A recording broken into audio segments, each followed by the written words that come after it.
Okay, next, the next defense expert is Stephen Edgley. Were you able to review his report? Yes, but I don't recall who he is right off the top of my head. Okay, he's board certified with, he claims, with the American Board of Physician Medicine and Rehabilitation. Oh, PM&R. He's a PM&R specialist. I remember him, yes. He says something different than Dr. Hash. He says, compelling evidence, on page 3, he says, Dr. Edgley says, compelling evidence indicates plaintiff's concussion was mild and that he lost consciousness only momentarily, if at all. How would you respond to that? Well, the concussion is mild. I mean, it certainly could result in some catastrophic finding, like persistent vegetative state, death. I mean, he was able to get to the clinic, but so I would consider it mild as well, but the loss of consciousness certainly was present. So when we say mild, is that kind of a sometimes deceiving term for some people, in your opinion? Objection leading. Well, how would you, let me rephrase, how would you describe mild when it comes to a traumatic brain injury? Can you have, the question is can someone have profound problems from a mild TBI? I wouldn't say profound, I could say significant problems you can have with mild TBI, depending on what the problems are. But as far as he's able to take care of his personal hygiene, which I queried him about, he's able to get about, he's able to travel on these types of things. So, and keep in mind, he was a high functioning individual before this. He's a retired optometrist, so with a rather high IQ. So he's able to function pretty well, but certain things that he enjoyed doing before the accident, he can't do afterwards. And this can impact him. Now, how significantly it does, I defer to his before and after witnesses and to his treaters, but certainly there was a change. How does an MTBI affect a person, or what is the range of effects? Can it be, you said, well, be significant or? Well, let's back up. There are numerous classifications of TBI, and different organizations have come out with this based on Glasgow scale, length of amnesia, these types of things, loss of consciousness, findings on cranial imaging. It boils down to functionality because that's what the brain does. It allows us to function, interact with our environment and other individuals. So, a catastrophic, I'll just start from the words and go backwards. Catastrophic means persistent vegetative state or death.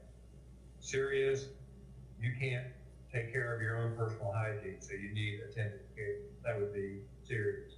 Moderate, you're able to take care of your personal hygiene, but you can't hold down a job or do anything outside of that. That would be moderate. Mild, you're able to take care of your personal hygiene, but you're able to venture outside the home and interact to a certain degree, but it's been affected.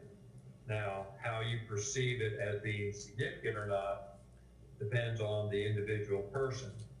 So you can have significant problems with a mild TBI, but it's certainly not going to keep you housebound, and it's certainly not death or persistent vegetative state. So mild, that's what it means by mild, okay? I will tell you this, anytime you have a traumatic brain injury, that is not good.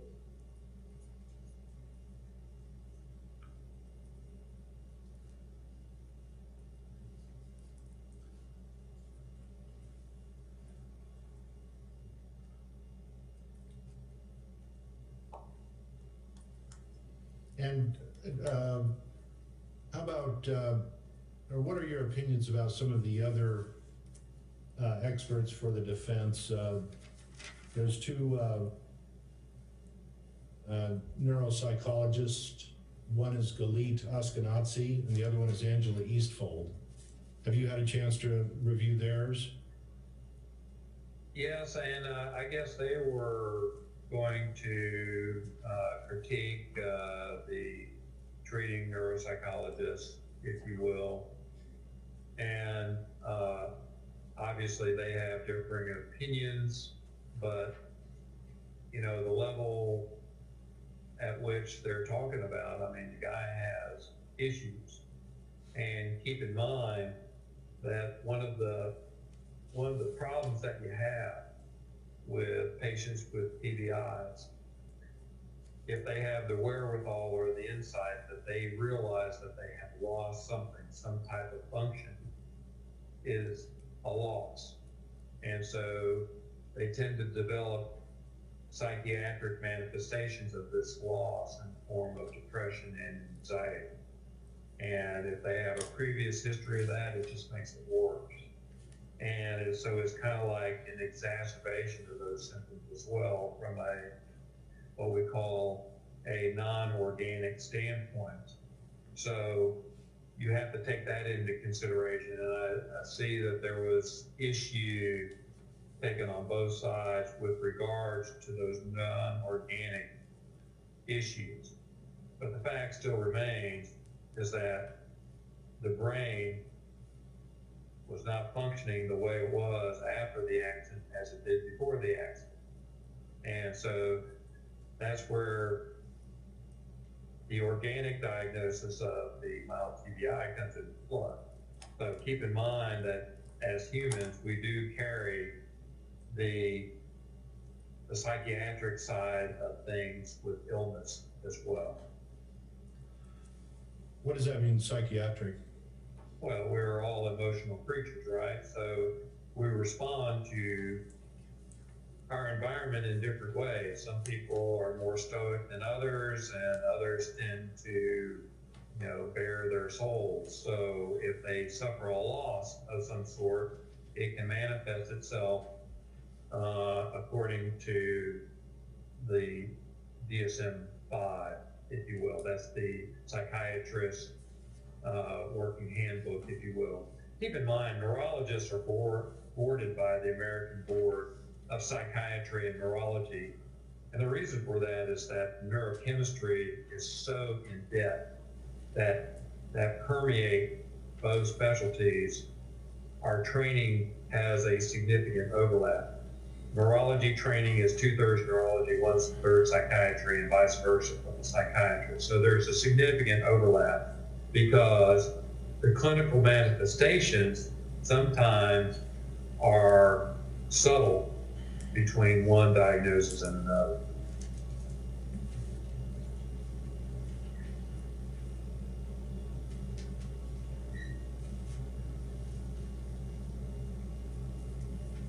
So, just in summary, Trace Anderson, you suffered a mild traumatic brain injury or closed head injury in this ski crash, correct? A mild TBI as a result of a closed head injury. Okay. And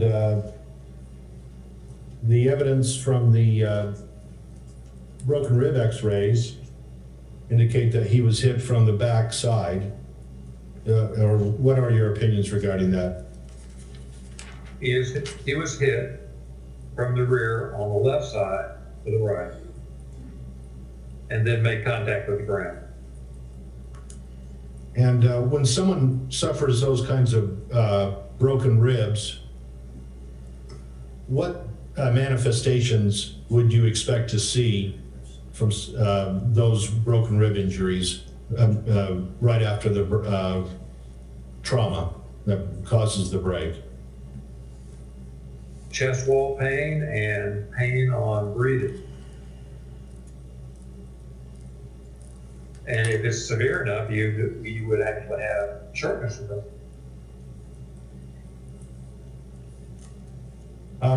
why don't we take a quick break for like 3 minutes and then we'll probably finish up and then James can have you, if that's okay. Thank you. Well, let's make it about 5 so people have a chance to use the bathroom if they want to, so.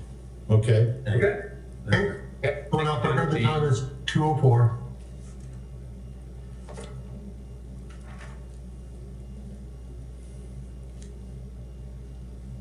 Back on record, the time is 2:09.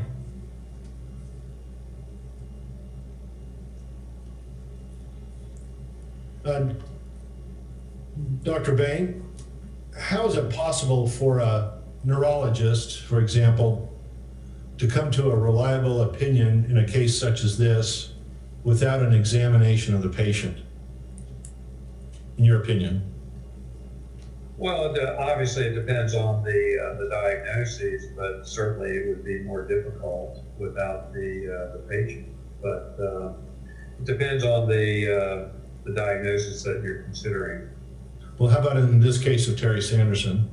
Well, you want to know if his symptoms have persisted, if you're going to make the opinion that his symptoms are permanent or not from a neurological standpoint. So I would think that it is important, but it's like I mentioned before, I have professional colleagues that don't do that. Okay, in a case such as Terry Sanderson, how persistent do you believe his symptoms are, in your opinion? Well, as of April 28, 2021, they had been persistent for 5 years. Now, after that period of time, I'm not a treating physician of his, so I can't comment on his clinical timeline after that. One of the defendants handpicked neuropsychologist Angela Eastfold testifies, or in her report, discusses Terry's persistent concussive symptoms as being better accounted for by a history of comorbidities, risks, factors like hypertension, hypercholesterolemia, untreated obstructive sleep apnea. The list goes on, but I'm going to just start one at a time and ask you for each one. Do you think any of these things I'm going to list better account for Terry's persistent concussive symptoms? Hypertension. No. Hypercholesterolemia. I assume that's high cholesterol. High cholesterol, hypercholesterolemia. No. Sleep apnea. No. Prostate cancer. No. Erectile dysfunction. No. Restless leg syndrome. No. Migraine. No.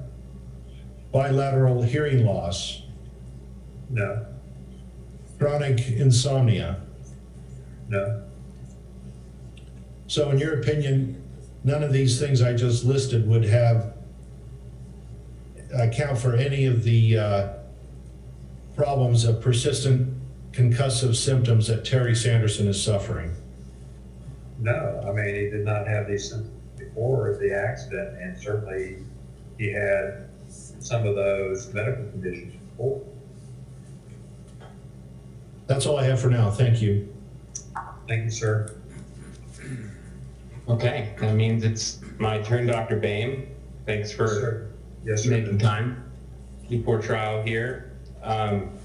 As you know, because you've done this before, a big part of what I'm going to do is make sure I understand your opinions, and then if there's any point at which you've said something that differs from your deposition, then I might point that out.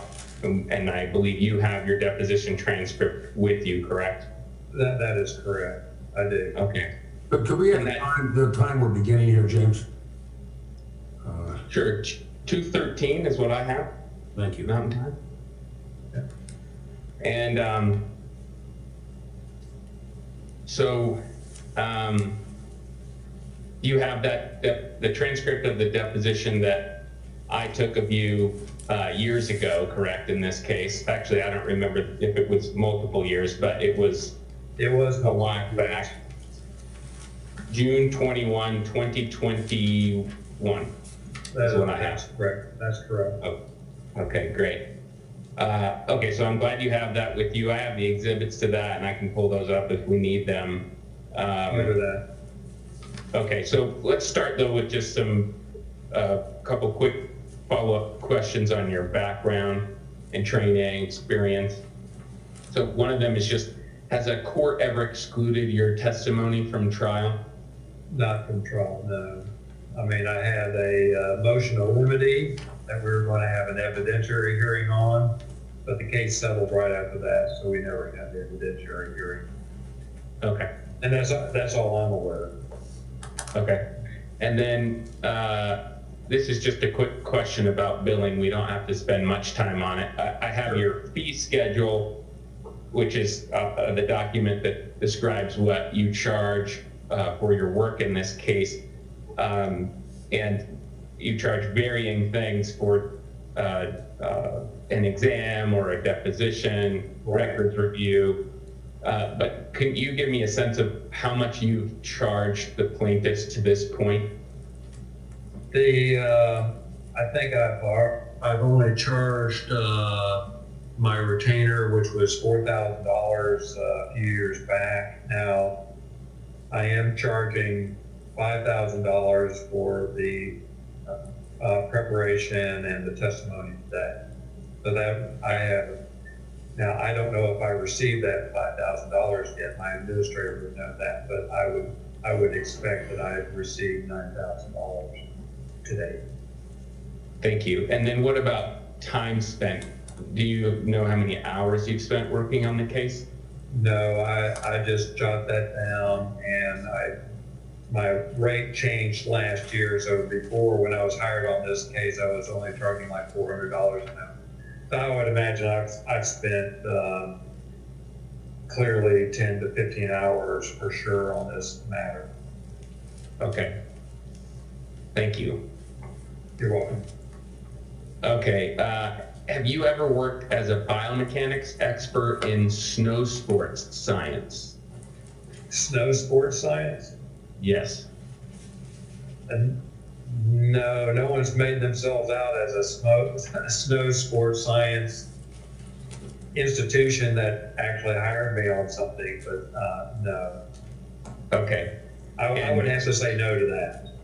Okay. And speaking of such institutions, do you belong to any organizations that do work specifically in snow sports science? No, I'm a member of the American Academy of Neurology, the Biomedical Engineering Society, and the Society of Automotive Engineers only. I see. And have you ever performed research that focuses specifically on biomechanics as applied in snow sports like skiing? No. Oh, okay. I don't design skis. Right, okay. And I just want to make sure I understand the way you see your role in this case. At your deposition in 2021, you told me that, and I'll use your term, the main thrust of your testimony would be your biomechanics opinions. Do you remember that? Or biomedical engineering opinions. Yes, I feel that way now. Okay, great. So the term biomechanics, let's make sure we understand it because it's not one, at least that I use all the time. You just clarified it. When we're talking about your biomechanics opinions, we're talking about biomedical engineering. Is that right? Right. Biomechanics falls under biomedical engineering. Okay, so just get that straight. And it, like I said, is a very wide range field, and people are doing all kinds of research in all different aspects of the field. So biomechanics, keep in mind that biomechanical engineers tend to deal with inanimate objects for the most part, whereas biomedical engineers tend to deal with not only inanimate objects, but also with human. Right, a human subject, okay. So So as you just said to me, you see your role as providing mainly those biomedical engineering. Right. I mean, the medical records gives us the diagnoses. I mean, his rib fractures have healed up. I mean, we know that. But he has this persistent concussive symptoms that we see throughout the medical records. My job wasn't to treat and diagnose him and come up with a treatment paradigm. My job was to determine how that happened. And I think I pretty much put that out with obviously the information that I had available to come up with my opinions. Right. And so I think you've already said this earlier in your testimony today, in terms of the neurological symptoms and the neuropsychological evaluations, you're happy to defer to the treaters in Mr. Sanderson's case. Well, they're the ones that made the diagnosis. And so I find that after evaluating the patient, his history is consistent with medical records from which the diagnoses were made. So I'm not going to refute that he has a mild traumatic brain injury due to a persisting concussive symptomatology, or the fact that he had fractured ribs in the past that have since healed up. I'm not going to refute that at all. I would say that it is consistent with that. To me, the main thrust was, well, how did all that happen? Right. And in terms of what does he need for treatment in the future, or whether his symptoms will persist in any degree in the future, you don't have opinions about that. Objection, compound. I defer. Yeah. I'm just going to make a general statement. I defer all future medical care and the cost thereof associated with that care to his treaters. So I have no opinions on his future medical care needs, nor do I have any opinions regarding the functionality, i.e. what he can and cannot do as a result of his diagnoses seen in the medical records, which I concur with. So I defer that to others. Right, right. And how his symptoms will continue into the future, what the nature of them will be, that kind of thing. That is correct. I mean, I defer that to his treaters, or the overall long-term prognosis of his symptoms. So right. Once again, I defer all of that to his treaters. Okay. Another thing that I think you made clear in your deposition to me in 2021 that I just want to make clear here today is that you don't have any opinions about whether anyone was skiing unreasonably and caused the collision, correct? Absolutely. I have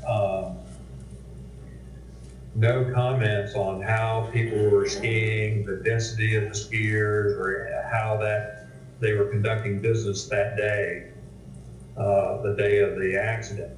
No. Right. It boils down to how, from an engineering standpoint or a biomedical engineering standpoint, how did he develop the symptoms that he has? That's reflected in the medical records. Right. So in other words, you have opinions about the mechanics of the collision, but not who should be responsible for it. I have no liability opinions in this matter. So the answer to my question is yes. That is correct. I'm not pointing the finger.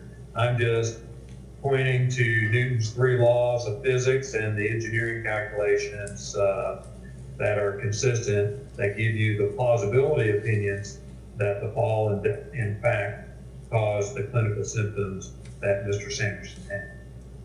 Got it. Okay, and at the end of that 2021 deposition, you told me I've provided the opinions that I plan to provide at trial. Do you remember that? Yes.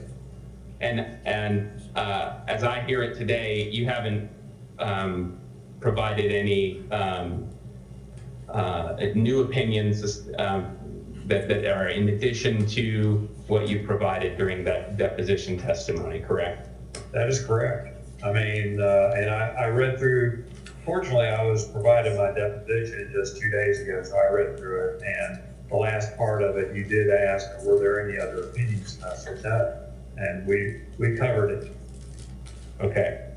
And you, at that time, when you provided those opinions, you'd said that you did not feel like you were missing any material that you needed to come to a confident conclusion. Is that right? For my opinions only. Okay, when you just consider my opinions, I had the necessary data that I needed. Now, Right. if there's some other extenuating circumstance, i.e., he fell off the chairlift before all this happened, 20 feet to the ground, I would like to know that. And so, but I have no history of that. So unless there is some significant departure of the information that is provided to me, my opinions still stand true today as they did back in 2021. Right. And in fact, in the deposition, you told me that you would let me know through plaintiff's counsel if you came across new information that affected your opinions, and you did not find such information. I did. That is correct. That is correct. Okay. Okay, I think you made this clear, but again, we're talking in a sort of strange way here to a jury that's not present, and it's hard for me to get a sense, are they following? So I apologize if I repeat some questions, but go right ahead. As I understand, you believe Mr. Sanderson is one of the rare patients who experiences concussive symptoms beyond 18 months. Is that right? I wouldn't say rare. He's in the minority. Less than 5% fall under that category. So rare in medical terms is less than 0.1%, and that's based on pharmaceutical studies. So it's really not rare, but it's certainly in the minority. Okay, I appreciate that clarification. I was just using it in a kind of colloquial sense, but I understand.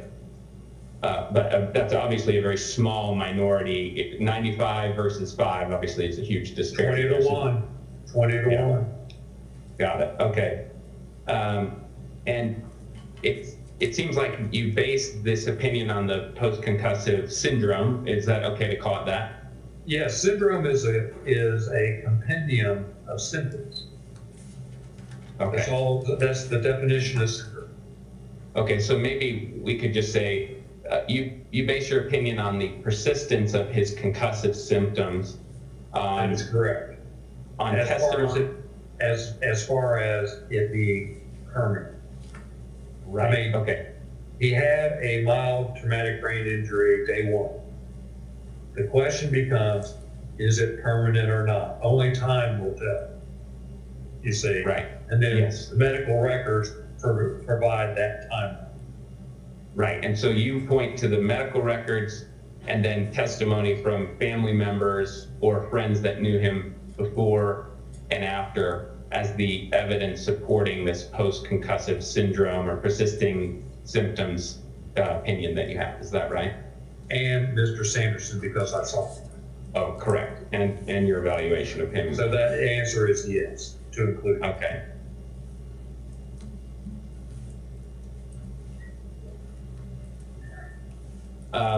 I believe in your deposition you said that you thought Mr. Sanderson's narcotic medication might have exacerbated his symptoms following the collision. Is that right?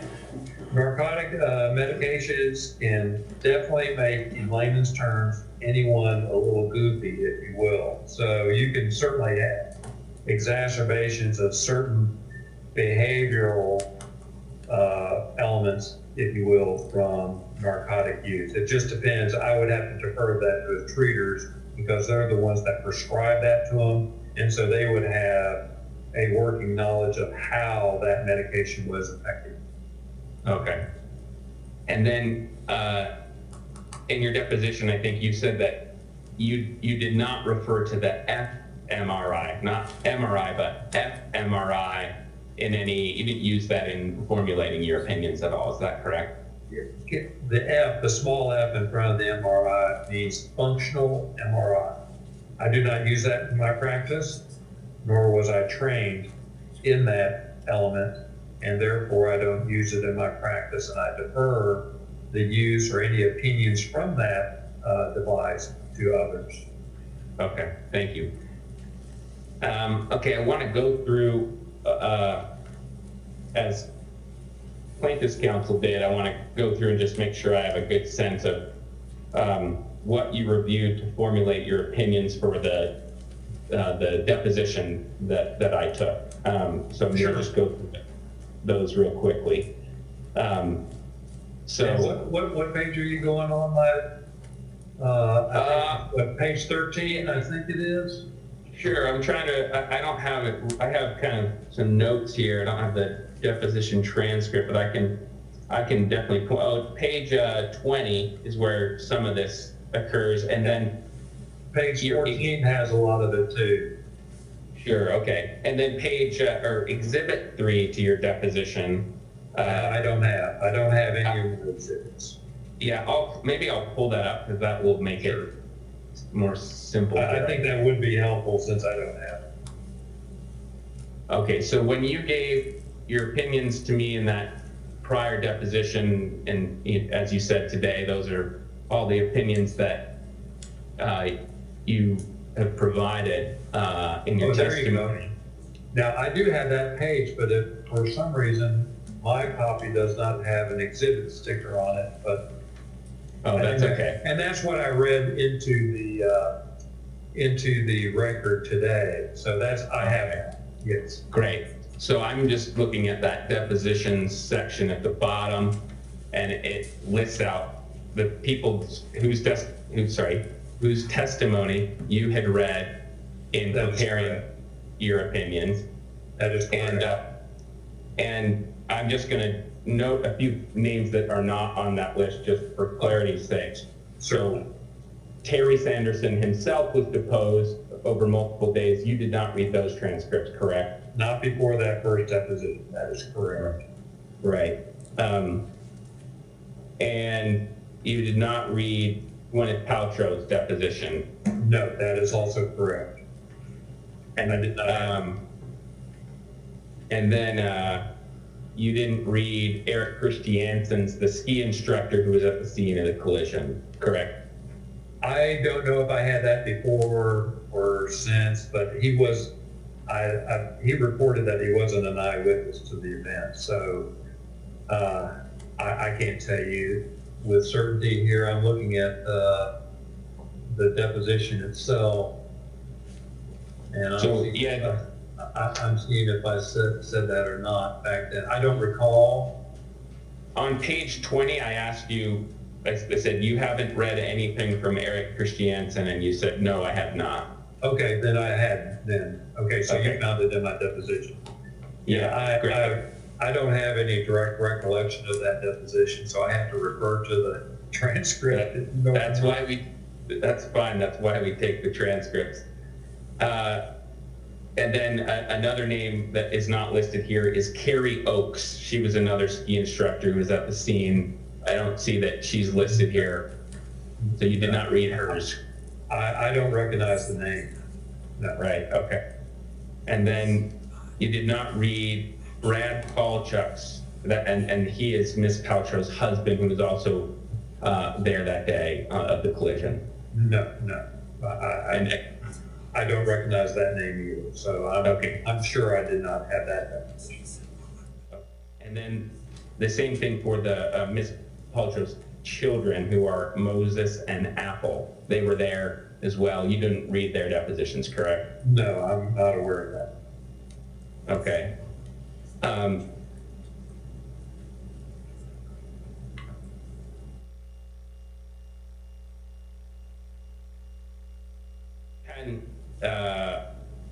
Seen or read the comments Mr. Sanderson made at a press conference held about this case, correct?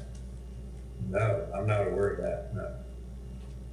And you had not read letters Terry Sanderson sent to Deer Valley Resort in August 2016, the year of the collision, correct? No.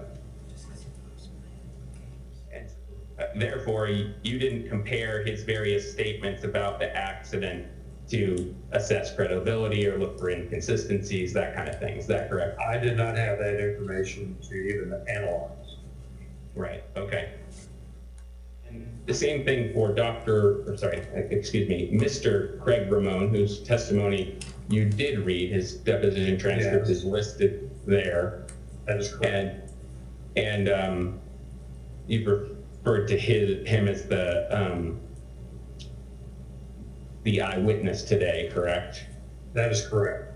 And That's what was indicative of his testimony that he sought, but I don't have any independent verification of that other than what he said in his deposition. right. And did you compare the claims that he made in his deposition testimony to claims he made in a prior interview? No. Okay, and then, I'm not aware of any prior. okay, so you didn't do any special evaluation of his credibility, is that right? I only had his deposition and that was it. Okay. And I then, mean, I assume since they're under oath, everyone's under oath. They're telling the truth. well, that's fair. I understand that if that's all you had, then you go That's all by I it. had, yes. Yeah, and you were not aware, I believe, at your deposition that multiple witnesses had testified that Mr. Sanderson had not lost consciousness. Is that correct? I haven't read any other witness statements. Okay, so you weren't aware of those testimonies, correct? No, that is correct. And then I guess at the time of the deposition, you hadn't read any opinions from defendants experts. Is that correct? That is absolutely correct. They were not available then. Okay.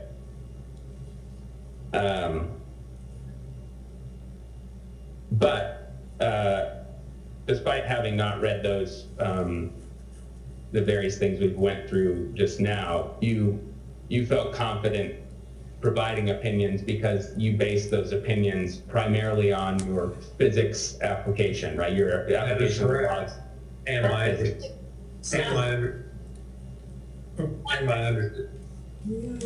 someone speaking? Yes, doctor, please wait for his whole question to get out. You keep cutting him off. Yeah, I thought his question was over, so Yeah. And also, please wait for me to just insert an objection, so a short pause would help. Right, yeah, and I apologize, Dr. Bain. It's probably clear that I'm where I'm going, and it takes me a while to get there, so just I understand. And you're going to have to repeat that question again now. Right, let's see. Oh, I was saying, despite the fact that you had not read the various things we've just gone over, you felt confident offering opinions about the mechanism of the accident because of your application of the principles of physics, basically. Physics, engineering, from a biomedical standpoint, and understanding the human anatomy. Yes, that would be correct. Right. And the main piece of objective evidence that you're using there to apply the principles of physics to get your answer is the rib images or the sort of fractures that you see in the rib x-ray. Is that right? That is correct. In fact, I made the comment, if those weren't present, I couldn't tell you how the accident occurred, because then we're just dealing with the closed head injury only. And that could have occurred any number of ways. I see. And I believe from your deposition, I saw that it's your understanding that Mr. Sanderson initially thought he had caused the accident. Is that correct? Something like that. Yeah. I think that I read somewhere around there that he thought that he may have caused the accident. Now, I don't know how, but certainly that's what he was saying. But then again, in a state of confusion or disorientation, who knows what someone is going to say, but I did note that. And a couple other materials that I didn't ask you, I didn't point out here that you had not read. One of them was the deposition of Michael McMahon, the medical provider who treated Mr. Sanderson in the urgent care on the day of the collision. You hadn't read his deposition, is that correct? That is correct.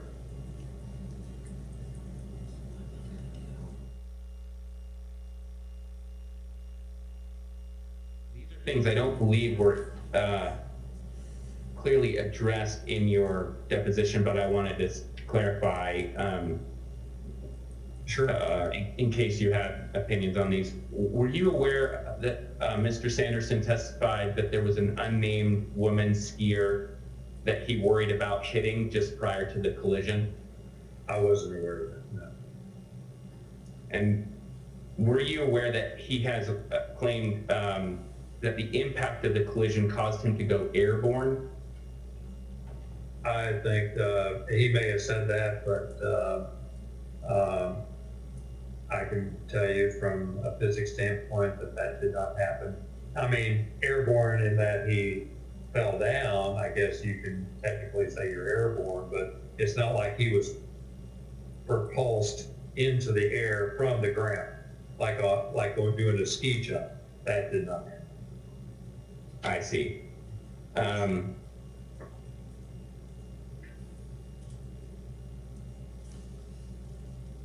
So, Mr. Ramon, you've given testimony today, and you did in your deposition, that, in your opinion, the force had to be from Ms. Paltrow had to be from the left side, from the back. Is that correct? Yes, it had to drive. I mean, I'm not talking about directly from the left side, but it caused this. But you're aware, correct, that Mr. Ramon claims that Ms. Paltrow hit Mr. Sanderson squarely in the back? I think that's from what I recall, but once again, if he's standing to the side, he wouldn't know exactly how it is. But keep in mind that our center of gravity is right down the center line of our torso. And if there's any Y component to the right, it's going to drive you to the right. And if it's enough to drive that center of gravity outside of your torso, you're going to fall. So it may appear to an observer that someone's being hit directly from behind, but in fact there is a Y component to the force application. I see. Were you aware that Mr. Sanderson reported to his primary care provider a few weeks before the collision that he felt like he was getting old all of a sudden? That's the quote from a medical record. I don't recall that, but you don't dispute it, I sense. I'm not going to dispute that. I mean, a lot of people his age do say that. They say it to my face in my clinic. And I don't have a medication for that. I understand. I'm sure everyone wishes you did. Oh, well, I wouldn't be here if I did. Were you aware of Mr. Sanderson's vision problems when you formulated your opinions in this case? Yes, I do believe he had some vision problems. And once again, being hit from behind, obviously the vision is, you don't have vision at the back of your head. But suffice it to say, like when I was going through the different scenarios, I determined that he was struck from behind. So his visual acuity would not come into play in that analysis. However, that visual acuity was connected to a 2009 event that was the cause of some MRIs that he received or underwent. Do you recall that? He underwent Misstates prior test, misstates facts. He underwent cranial imaging back in 2009 for an evaluation. So now I don't know what the working diagnosis was at that time. It could have involved vision, but I don't have any recollection. I see. And I should stop sharing this page, but it is, because I think we're done with that, but. Oh, there you go. Oh, sorry, did you? I recognize all those sheets. Oh, good. Oh, good. Okay. I'm just going up to this first part of Exhibit 3, which is your handwritten notes, I believe, Yes. from the evaluation that you performed on Mr. Sanderson. That is correct. That is correct. And here, you note that, if I can find it, I'll look here.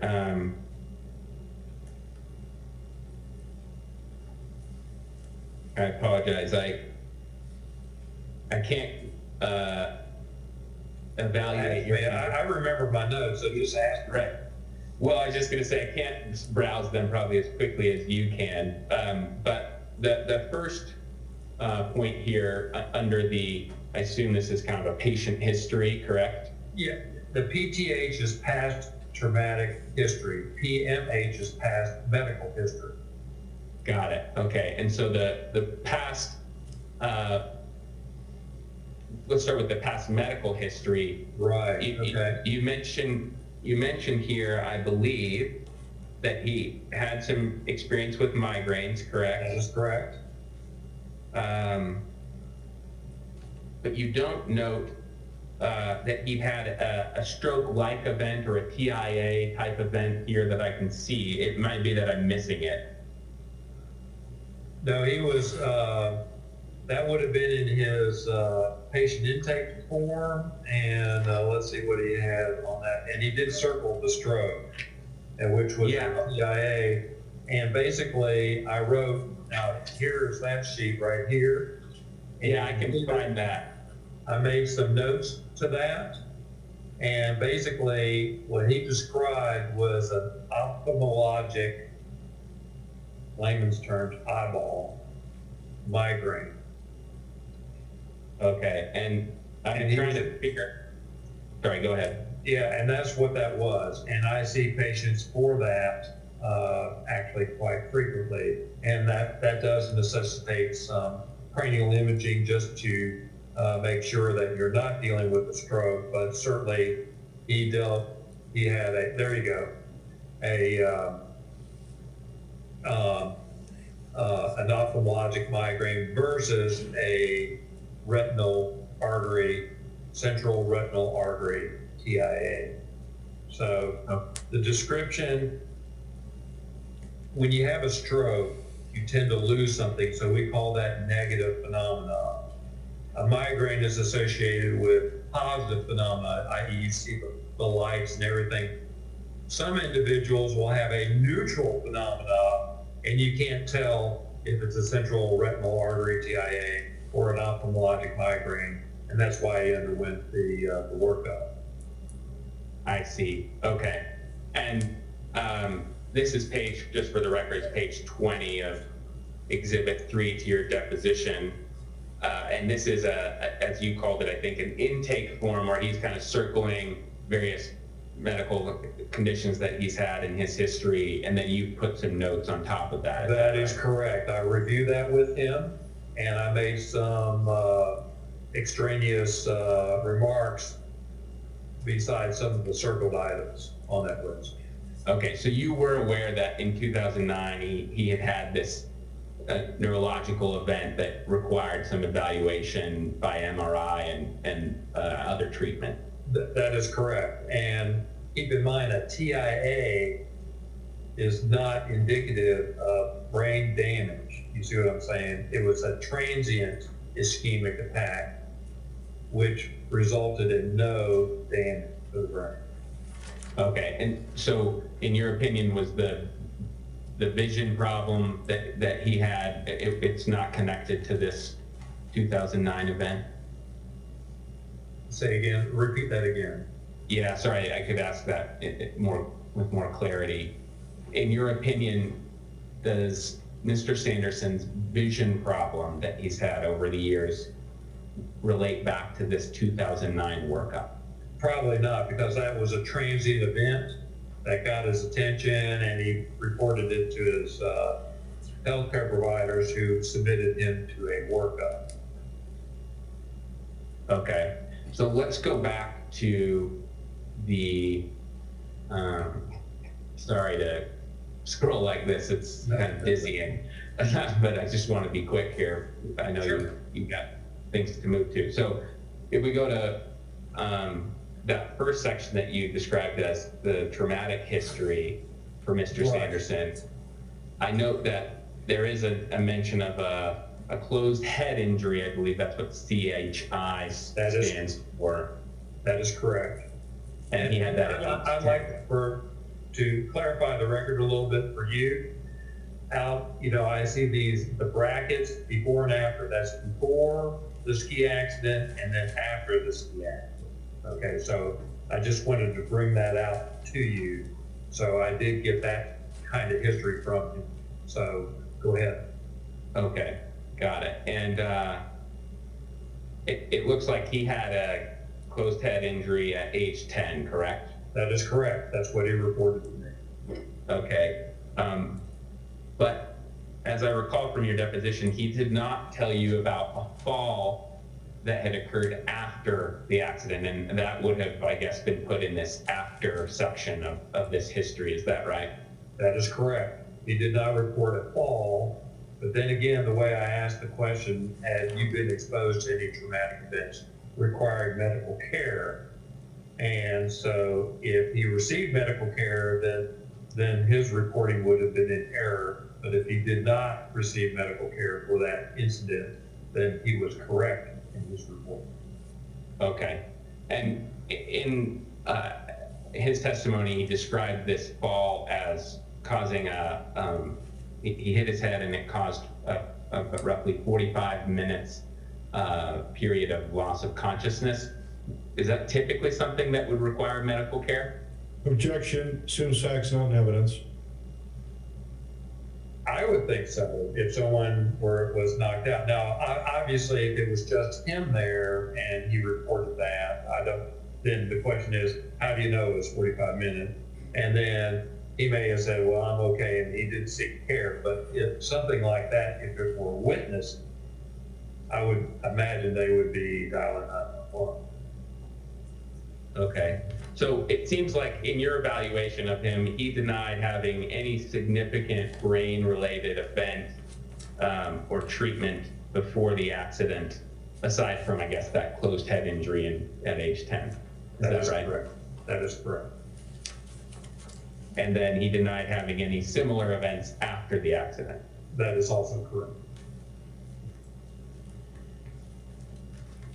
Okay, I'll stop sharing this for a second, and we may need to go back to it, but I want to get to this set of questions I have about your biomechanics opinions, in particular.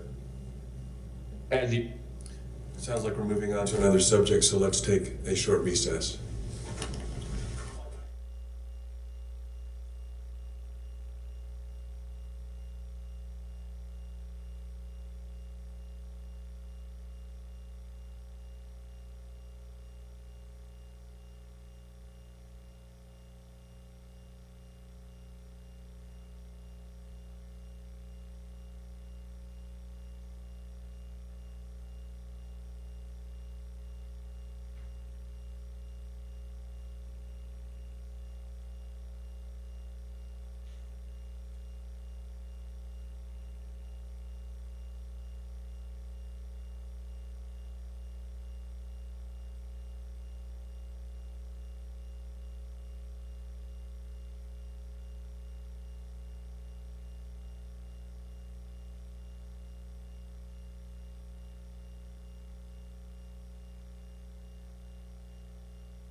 The jury's on its way back.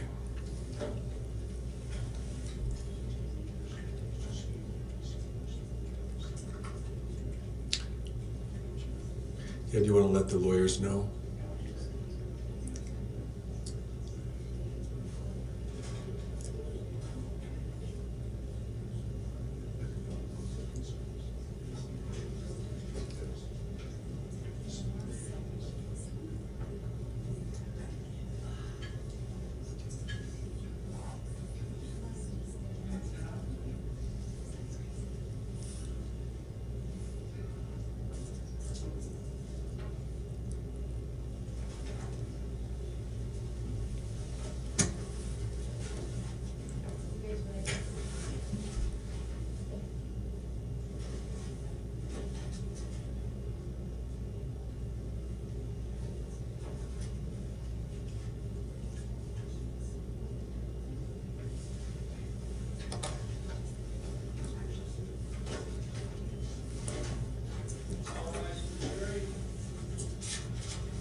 Mr. Sorensen? Pointing, do you believe that your account of the accident is the only possible account, not just that it's the most probable, but it's the only possible account, correct? Given the set of facts that were given to me and the nature of the injuries that he sustained, that would be correct. And the basic opinions are, one, Mr. Sanderson was hit in the back from the left, and two, some of his ribs fractured on his elbow as he hit the ground. Is that correct? That is correct. That is correct. And so you took that information about the rib fractures and performed calculations with a few assumptions. Is that right? Like, well, the assumption was that he fell, which we know he did, so I guess that's not an assumption.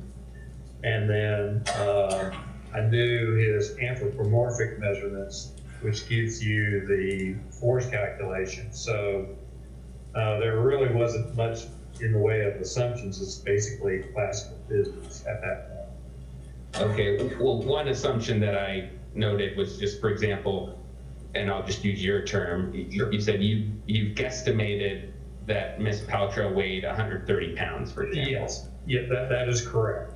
And I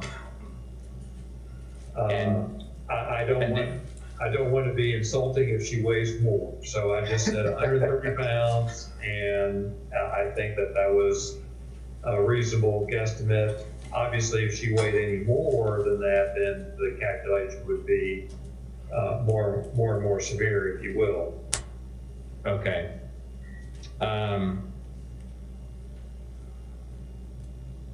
And then you also performed, as you explained to me in your deposition, you performed a calculation that assumed that Miss Paltrow was hit by Mr. Sanderson. Is that right? That's correct. That is correct.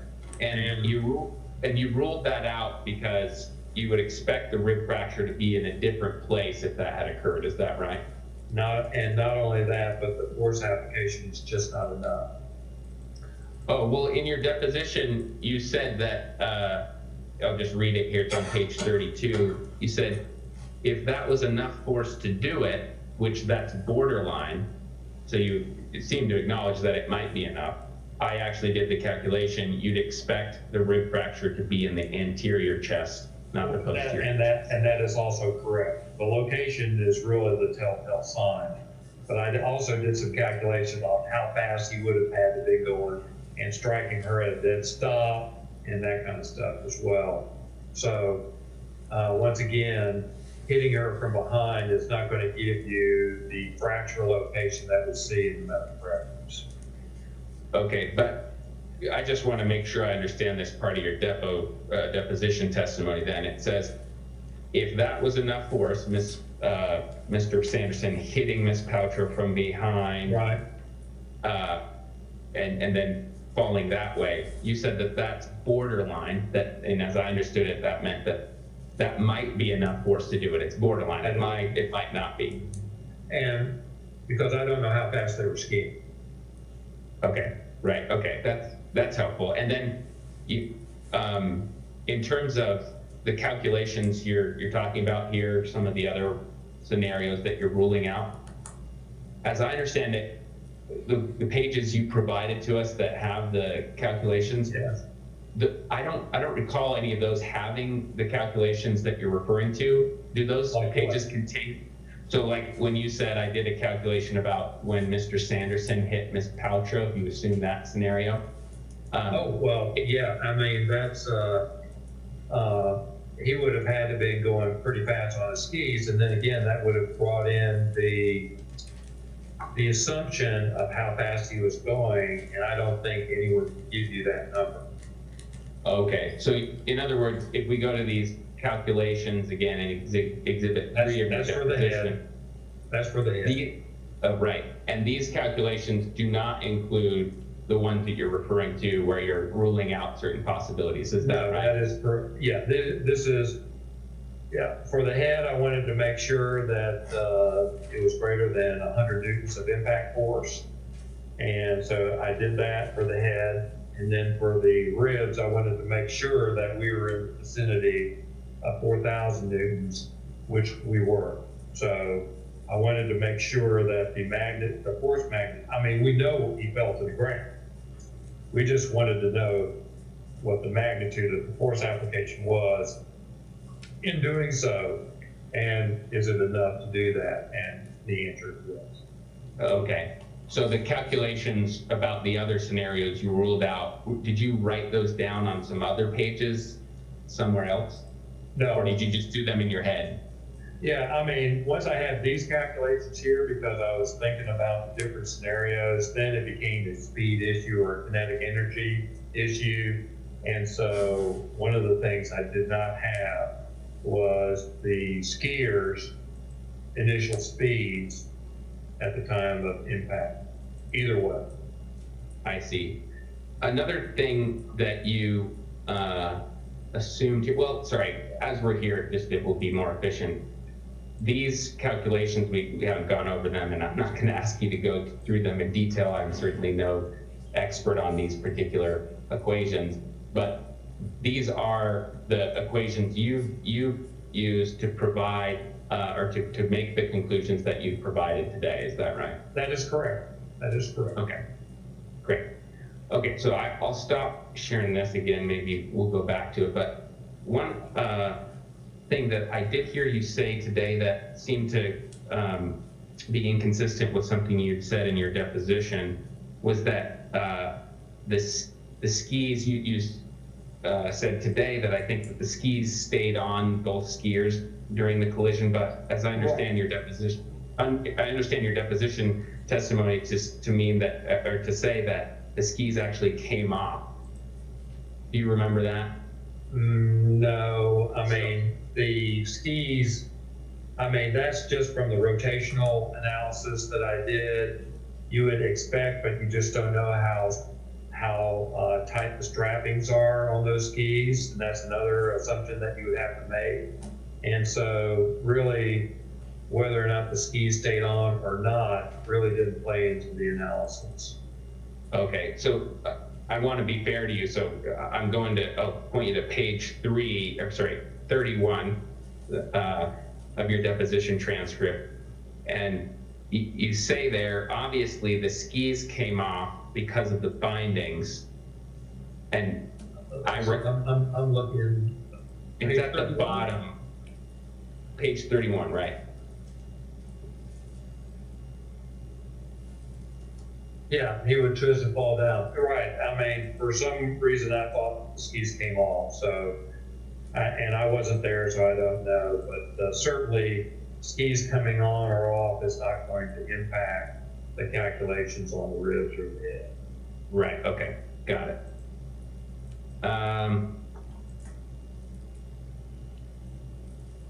Okay, I'm getting close, I think, to the end of my questions here. Sure. Thank you for your patience with them. So another thing I wanted to ask is about imaging. I understand it that you did review the actual MRI images from an October 2017 MRI that Mr. Sanderson underwent. Is that right? That is correct. Okay, and you noted in those images that there was disease associated with aging, correct? Oh, yeah, and he also had a history of migraine headaches, so you're going to see extraneous white matter findings in the subcortex, which you do see. I also noted the enlarged ventricles and the atrophic changes seen. I really did not have any criticism of the interpreting radiologist's findings on that study. Okay, got it. But you didn't review the imaging taken in an MRI 2009. You already kind of mentioned that workup, correct? You didn't see those images. No, I did not. And then you haven't looked at Dr. Gibby's 2021, March 2021, so it was done before your deposition. You've not looked at those images. That was the functional MRI, and that's a different beast altogether, so I don't interpret those. Right, so actually there was a functional, but there was also a straight MRI, and I did not see that, no. Okay, got it. Okay, I just wanted to make sure on what you had reviewed imaging wise. Sure. In terms of this issue about whether a neurologist, what limitations, what reliability issues there might be with a neurologist providing opinions about a patient that he or she has not actually evaluated personally, I wanted to ask whether you know about the legal rules about how a plaintiff's expert, or sorry, a defense expert might be able to evaluate a plaintiff. You don't know anything about that, correct? Well, yes, like in the form of compulsory medical examinations. Sure. Yeah, I do that actually quite frequently. And once again, when I get involved in defense matters, I typically do not provide any medical opinions on patients that I have not evaluated myself personally. Now, if I've done the CME on them, then I'm in a position to do so. But that's just been my personal preference over the years. And certainly I get hired to provide engineering opinions, and you don't necessarily need to see the patient for engineering opinions, because engineering opinions are plausible in nature, and you can't make medical causation opinions from an engineering standpoint. Okay, so maybe I should ask my question more pointedly. I mean, you don't have any knowledge about whether there was an opportunity for Dr. Hesh to have an examination? No, I have no idea on that, and I have no opinion on that as well. So that would be between you guys and the experts. Okay, and then, and you, as you said, you have colleagues who I assume you respect and trust who don't perform these expert roles in the same way you do, where you that is correct. They don't insist on an evaluation, in other words. That is correct. I just tend to be more detailed in that vernacular, if you will. That's just the way I've always been.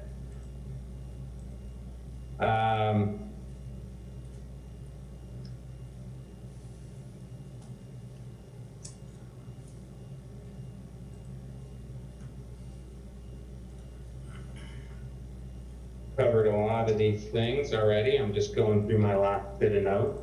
Sure. Make sure we've gotten it all. Oh, there was some discussion of this disorientation note that Whitney Smith, the ski patroller, put on a plaintiff's exhibit.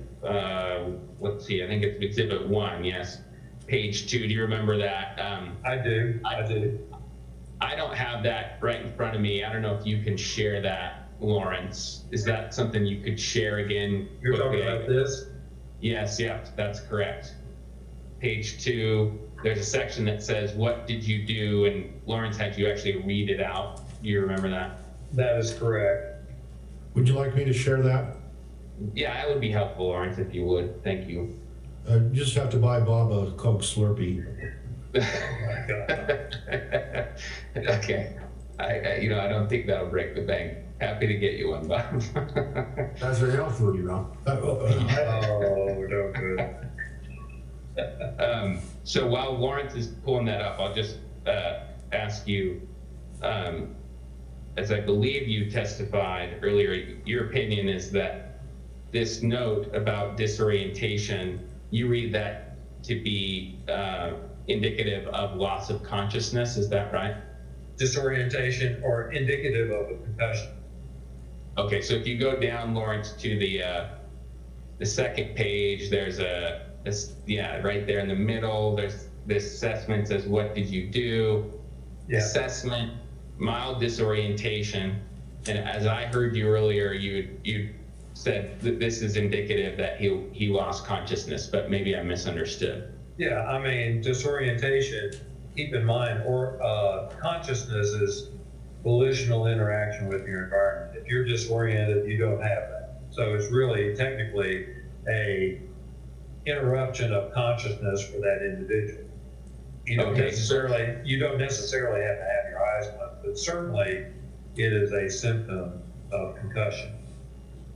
I see. So as a layperson, I would expect someone like Whitney Smith to write out loss of consciousness if there was someone that actually completely, closed their eyes, they're blacked out.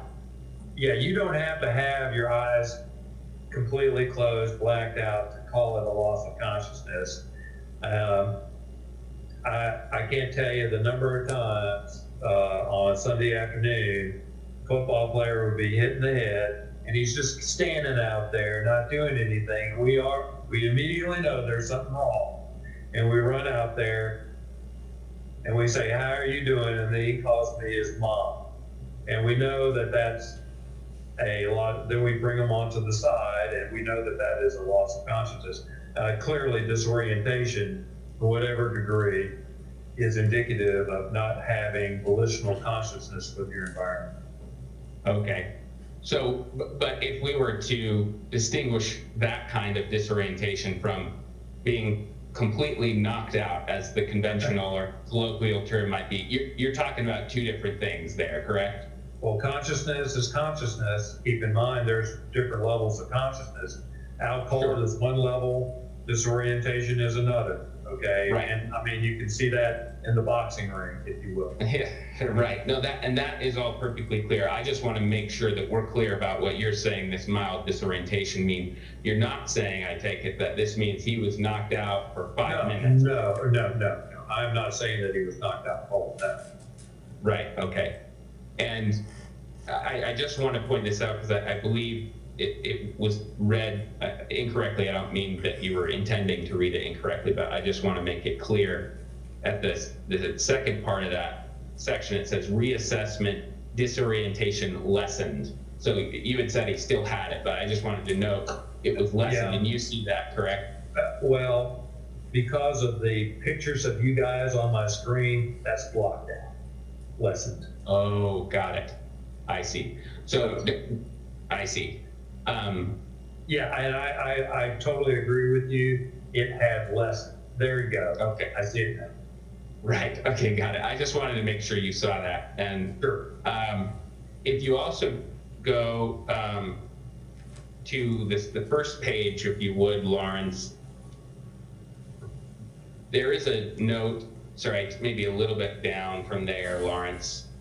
Yeah, there you go. So there's a section that says possible injury. Do you see that? It's under the injured. Yes, possible injury, and you're going to have to move it over to the left just a little bit because it says other. Okay, right. So there's one X on fracture, as you see there, and I take it that means the rib fracture is. That is correct. Right rib fracture. But then. And there's one on strain or sprain, but there's not an X on concussion. Do you see that? That is correct. And do you have any opinion as to why that wouldn't be X'd out there? No, I didn't complete the form, so I don't know. Right, okay. And I think in your deposition testimony, I asked you this, but I'll ask you it again just to make sure I understand your testimony on it. There's various claims about Mr. Sanderson's loss of consciousness, how long it lasted in the record. Did you see that he described his loss of consciousness in different ways at different times? I think that is possible. I mean, certainly he described the loss of consciousness, but I think there was 3, 5 minutes. I mean, I'm sure it wasn't completely consistent all the way through, but except for the loss of consciousness. Right, and even in some of the records plaintiff's counsel showed you today, there was, the early on, like in this document, right after the collision, there's no discussion of how long he had lost consciousness or that he had lost full consciousness. But then later there's a progress note that says loss of consciousness for approximately 5 minutes. You read that earlier. It's the next day. Do you recall that? Yes, I did. Okay, so you did note that there were some differing reports about that loss of consciousness, correct? About the time, yes. Right.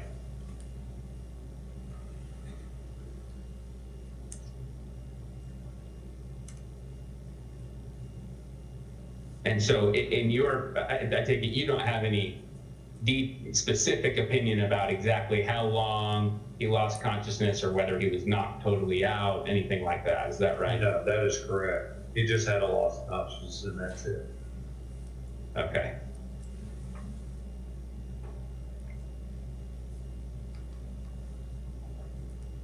Okay, I think I'm done. Let me look through one more page here. Certainly.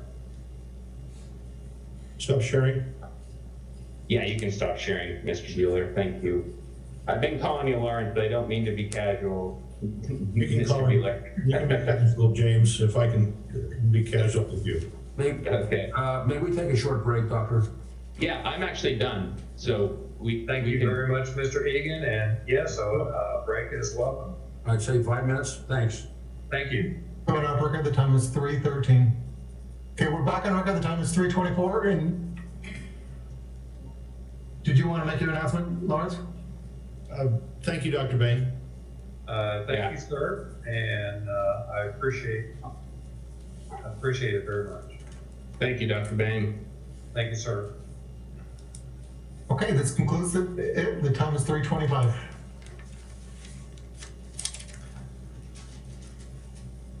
Thank you, Mr. Sorensen. Mr. Sykes, are you ready for your next witness? You may proceed. We'll call Mark Harris. Thank you.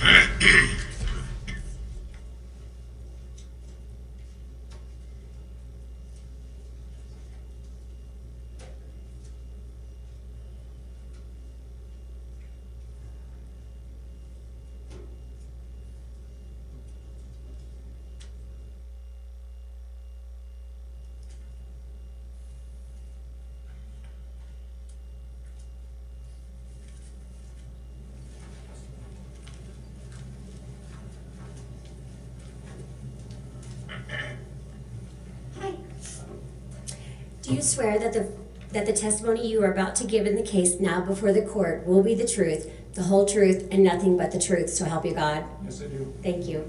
You can have a seat. Good morning, sir. Good morning. How are you? Good. Would you start by stating your full name and spelling it all? Yeah, it's Mark Stephen Harris. Mark with a K. Stephen, P-H-E-N is the way it's spelled. And Harris is H-E-R-A-T-H. Thank you. Hey Mark, I'm Peter Sorensen. I haven't had a chance to stand up before the jury yet, so I'm introducing myself to them, but also to you. Okay. Why don't we start off by you telling us a little bit about your education. So where'd you go to high school? I went to high school in Bogota, Colombia, at a school named Colegio Nueva Granada. And I was there because my dad was a diplomat. And I graduated from there, and then I went to college in Colorado. And you anticipated where I was going. What college in Colorado? Western State College in Gunnison, Colorado. And what degree did you obtain from? History, political science. Okay. And then after that, what is kind of your work background? What did you do after college? After college, I worked a couple odd jobs in Denver, and then I put a package in with the Navy and got hired to fly in the Navy. So you're a Navy pilot? I was a Navy pilot for 15 years, yes. Okay, and what aircraft did you fly? I flew the A6 Intruder, which is no longer with us. It was decommissioned. It's an attack airplane, and I flew later on I transitioned to the Guard and flew the F-16. This isn't really relevant, but what was your favorite to fly? I loved them both. Are you married? I am. Okay. And where do you live? Well, we bounce around a little bit because obviously I'm here in Salt Lake because I love to ski. But we have a summer place up in White Salmon, Washington. We're residents of Washington, and we have a house in Tucson, Arizona. Okay. So you kind of split time between the three places here. Best of three places, yes. There you go. And we're here today because we're talking about a ski collision involving Terry Sanderson on February 26th of 2016. Are you aware of that? Yes, I am. Okay. So let's give a little bit of background. How did you first come to know Terry? I came to know Terry because my brother married Shay, and that was around I think it was October 2004 they got married, and soon after that I met Terry. And I'd already been coming to Salt Lake, so it was a natural thing that when my brother came to town that I met him that way. Gotcha. So you are Terry Sanderson's, this might get a little confusing, his son-in-law's brother. That's correct. Okay. All right. And so how long have you known Terry? Over 15 years. Okay. And over those 15 years, how did your relationship develop? Well, we started, I met him because my brother and I and one of my sisters used to come skiing. And so then we started actually staying at Terry's because it made sense.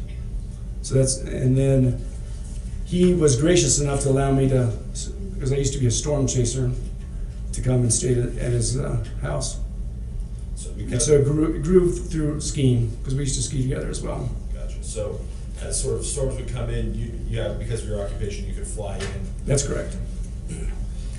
That's a nice life. How many days roughly in that time period, that 2016, 2015 time period, were you skiing a year?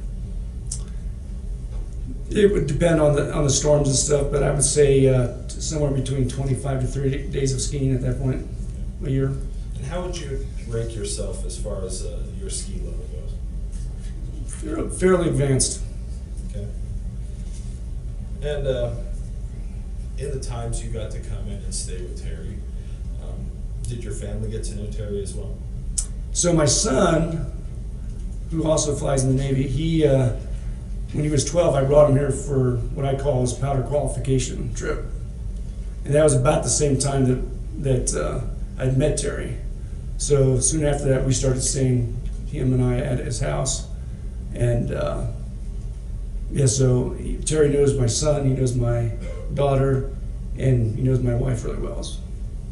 And what do your son and daughter call Terry? My son calls him Uncle Terry because my son decided to go to the University of Utah, and so he would spend a lot of time with Terry. So he came to know Terry too? Very well.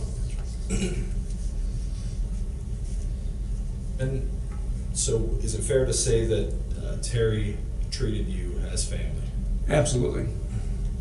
You guys had a loving relationship? Yes. And as far as you know, that feeling was mutual? Yes, it was. Okay. You already described some of the skiing that you do. I assume, did you go with Terry when he was skiing, or when you went skiing, did you bring Terry with you? So when I knew Terry back before the accident, he had a meetup group that he met with a lot, and it was primarily at Alta, if my recollection serves me. But I'm more of I ski both mountains, so some days I would ski with him, some days I wouldn't. But I've skied with him at Alta, Snowbird, and other places as well. Gotcha. So in that time you skied with him, did you get a chance to see his skiing level? Yes, I did. And how would you rate that? Advanced to intermediate. Did you ever notice him to, you know, did you ever see him get in an accident or have any collision or crash? I did not.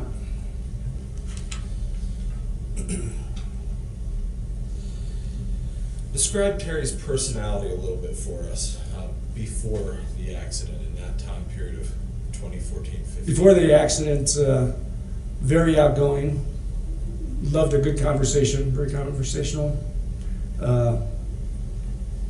Just really enjoyed being around people. So, I mean, he had the meetup group that he did. He'd go out and go dancing.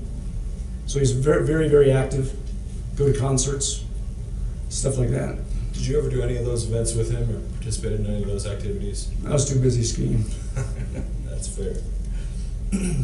So you found him to be intelligent? Absolutely. Intelligent, witty, sharp, always interested in what you were doing and asking questions about what was going on in your life. So he's interested in you? Yes. Were you ever present at his house when he was having any sort of parties or social gatherings? I wouldn't call them parties. Maybe, like, he's a big basketball fan. March Madness, really big on that. In fact, I know he has a group of guys that they go to March. They used to go to March Madness games. So they travel to go see the travel to see March Madness games, and so he enjoyed watching football. So you might have 3 or 4 people over the house, but I wouldn't call it a party. Gotcha. So you'd watch the games with him and just Right. gather together? Have a barbecue or something like that? Right. Gotcha. In those times, did you see Terry being social and interacting with these friends and people? Oh, absolutely. He was completely social. That was one of his strong suits. Roughly how many days before the accident do you think you spent staying at Terry Sanderson's house? Well, if you do just basic math, it's got to be somewhere over 50. Yeah. So you got to observe him from kind of sun up to sundown when you weren't skiing. Absolutely. And you got to know him pretty well. I did. Would you say it was a pretty close friendship? I would.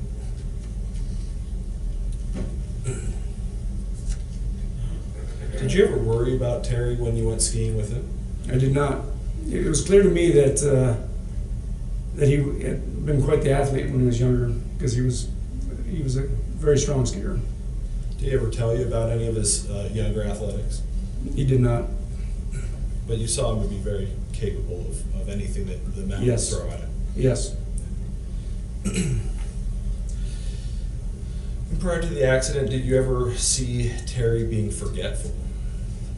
No. When you guys went packing up,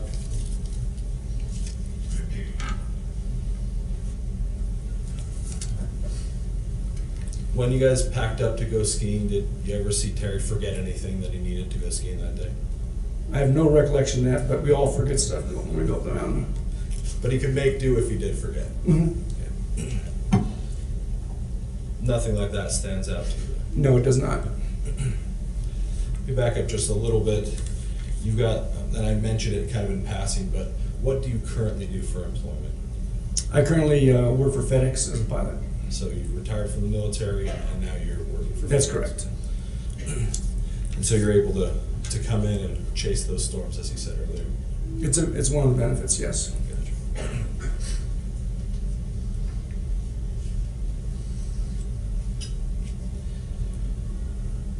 You were not with Terry skiing that day when he was. I was not. Okay. How did you first come to hear about the ski collision? I actually got a call from Terry that evening. He told me he'd been in an accident, didn't give any details at that point, and just was concerned about how he was going to get back from Park City.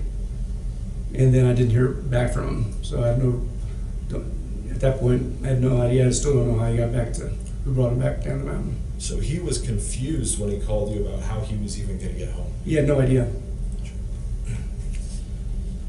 Did you offer any suggestions? Well, I was pretty convinced at that point I was going to get another call and to come up and, help him out, but I didn't. Do you recall him asking you to be at the ready or to be ready to come help him? I don't recollect the exact verbiage. He may have said I might need a ride, but I just was kind of anticipating that might be the case. And was it a long phone call or was it relatively Very short? Just kind of informing you about the accident and then he might need a ride home? That's correct. Do you recall him telling you anything about his injuries? Not at that point. And you didn't hear again from him that day? That's correct. When did you next hear from Terry? It was the following day. Okay. And did he describe anything to you in that phone conversation that sticks out to you? Yeah, he said he'd gotten, had heard a scream and got hit by behind, and had fallen face forward and gone unconscious in the snow, and then had to be removed from the slope in a toboggan. What was your reaction when you had heard how he had kind of characterized things? Say that again, please. What was your reaction to hearing how he had characterized what had happened? Well, collisions are in my opinion, the biggest risk we take on the mountain, so being hit on the mountain doesn't surprise me at all. Did it surprise you that he had injuries from this? No, that doesn't surprise me at all. It surprises me that what he had said at that point in time was that Gwyneth Paltrow hit him, and that kind of, okay, and then that she and whoever she was skiing with left the scene of the accident. That's what surprised me. And why would that surprise you? Your Honor, that's double hearsay. Now, how he knew, how Terry knew that had happened, double hearsay. Overruled. Go ahead. I think he's just describing his memory. And why would that bit of information surprise you? Well, because my roommate in college's mom got hit on the slopes, and the kid tried to escape, and they chased him down. And in Colorado, I don't know the law in Utah or Colorado right now, but it's like a hit and run. And so it's a serious offense. It's just something you just don't do. Your Honor, can we approach the bench?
No problem, sir.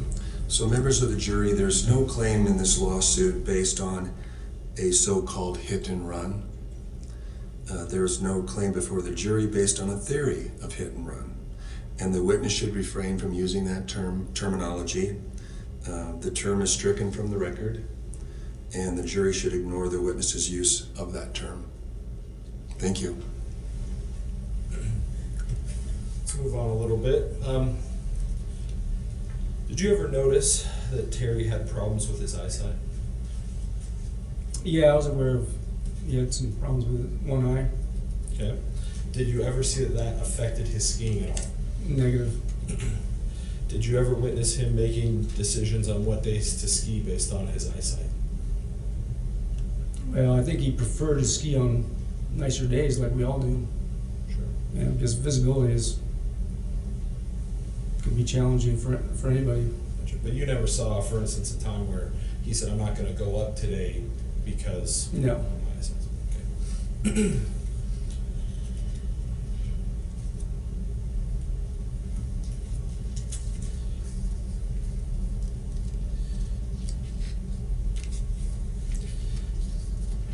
So going back a little bit, when Terry finally did describe what happened to you, or what happened to him, excuse me, to you, did he ever tell you that he lost consciousness? He did. Okay. Did he ever tell you that, and I think you said this already, but that he was taken off the mountain in a toboggan? He did. When he spoke to you a little while after this accident, did he tell you that he was sore, that he was still having pain? Absolutely. Where did he describe that pain, if you recall? Well, he had some broken ribs, main torso area. And did you see him, or what? Excuse me. When was the next time you actually physically saw him? That's a very good question. My recollection, it probably would have been within 2 weeks of the accident. Okay, so not immediately. immediate, but No. And when you saw him next, did you notice anything physically different about Terry? Not so much physical, other than walking slower and stuff, but mentally for sure. Okay, and what did you see that was mentally different? Just slower, trying to digest stuff in conversation and stuff, and decision-making type stuff. So in just 2 weeks or so, in between the last time you had seen him, you saw noticeable difference in his cognition, his ability to think. Absolutely. Okay. Did you notice any other differences in that time you saw him? Well, he lost his some of his motivation and excitement for. I mean, he's recovering from a major accident, so he was moving slower, less motivated, less excited, less enthusiastic. And did he describe that he was feeling different at that time to you? Yeah, he was. He knew he didn't have his full faculties at that point. And how did he describe those things to you? How did he convey that information to you? Well, he said that he'd start doing something, for example, like an easy task, and then just kind of stop and go, well, why did I come over to this part of the kitchen or the house? So he was having issues with memory. Gotcha. And when you saw him, was Carlene Davidson there? No, she was not. So this was after Carlene had left and he was having these kind of troubles. Yes. After the accident, has your relationship with Terry changed? It has. We had a very strong relationship, and I was actually staying at his house for prolonged periods through 2015, but it just so happened that we'd made a transition for the 2016 season, so I was actually not staying at Terry's at that point. So so I wasn't seeing him as much or doing as much with him. Would you still keep in contact with him though? Absolutely. I would, going from Arizona to Washington back and forth, I always stopped and stayed at his place in the fall and spring. Just to check in and keep the friendship going? Right, and I also go out to dinner with him on a regular basis. And when you checked in the next time, and we're talking now after that 2-week visit that you'd seen him. Following that, what changes did you see in Terry? The biggest changes I saw is in conversation. Like I said before, you know, he was a great conversationalist, and it became difficult because his comprehension had gone down. You get confused. You know, you start talking to him, and he thought you were talking about maybe someone else, and then you realize that he wasn't following the direction of the conversation. So confused, comprehension, and then, you know, after a few instances like that, you could tell he was getting frustrated with that. And so did he show little signs of frustration Yes. or anger? And how would that manifest that you saw? You could just see it, you know, he just kind of shake his head and then try to get back into the conversation. Did you ever witness that he was more depressed? I didn't actually witness that he was more depressed, but I witnessed that it was like a day and night as far as before and after the accident. He wasn't going, to my knowledge, he hasn't skied. I think he tried to go skiing a couple times, but he hasn't skied really since the accident. And I can't speak to going out and dancing, but it doesn't sound like he's been nearly as active. So. But you have not skied with him since the incident? I have not. Have you ever talked about skiing with him? I talked to him the first year after skiing, after his accident, about skiing. But it was clear to me that was kind of a dead-end road at that point. Just because he wasn't interested in it, or? He wasn't mentally prepared to ski again. You know. Did he ever describe to you how, you said you think he may have gone a couple times after the incident. Did he ever describe to you how those times went for him? No, he didn't. Did you ever see him be more paranoid after the accident? Yes. Describe that for us. Tell the Well, very basically, visiting his house, coming through on our trips to the north and back to the south, all of a sudden there were cameras in the house, multiple cameras in the house, and it was clear that he was videotaping both, you know, visual and audio, and it was just, I found it to be unusual and a little disturbing, you know, from my end. Gotcha. So he didn't have those cameras in the house before? No. Did you ever see him be have problems with headaches or dizziness? I didn't witness that. Do you ever say that he was having those problems to you? I can't recollect that he's ever said it to me.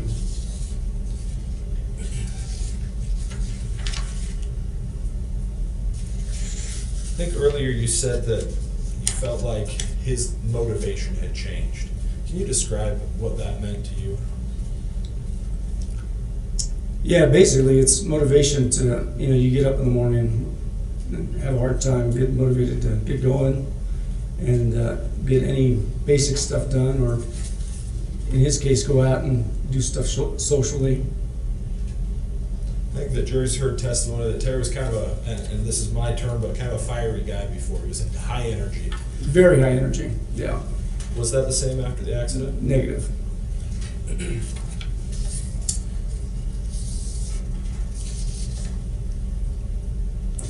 Did you ever hear, and it's been brought up a lot, and it will continue to be brought up, but did you ever hear anything about a GoPro video of this event?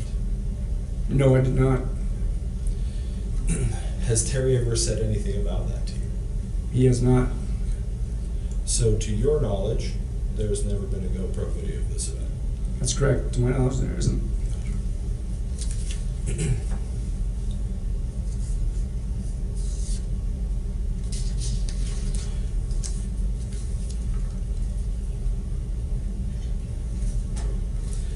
So just to recap, you would say that this ski accident has greatly impacted yours and Terry's relationship, is that correct? That is correct.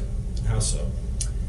It's not enjoyable to be around Terry like it used to be.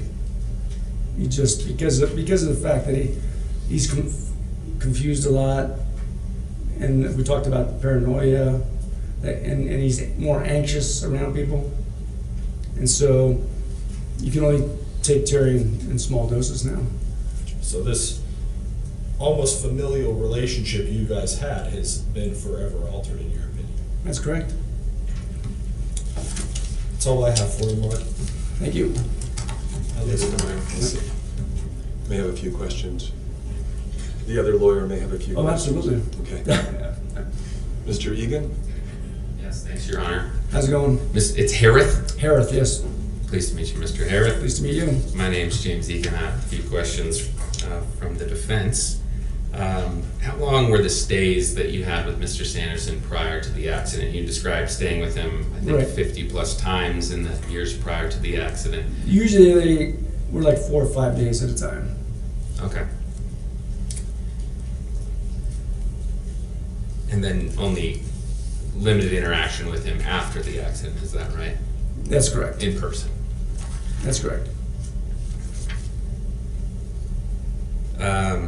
When you described your understanding of the accident as you received it from him, I just want to clarify, was it your understanding that that was his own first-person understanding, or that he had received that from someone else? That was his first-person understanding of the accident. So he didn't tell you, I was told this by somebody else. He did this not. is what happened. You used the word paranoia, which maybe is not a term that can be used technically, perhaps in a medical setting. You described cameras and kind of obsessiveness about people maybe watching him. I'm trying to make a sense of what you mean by Well, paranoia. Back to the paranoia, I also used being anxious around people. And so it also came out in the relationships. Okay. I saw him in relationships after the accident. Okay, so if he denied in medical records after the accident, he denied paranoia, would you be surprised? No. Okay, Not would at you all. dispute that? I wouldn't be surprised at that, Okay. at all.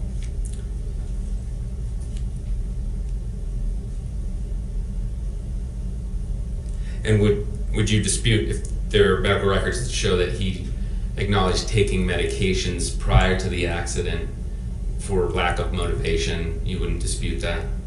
I have no knowledge of that. Okay.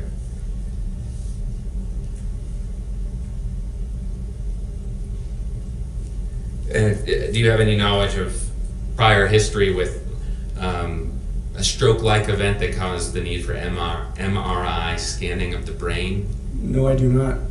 What about brain imaging findings years before the accident that are consistent with aging? Do you know anything about that? No, I do not. What about cancer diagnosis? I think he had prostate cancer.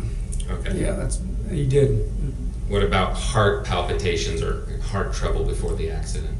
Not aware of that.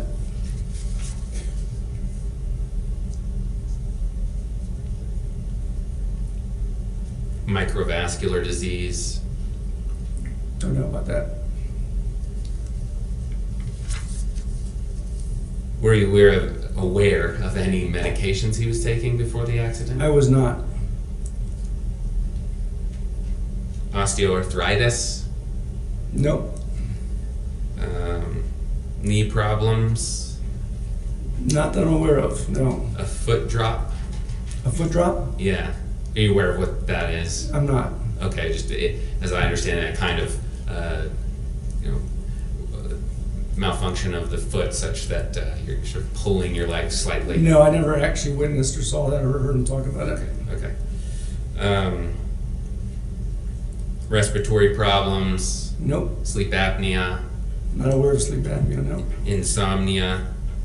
Nope. Okay. Anxiety before the accident, and I mean in the sense that he was taking medication for that condition, not just that. You're telling me he was anxious. taking medication? Yeah. Were you I'm not aware of that, no. You're not aware. Okay.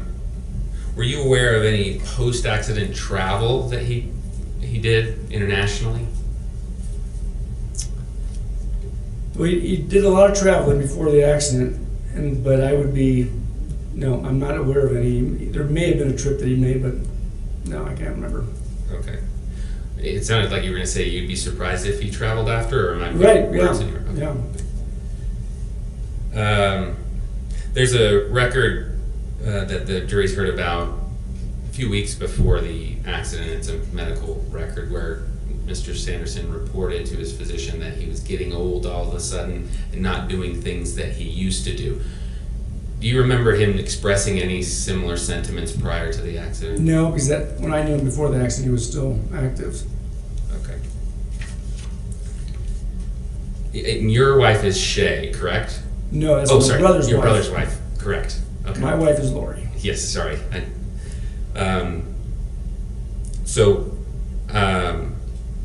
She, I believe, has described your relationship with Mark you are Mark, with Mr. Sanderson as one-sided.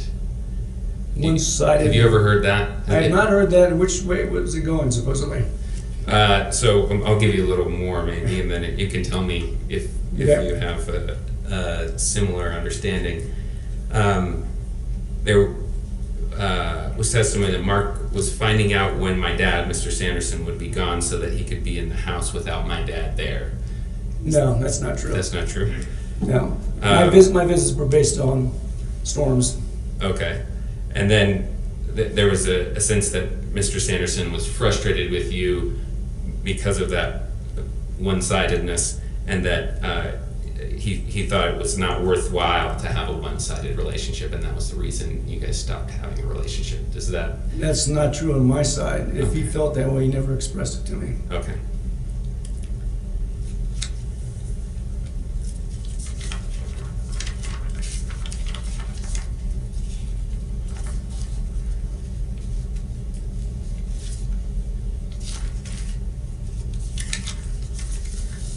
I think you said that you went to the home of Mr. Sanderson after the accident, maybe 2 weeks following. Is that correct? Well, I think we met up for dinner.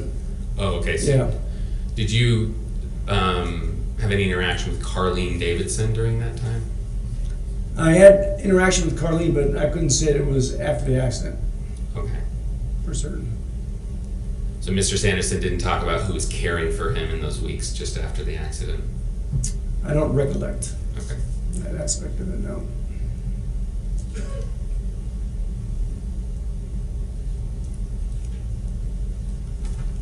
I believe that's all I have. Thanks. Thank you. Mr. Sorensen? Mr. Harrod, or Mark, do you discuss medications and medical conditions with all of your friends? No, I think it's a very personal thing, and I don't think I should be discussing or asking that kind of question with anybody. Do you ever read your friends' medical records? I do not. Okay. And would it surprise you, and I know that there were some questions about this one-sided relationship, just barely, would it surprise you if Shay Harrith actually said, I don't know if I would call it an estrangement. I don't think Mark knows why my dad hasn't been reaching out towards him. My dad would be civil to Mark, I believe, so it wasn't like a horrible thing that happened between them, as far as I know. He just thinks, I think my dad has forgotten how much Mark has really been there to help him through all of this. Would that surprise you? No. Okay. That's all I have for you. Thanks. Mr. Egan, anything else? No. All right. And is this witness under subpoena? So we can release him from the exclusionary rule? Okay. You're free to go. You have no further responsibilities here. Appreciate it. Thank you. Thank you.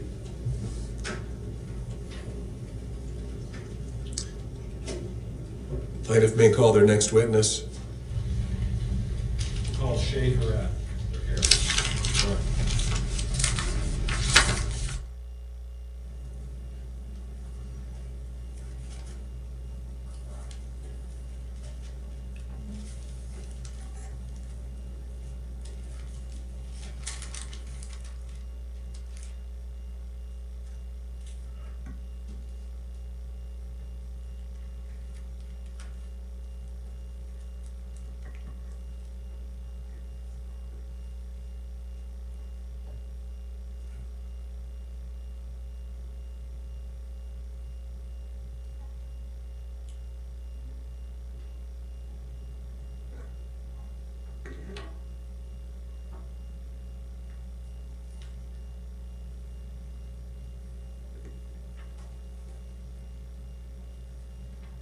How's the jury doing for a break? Why don't we take a short break? Or did the jury say they wanted a break? Okay, we'll take a short break then, and then we'll proceed to lunch after, or we'll stay in the courtroom until lunchtime after that. All rise for the jury.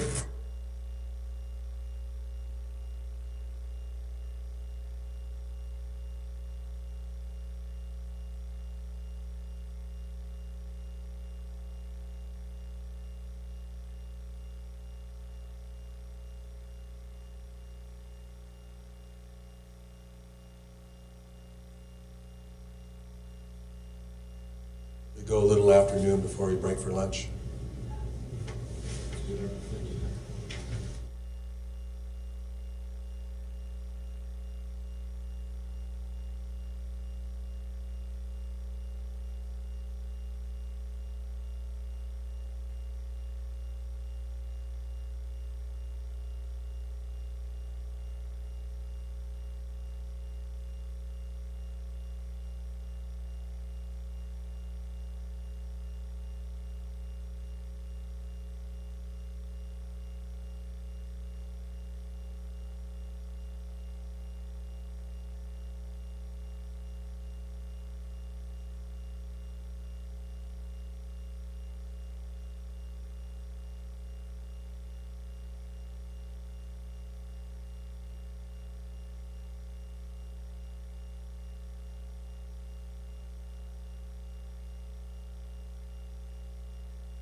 Juries are on their way.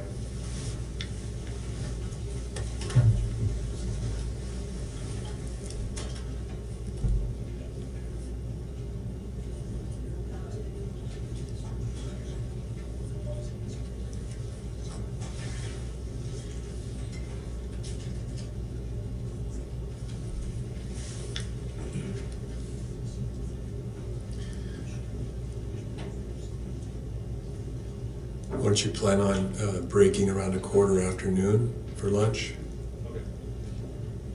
Or, you know, give or take, depending on where you're at.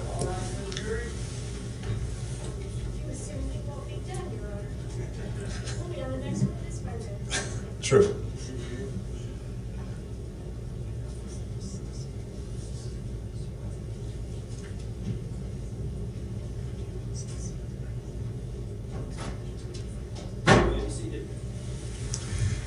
Mr. Sorensen? Thank you.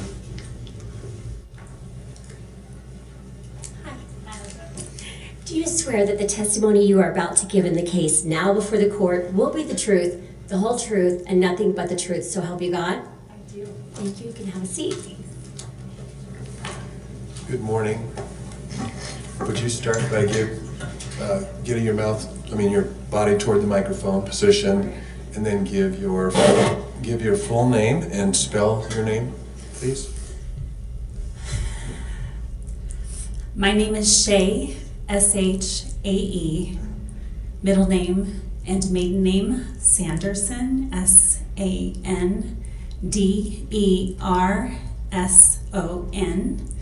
Last name is pronounced like Harris with a lisp. It's Harith. H-E-R-A-T-H. Hi, Shae. Hello. Just as a little preliminary matter, as we're talking, just remember to say yes or no instead of nodding or it's okay. Yes, sir. I know you're nervous. Yes, I am. Yeah, so that's okay. But what I say is less important than what the jury hears you say. Okay. So we're talking right now, but if you wouldn't mind addressing the jury when you're asking your questions, or when you're answering your questions, excuse me, that would be wonderful. Sounds good. Thank you. Why don't we start, since you've already said your name, by telling us where you went to high school? I went to high school in Soda Springs, Idaho, and it's a small little town. And then where'd you go on to college? I started at Utah State University in Logan, Utah, and transferred up to University of Idaho in Moscow, Idaho. Okay. And did you graduate from college? I did. Okay. What was your degree? I have a bachelor's of landscape architecture. Okay. And briefly for us, give us, after college, a little bit of your work history. After college, I took my first job in Beaverton, Oregon, which is funny because it's really close to where I was born in Hillsboro, Oregon. So I was returning back to where my roots were. And I worked for a small family-owned business. My boss was about 72 years old, and his daughter also was my boss, but he was the most joyful man I've ever known. He made me laugh every day, and he passed away recently, and he's going to be missed, but he's with me in my heart. Thank you. Thank you for sharing that. We have tissues here if you need. Oh, thanks. I will be needing those. Do you need some too?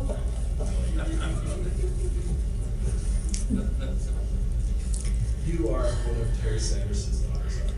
I am. Okay, so give us the birth order if you wouldn't mind. Yes, I am the eldest of 3 girls, and my middle sister, Polly, has testified already. She's 3 years younger than I am, and I call her my baby sister, but she's not a baby. Her name is Jenny B, and she is 9 years younger than I am, and I was a mom to her, essentially. And would you describe your sister relationship as a close one? Very, very close relationship with my sisters. More so with Polly because she was only 3 years younger than me, and I missed out on about 9 years of my little sister Jenny B's growing up. It was kind of surprising. We would see each other on vacations and in between, but I didn't get to witness her growing up. When you went to college, were you roommates with Polly? I was roommates with Polly, and she had a hard time waking up in the morning, and so often I had to go into her bedroom and shake her because her alarm would go off for a long period of time. She was my best roommate. Yeah, and friend. What was it like growing up with Terry as your father? So I really idolized my dad growing up because he was an extrovert, he was gregarious, everyone seemed to love him. He had this zest for life, and he just wanted to know so much. He loved to immerse himself in learning more and more about, especially in the health industry. He would read through his medical journals and stuff. But he was a very engaged dad. He would always show up for our events and usually stay and talk with everyone in the community afterwards for hours and hours. So luckily it was nice I could just walk home because otherwise I would be there forever. Let's see. Could you read? I think you've answered my question. Okay, good enough. So, I'll keep going, otherwise it's I'll okay. stop me. It's okay. I will tell you that things did change later on as I grew up.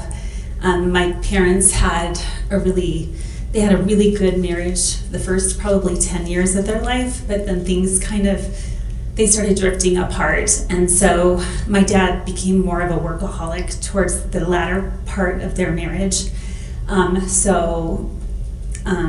That was really I think we could feel that as a family, that things weren't good between them.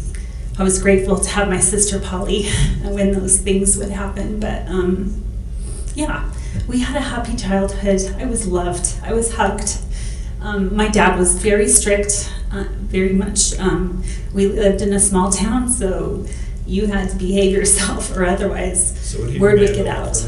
Oh, he was highly demanding, yes. Would he set expectations and hope that you meet them? Yeah, that's exactly right. He expected a lot of us girls, and he also kept us incredibly busy, singing voice lessons and acting and dancing. And so my mom was the taxi driver, but she also had a full-time job. Gotcha. Yeah. So did you have the opportunity to work with him in his eye clinics as well? I did. Actually, I was so blessed because there weren't a lot of jobs in my tiny little town. My dad hired me as a 6th grader. I cleaned his office 3 days a week. And then gradually, as I got older, he would teach me more and more of the business. And so I would work with the ladies and help them out and, verify glasses and make sure they were the right prescription, that sort of thing. And I cleaned lots and lots of glasses when I was a 6th grader and probably 7th and 8th grade. So you got to know your dad from a father perspective, but also see him interact in a business perspective. I did, and he was amazing, so well organized. He ran that office like a tight ship. He just, everyone had a job to do, and they did it with a smile on their face and love in their heart. And I learned a lot working with him, just about character, really. And I remember him one time, I was going down the hall and he said, "Shay, you need to walk with purpose. When you go somewhere, walk like you know where you're going and what you're doing." And I thought, that's a good way, to live your life instead of stumbling through life or, I don't know. We've heard, I think your sisters testified about his desire to mentor. So did you feel that same feeling growing up? Absolutely. My dad was all about trying to fill our we sisters' heads with as much information as we could. Every road sign that had information on the history, we were pulling over and reading that, going to museums. He really, I think he was very much about character development in us girls. the importance of honesty. Yeah, just being a good human being. I think that's mostly what I have to Just say. a little bit. What was your dad like physically growing up? Did you ever notice him to be deficient in any way? My dad could do anything. In fact, he tried doing a backflip on the trampoline after I had shown him how I could do a backflip. It didn't turn out so well, but he could do almost anything except for a backflip. How old was he at the time? Oh, Frames like 10 years ago, 20 years ago, because this all is just like historical. Yeah, just to establish its relevance. What time with your... with my backflipping, Yes. let's see, I broke my arm in 3rd grade. It would have been before 3rd grade, so I was 10 years old, so 1980s maybe. Thank you.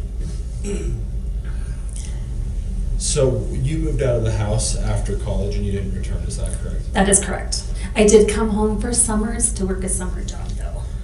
Was that working in your dad's clinic or was that somewhere else? Only my after my freshman year in college did I come home and work for my dad. The other years I was trying to get more landscape architecture background, work experience, and so it was just that year. Before the accident and in your time you spent living in the house and even up until 2016, did you ever see your dad have any problems driving a car? No. He was the ultimate multitasker and drove a car with ease. Gotcha. When you say multitasker, I think there was some testimony yesterday that he would read a book sometimes while driving. Is that nerve-wracking for you? Yeah, as a child, I was a little anxious, and when we would head to Montana where the roads go forever straight away, he would actually have a book in his hand while he's driving down these straight roads. And I tended to be a nervous person, so I was always a little bit, probably why I got car sickness maybe, on edge when he was driving and trying to do something else. But he was never in an accident, as far as I know. I'm sure maybe someone else has everything about him, but I don't recall that ever being a thing. Moving forward in our timeline a little bit closer to the time of this accident, in roughly 2009 to the time of the accident, were you aware of any of your father's chronic medical conditions? I recently found an email. Well, first of all, my dad is a really private person, and also he doesn't ever want to be a complainer. And so he has a tendency to keep things to himself. He doesn't share when things are going bad. I think he just doesn't like to be around those kind of complaining people, and so he didn't want to be that kind of person. So I really had very little knowledge about what was going on in my dad's life. He only would call us if he was in a good mood. So, but that being said, just recently I did come across a letter that broke my heart. He said that he... Before... Is this too much? No, it was... Just objection, hearsay. Can I get a ruling? I don't know what we're doing here, so can you ask another question? Yeah, I'll move on. Let's move to the day of this incident, February of 2016. How did you first hear that your father had been in a ski collision? I believe that I got an email that said, "I'm famous," in the subject line, and I was like, what are you talking about? And then below there was a link that said, here is information, I may not be quoting it exactly right, from my friend and eyewitness. And then there was a link below. And that link below, I couldn't ever look at it because you had to be like a meetup member or something. But I have a vague recollection of actually calling my dad and saying, can you give me your meetup group number so I can actually look at this? And he was able to give me that information. So I may or may not have seen what was in that link. You don't remember the day of hitting that link and knowing what it was? I don't know for sure at what point I looked at it. Just a little background information. I had a ski accident 3 weeks prior to my dad. I had torn my ACL and my MCL. I was not sleeping very well. I had my leg propped up on a pillow with ice around my knee. And I also had a 4-year-old and an 8-year-old to take care of at the time. So my memory of what happened during that period is very foggy. That's fine. I'm Yeah. gonna put up Okay. that email, or at least the paper copy of the email. And this has already been marked as, I think, Defense Exhibit 111. And it's been discussed quite a bit. But, D102 is the same thing and will be a lot clearer if you want it. Do you want it? well, we're gonna go through this just the way it is for right now. Well, I I know checked it's- because the top portion is not evidence. Why don't we take it down and why don't you use the exhibit that has been, unless you need for some reason to enter this one, Mr. Sorensen? This is okay as he's doing it, Your Honor. Just the top third is not evidence. Well, I'd rather that the jury not be published a document Thanks. that hasn't been entered. All right. I want to make you all aware that you are giving out information when we're looking on these private information.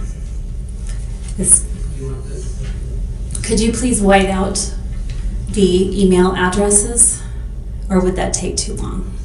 Sure. Or you could just fold over that piece of information. Thank you so much.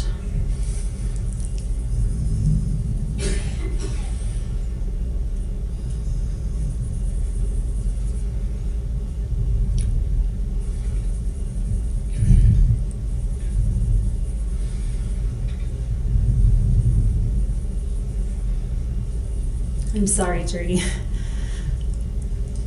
That was a reasonable request. Thank you, Defense 102. Thank you, counsel. We've discussed this quite a bit, and we will continue to.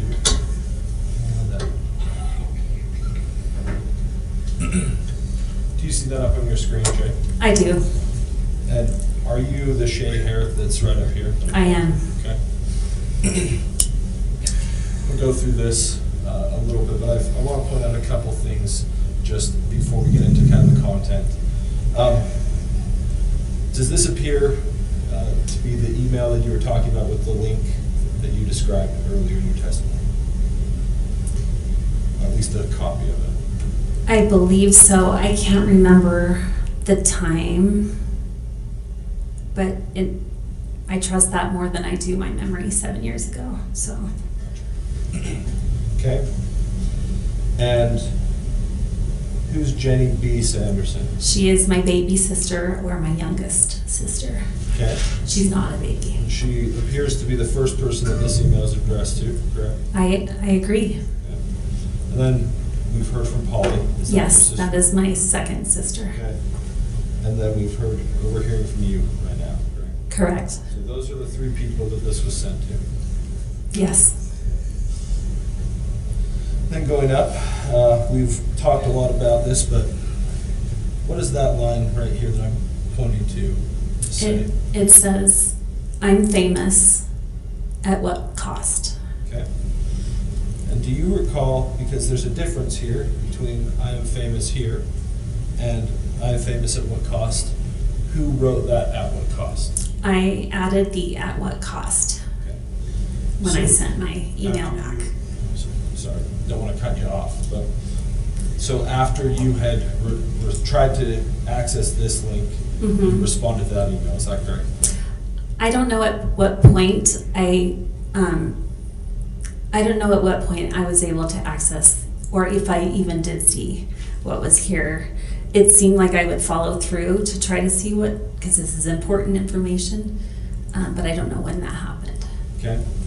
And I think you said earlier that when you tried to access this, it was a meetup group login, or You were required to meet up with blogging? Yes. Okay. And I wasn't a member of Meetup, so I was unable to access that. But I knew my dad was. Okay.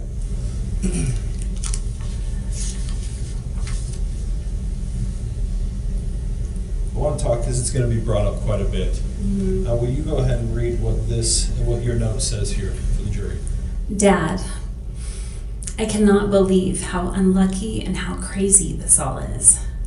I also can't believe this is all on GoPro. What are the chances? I am so glad you're okay. How are you feeling this evening? Love, Shay. Okay. Now, Shay, this is an important answer, but with that, after being sent that link, how did any reference to a GoPro video come up that you responded in the way that you did? So we did this in an opposite order. My apologies, 7 years is a long time for my brain. I received a phone call, and thanks to Gwyneth Paltrow's team, they were able to put together the timeline of things, and I had forgotten that actually I got a phone call at 6:13 p.m. that evening, and then I had a conversation with my dad about what had happened, and then the email came later on in the evening. And now I can't remember the question. Do you mind asking again? You mentioned you had a phone call with your father. Yes. How did that instruct or have influence on this response? Okay. After my dad told me about what he was feeling and that he could hardly think, his brain was numb, and that he couldn't take a breath without feeling a stabbing sensation in his chest, and that he had rung his bell. I believe he mentioned that with this big resort and so many people on this green run, there had to be GoPro video. Overruled. Go ahead, continue. And so he said there has to be GoPro footage. There just has to be, because there was this big blood-curdling scream before I got hit in the back, and that means that a person that had a helmet cam of this GoPro would look towards the scream and catch it all on video. And so I thought, that's brilliant. You know, then we have complete evidence of what happened and who was at fault. And so I kind of assumed that maybe this was GoPro video, and we could rest easy because we would know what happened. But you had never, he didn't show you a GoPro video? No, I've never seen GoPro video, and it does not exist as far as I know. So, and now, after this email, you still have not seen any GoPro video? I have not seen any GoPro video.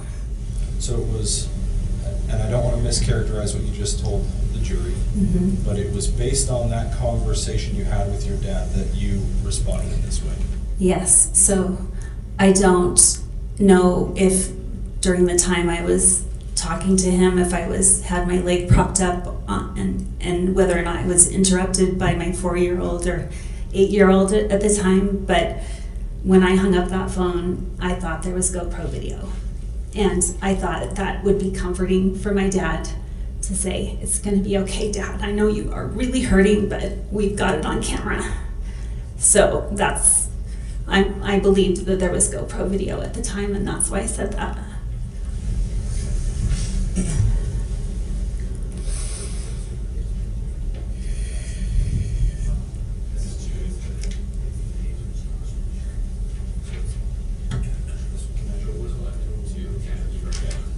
All right. Just want to clear this before we go into that. Lawrence, I've left my water bottle next to you. Could you please grab it for me? The reason that I've laid them on top of each other here is going to be important for the jury.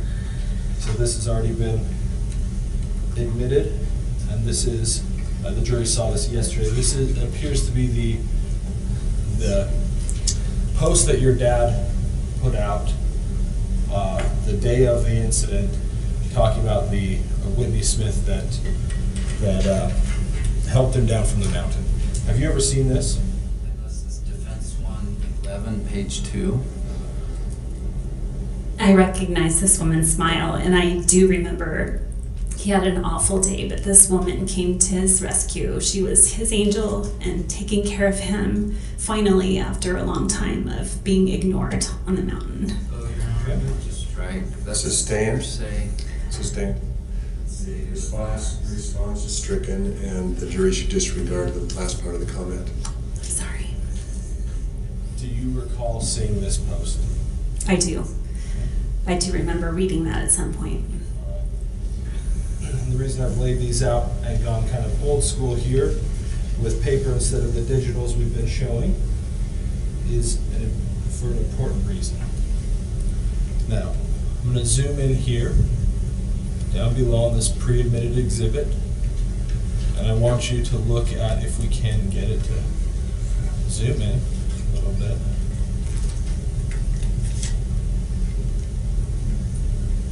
We'll focus it up.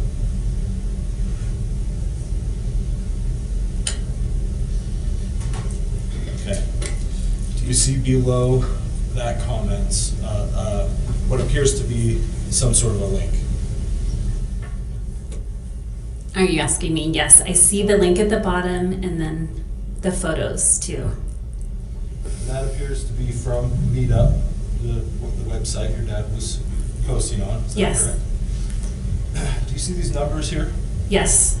Okay, you see photos and then slash and some numbers. Yes. Okay?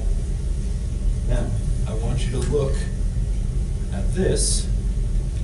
I want you to look and see and tell me, I mean, it's a lot of numbers, but do the photos at the numbers at the end of that exhibit, with this exhibit here, do these numbers correlate or match any of these numbers down here? Give you a minute to look at it. Okay.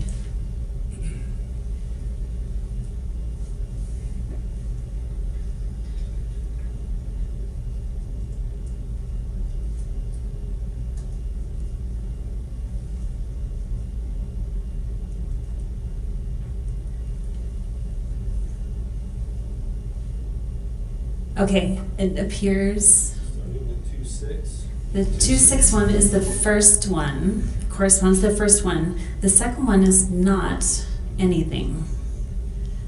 And then this. And the last one matches up with the exception of the last digit, which is a 2 instead of a 0. Okay. But they're close, is that correct? They're very close. Okay. One's right on, the other is close.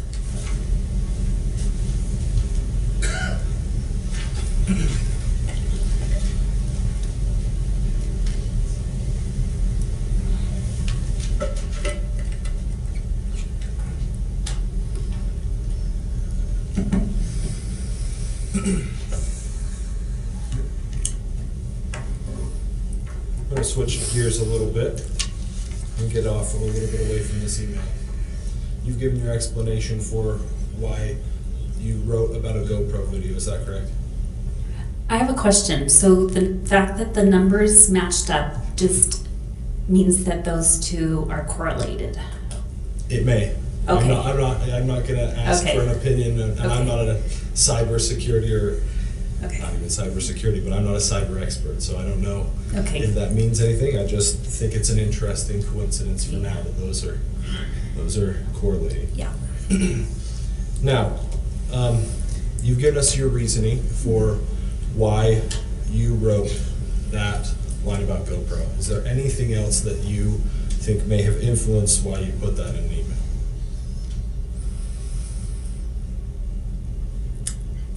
I think I've already said, I think I just wanted my dad to have peace of mind that there was video footage out there that was gonna show what happened.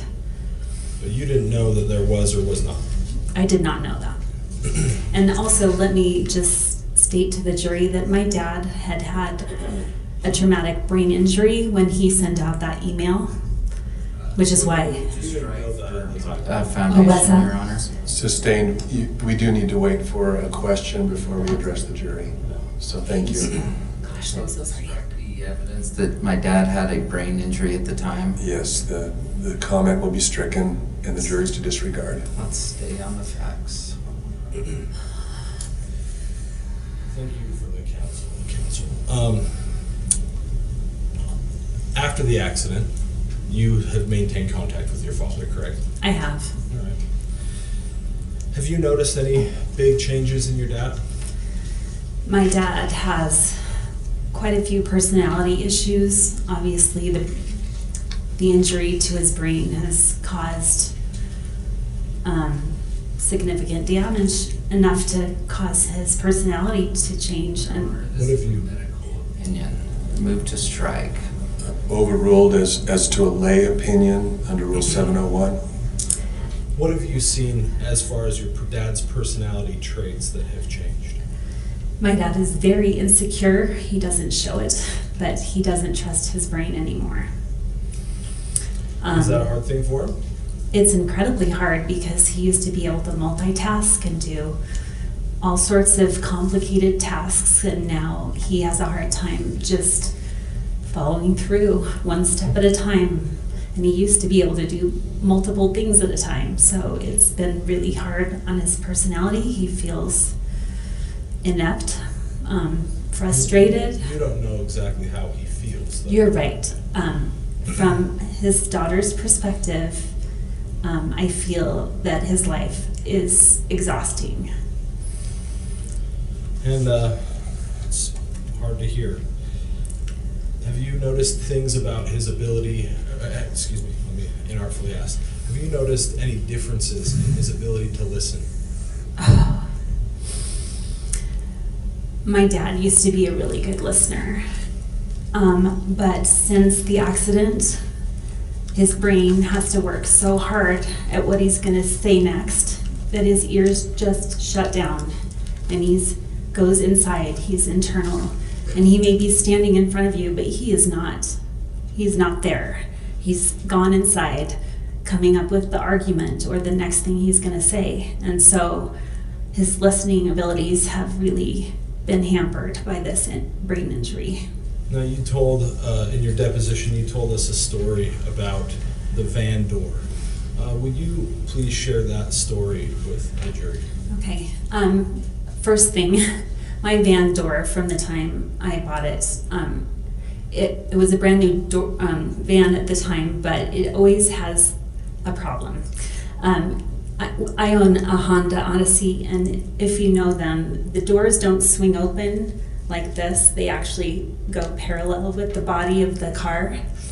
And so... Can we just get a foundation for what time frame we're talking about? She did say after this incident. When did you buy the car? My daughter was born in 2012. So this happened after 2012. This happened when my oldest was 11, so it's been about 6 years ago. So this was after the... This was after the accident, yeah. Thank you. So this van door, because children sometimes ride in it, has an optical sensor that will back the door up. The door will not close automatically, mechanically, if it senses there is something in the way, and that's to prevent a kid's arm or something getting caught in the door. But my van door has had a problem with it thinking that there's something there when there isn't. And there's a really easy fix. You just go to the driver's side, and there's a manual toggle on the dashboard where you turn off the electronics part and you can manually shut the door. Okay, that should be enough background information.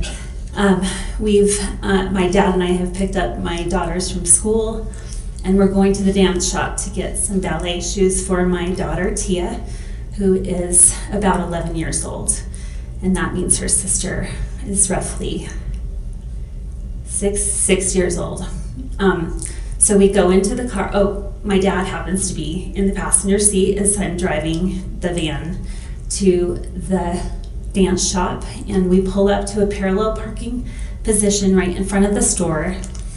And because my 6-year-old is in a booster and there's oncoming traffic, I'm paying close attention to get her out.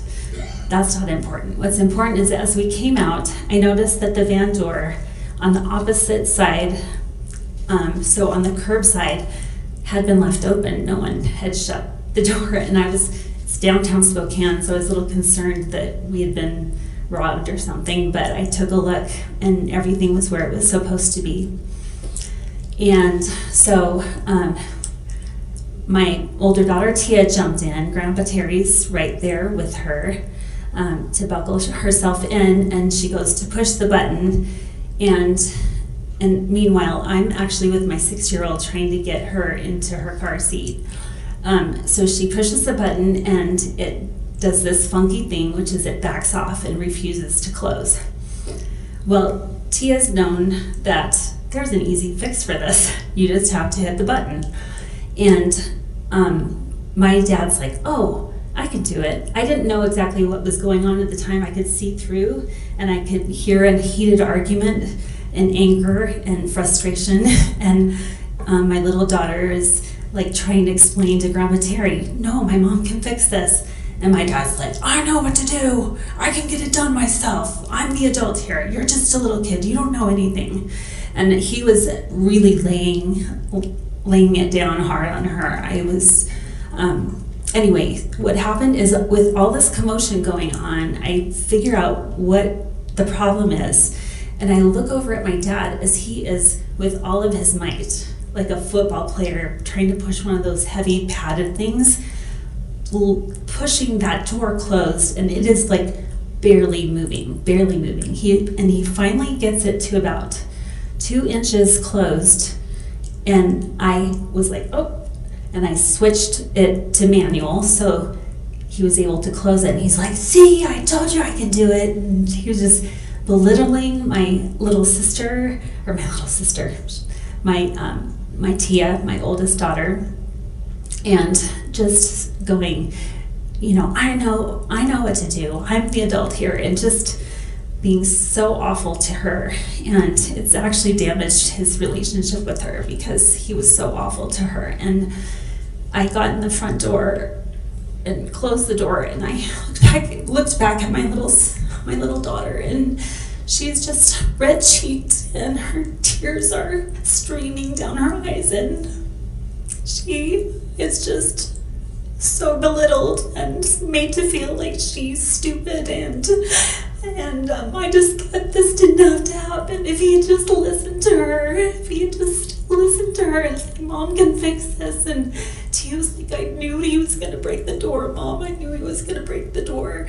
And he didn't, luckily, but it was an awful experience, and I have never known my dad to raise his voice or scream or belittle or do those sorts of things. It was just very uncharacteristic of him. And has Tia told you how she feels about that? Relationship? She does not like my dad. She doesn't like him.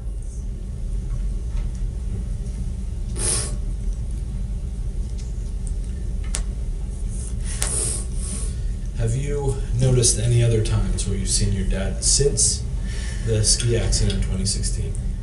Have you seen any other times where your dad's raised his voice in anger like he was against his granddaughter? That was actually the worst I've ever seen, and I will say that my dad and I see eye to eye a lot, so there's not been a lot for us to argue or fight about. So I know my sister Polly alluded to an interaction that she witnessed with my baby sister Jenny, my youngest sister Jenny, in which he got right in her face and said F you, like screamed F you at her, which again, he doesn't talk like that, and he doesn't raise his voice and scream. That was not the old Terry that I knew as a dad. You had never seen that growing up with him? No, not at all. He was so patient.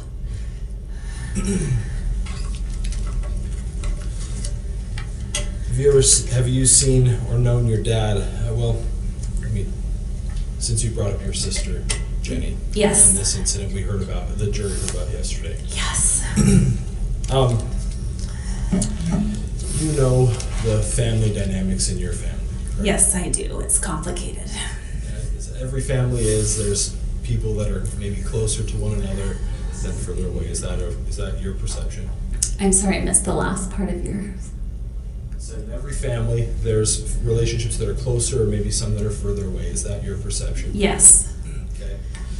And how would you characterize your father's, from your own opinion, your father's and Jenny's relationship? Before the accident or after the accident? Let's say before, and then we'll ask after. Okay. My sister, Jenny B, is neurotypical, and she... A conference at your Sure. bar? Yeah, sure.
All right, this appears to be a good time to take our lunch recess, so we will do that at this time. We're returning at 1:30.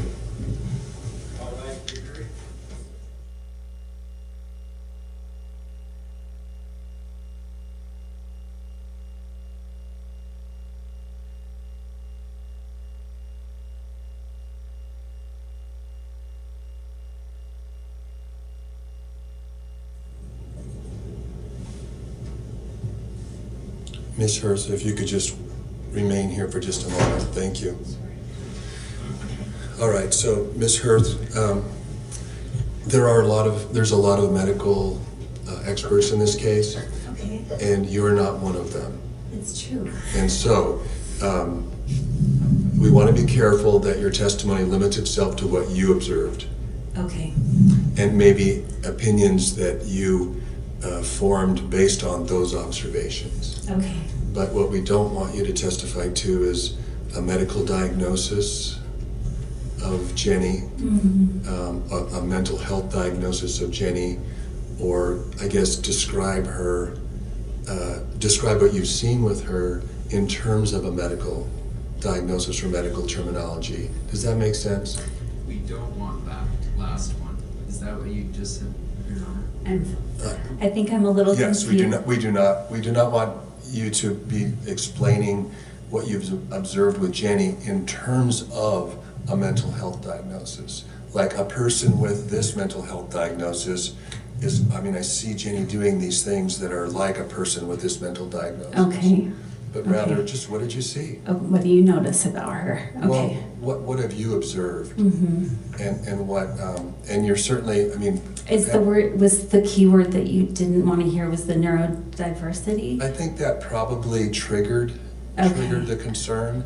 Because that's more of a medical terminology? I'm not sure. Okay. It doesn't sound like an everyday observation, though. You're right. So, okay, I understand. I mean, I could see you translating. I mean, if you made an observation about Jenny, Mm-hmm. and you're using that term to describe that observation, I could see you translating that into everyday words. Okay. As to what you saw and what you observed. Okay. But in terms of using a medical sounding name, I guess, or label. Okay. That's what we need you to avoid. Okay. Is council okay with that instruction? Yes, and I just want to make one other statement that's separate from this. Just a minute, Ben. Thanks. Well, I don't want to conflate the two. Are you okay with that instruction to the witness? Yes. Okay. Your Honor, Ms. we're Bones? making copies. My staff has advised me that somehow with the help of it, I'm not even gonna misspeak, except someone has accessed that link that we've been trying to get. Is that just what? Well, I'm gonna hand out copies. why don't we do this in chambers? And if you need to put something on the record, we can do that after that. Sure, and I'm not even prepared to. I've just been advised that that link has been accessed. Not a GoPro link, but the actual link. It's just that this witness is under the exclusionary rule, and I'd rather not discuss it in front of this witness. Fair enough. Should we meet at, when do you want to meet? 1:15, would that be enough time? Sure, in chambers? Yeah, let's start in chambers. And if you could make me a copy. Yeah, we're making some copies. I just got handed it. Okay, Thanks. thank you.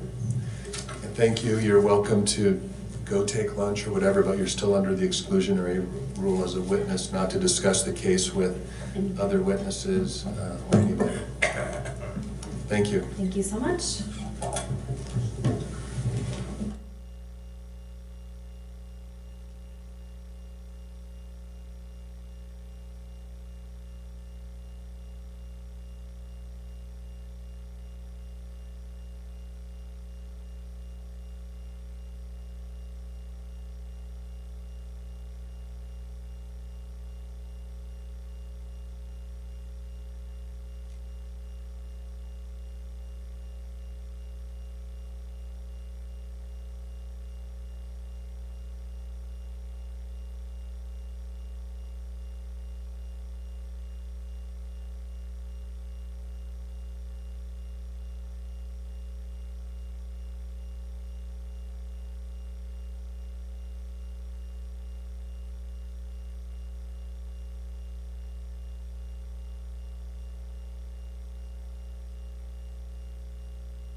presiding.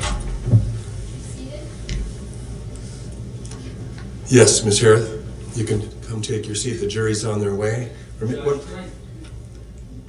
Quick comment. This applies to both sides. Sometimes someone's running to the bathroom like Steve Owens. I don't think we should start without him or start without me. It may just be a 30-second delay, but I just hate to come running in and jury. So Each time that I do start without all the lawyers here, I'm getting an okay from the tables. Like it's okay to begin. So I guess let your table know. Don't start without me. okay. If you have to leave. Your Honor, what can I about a test? Absolutely. Yeah. At any time. Yeah, just turn to me and do that. Sure. Let them know.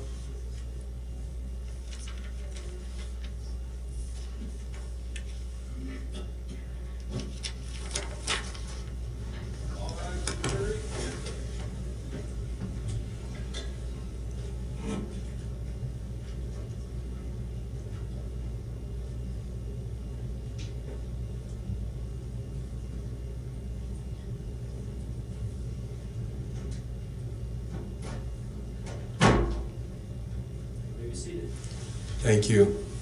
Mr. Sorensen?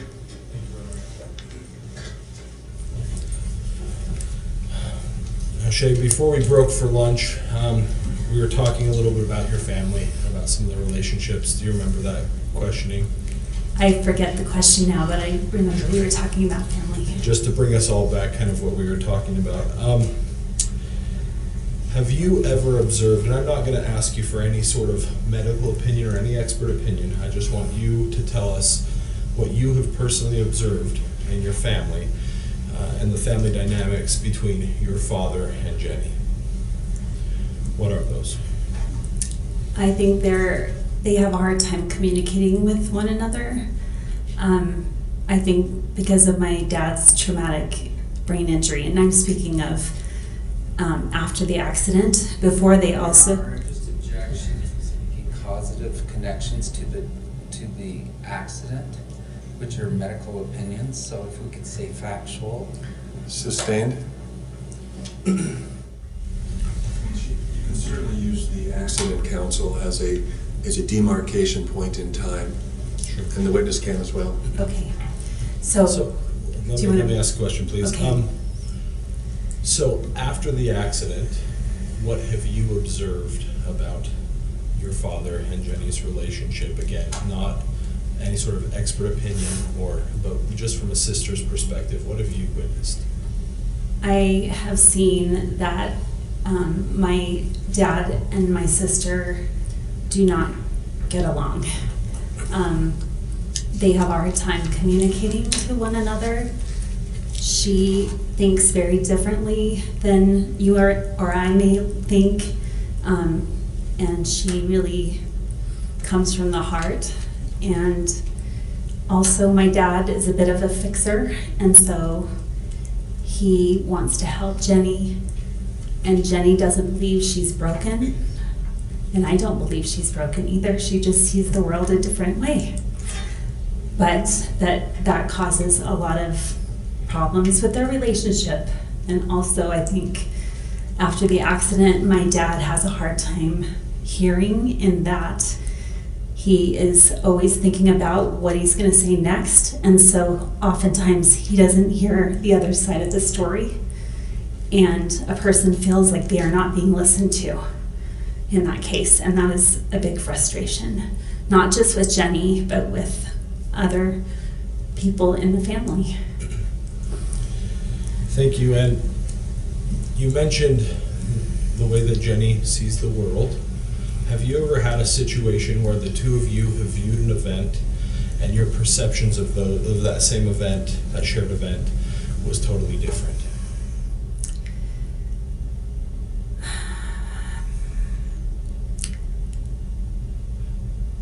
There was a time when the three sisters got together for a little gathering at my mom's house when my mom wasn't there.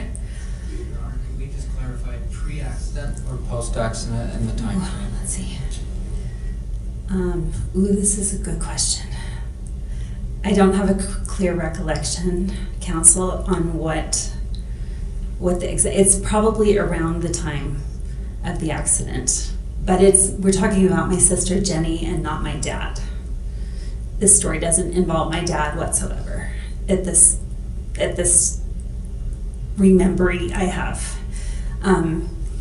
There was a time when the three of us girls were sitting on my mom's bed downstairs, and for some reason Jenny B was very upset with Polly, and she was very angry, and she was yelling at Polly, and I could not understand where Jenny was coming from. I didn't understand why she was so angry with Polly, because she's really good friends with Polly.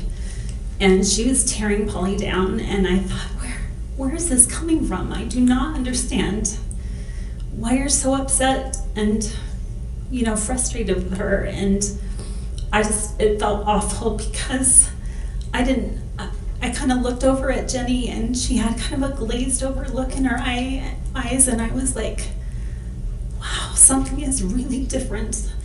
I can't put a finger on it, but something is really different with the way that she's experiencing this right now. And I'm sure that's her truth at the time, but it didn't feel like my sister Polly deserved to be treated like that. It was really hard. Thank you for sharing that.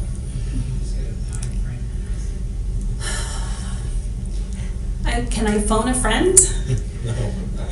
Not right now. I think we can do that on cross-examination. She already said it was around the time of the incident. I'm gonna move on a little bit. Okay. Last little bit of questioning here for you.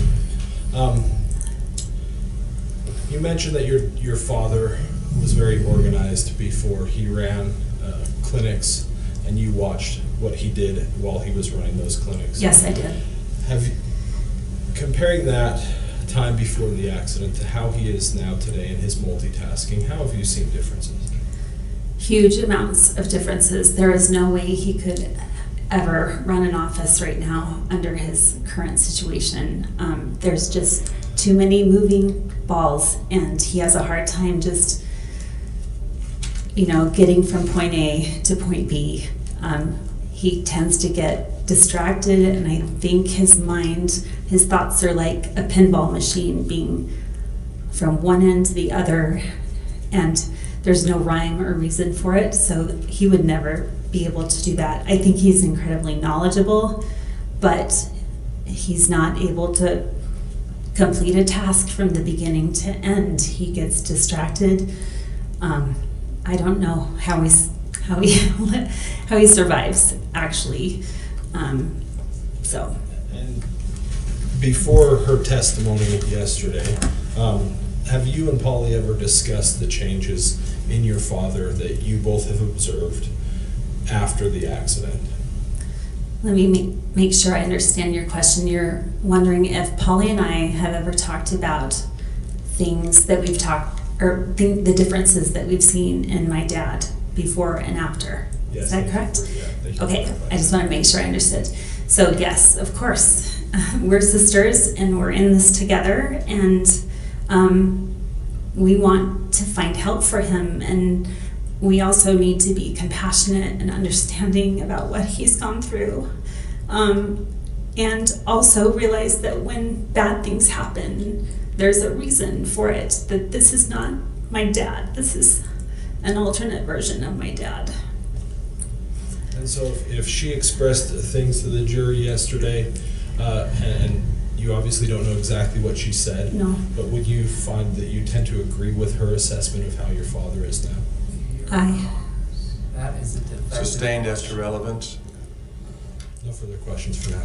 Okay, thank you.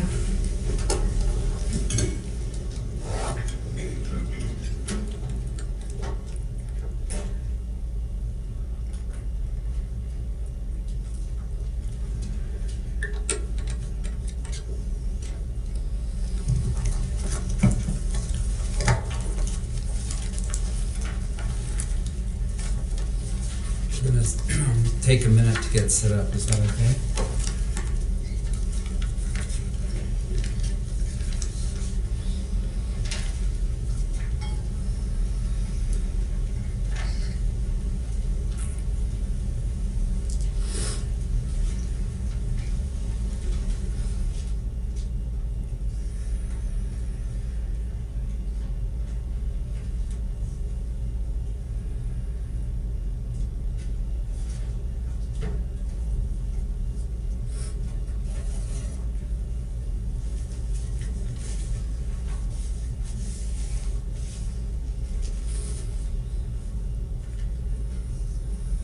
Okay. You mentioned your dad needs to be dealt with compassion. Did you say that? That my dad needs compassion. I think every human being needs compassion. All right. You understand my client says your dad plowed into her back? I did hear that.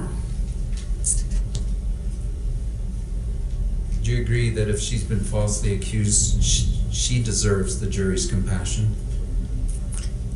Objection, argument Sustained.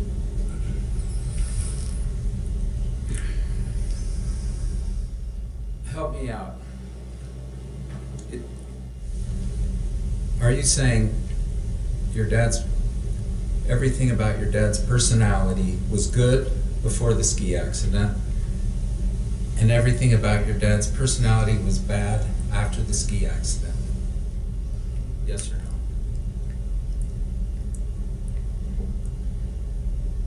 I am not saying that. All right. So let's splice that in half now. There were problems with your dad's mental health prior to the ski collision. Do you agree? I don't know that. All right. There were defects in his personality prior to the ski collision. Do you agree? I do not know that. All right. So I am trying to sort of reconcile these answers. So I heard you saying you're not saying your dad's personality, everything about him, was perfect before. True? Could you restate that question? It was confusing. It is confusing. Sorry. I feel like the wet blanket in your family exposing unpleasantries because your family is painting an unfavorably positive view of your dad before the accident. That's the preface. Overruled. Do you understand why I would do that? I'm not you, and I can't be in your mind and in your situation, so I don't know your perspective. Do you agree though, if we're saying the ski accident utterly changed his life? You're saying that, aren't you? Utterly changed his life. Are you saying that? Yes or no? I can't answer that. All right. Is it fair in your mind, at least, to look at your dad before versus after the ski accident? Like in terms That's of... not a question, I'm sorry. Is it fair? Like on anger, on emotions, on relationships, on all these things you've been saying are different. Do you agree that we ought to at least look at how things were right before the ski collision and then talk about what they are now? That's a portion of the time, yes. Okay. So I'm trying to do that in my next hour or two. I'm just letting you know. What?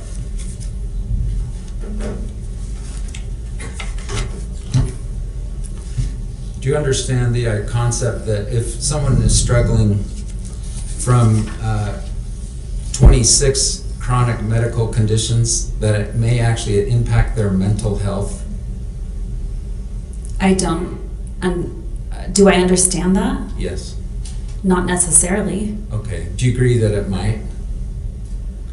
It depends. I mean, this person gets a hangnail a lot. And That's also, not a problem. I don't have his medical records. I don't know anything about his medical records unless he's shared them with me, which he is a very private man. This is a tough spot for you to be in. Do you agree this is unpleasant for you? It's not the first place I would choose to be right now. I mean, you love your dad. You want him to stand by him and support him. Is that fair? I do. Even still, when you heard that he was demanding $3 million, you were shocked by that number. Do you agree? Those are your words, not mine. They are your words in your deposition. Do you recall this? Shocked. I was shocked. If my deposition said it, then it must have been said. Did you say it? Did you read your deposition in preparation for today? I have not committed it to memory. Do you remember? Do you remember a lot of questions about that you thought it was like, seemed like way too much money? Those were not my words. All right. Well, we'll get Not, I mean, if you want to pull that up, those words in my deposition, I would defer to you and to the deposition. Your Honor, I want to pull up Defense 111, page 44. That's a received exhibit, right? I don't know. Page what? It's Exhibit 111, page 44. Has that been received?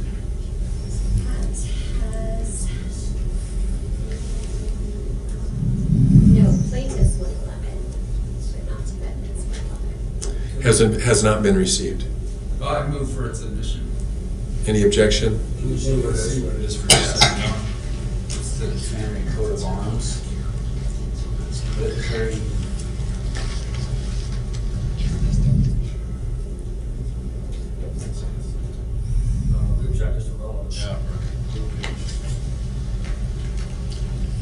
So how do we do this, Your Honor? How do you want to do it? I've got a, Terry, I can explain or we can come to the bench. Well, I mean, is it relevant? I think highly. All right, well, we'll go ahead and proceed Okay. if that's the objection, and I Okay. expect the relevance to be shown. Your binder, can you turn to, can I come, do you have a defense binder there? I do not have anything. Just for the record, Defense Exhibit 111, page 44, is conditionally received upon showing relevance. May I approach? Yes. Sure. There's one right here. Oh, thank you. Let me show you this document. Okay.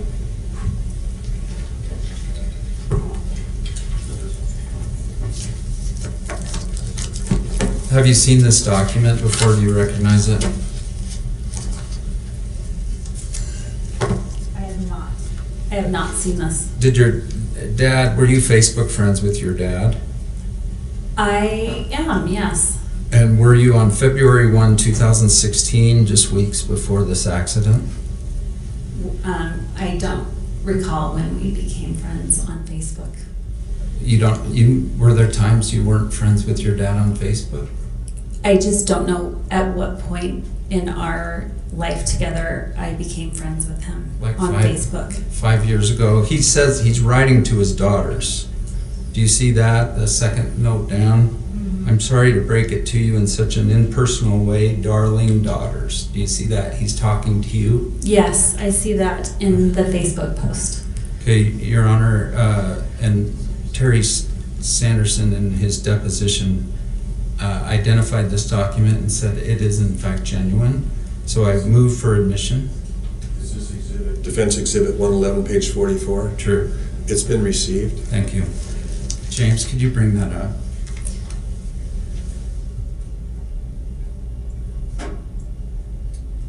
Do you understand I take no pleasure in finding these defects in Terry and your dad prior to the injury? I'm sorry, could you repeat that? Do you understand I take no pleasure in finding defects in your dad's mental health prior to this injury? Okay. Okay, take a look at that document. James, could you bring that up? And maybe just do the first top half, James. Your dad recognized this, that he posted this as... He did. And, This is the first time I've seen it. all right. That I can remember. And that's a straight jacket. And does that sound like your dad's sense of humor? Poking fun at himself, I suppose. And mental health, like that he's in a straight jacket. Does that sound like your dad's humor? My dad has different kinds of humor. All right. Let's I go to the... I don't know that it really does fit him. And then he did a little note to the daughters here. Mm-hmm. Terry Sanderson, I'm sorry to break it to you in such an impersonal way, darling daughters. Do you believe you received that? I don't recall ever seeing this post. I was a busy mom of a 4 and an 8-year-old, and I did not really check into Facebook a whole lot. All right, we can take it down. So,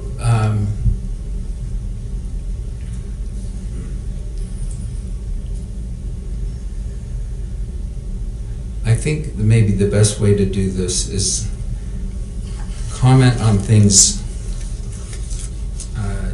Jenny said and ask you if you also observe that, okay? Okay.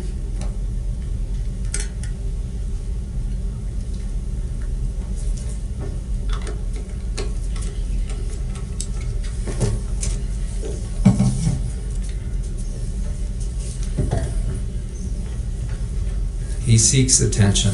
This is all before the accident. Do you agree that your dad was a seeker of attention before this accident? He liked attention.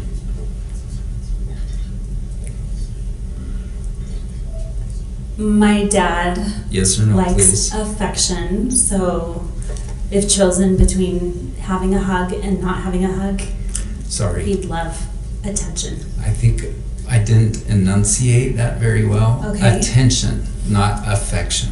Okay. So he seeks attention. He likes attention. Do you agree or disagree? And then I'm going to move on regardless of what you say. Okay. Sometimes. Do you think the notoriety of this case would make him makes him feel powerful? I'm not using the deposition. Overruled? Could you re-ask? Yeah, do you agree with this idea that the notoriety of this lawsuit makes him feel powerful?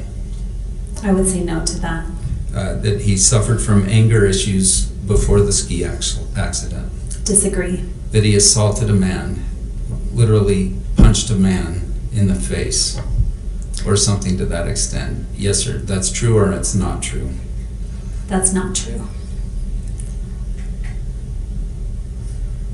Why would Jenny tell me that? Why would Jenny tell you that? Yeah.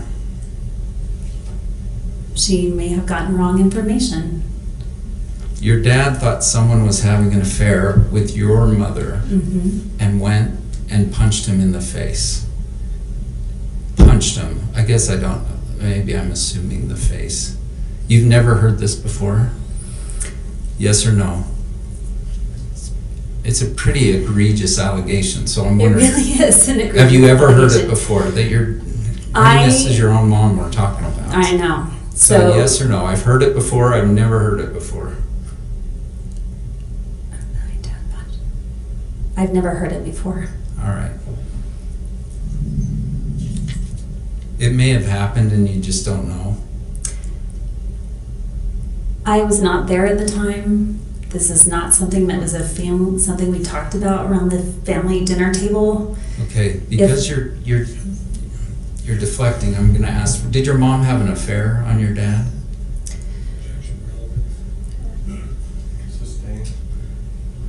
Well, I'm trying to plant the foundation here of I don't know if my... The objection was sustained. Okay. I'm gonna flip the question and see what the judge says. Okay. Did your dad have an affair on your mother when they were married? Just move on, counsel. Thanks. Okay, do you agree with this statement? That your dad would push the boundaries of speed when he drove prior to the ski accident? Define push the boundaries of speed. He would frequently exceed the speed limit. Objection irrelevant. Overruled? Go ahead. I'm trying to ask him simple questions. So, could you restate that question? Did your dad speed a lot in the car? No, he did not speed a lot. All right, let's. This will help me too. When did you leave home? At what age? I left for college at age 18. All right, and you moved out of state, or was that in the same state? I moved to Utah, so out of state, from Idaho to Utah. And how many years was Jenny at home with your parents after you left? That's a great question. My sister was 9 when I left. And so she was there from age 9 to 18. All right. And were you close to her during those 9 years? I was closer to Polly, but from age 0 to 9, I really treated her like she was my own human baby. So yes, I was close during those first 9 years. The last 9, though. Oh, From when 9 I to went 18. away to college? I'm wondering if you were close to Jenny during that time. I would say our connection diminished because of my distance and only seeing her during vacations. And that's when your parents' marriage, again, I take no pleasure in this, but you have sounds like the first half of your parents' marriage was pretty good and the second half was pretty bad. Is that fair? I would agree. We had good days and bad days, but that's a good generalization. All right, and Jenny was there during the bad part, and you were not. That I think it would be harder to be in Jenny's shoes than my own. So my question, just to be clear, is Jenny was there during those hard years and you were not. True?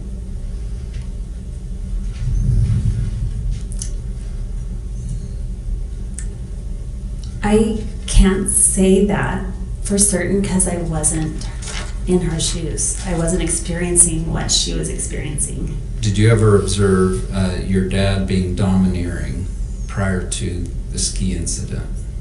No. Jenny describes your dad as being domineering before the ski accident. Do you disagree? That was her truth. So, what's the answer? I disagree, or I don't agree.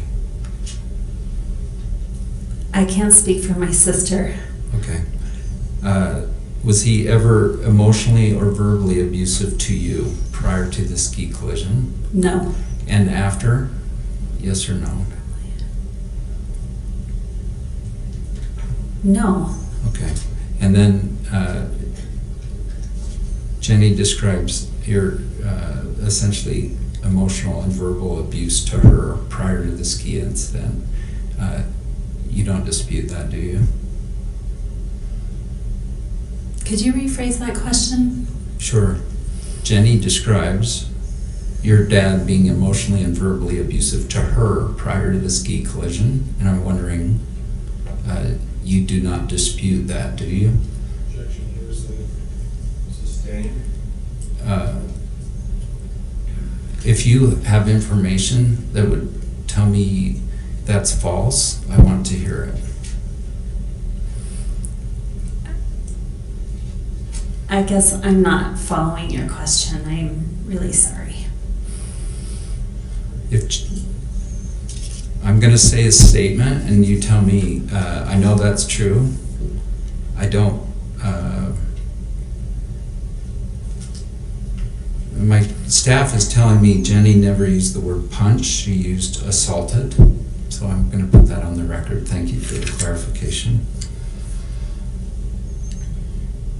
If I asked you the same questions about assault versus punch, would your answers be the same?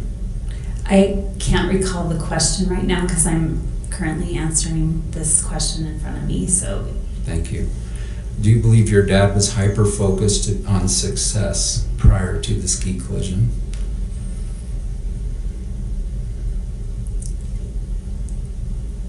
No. Okay. Do you believe that he was controlling of Jenny in an unhealthy way? No.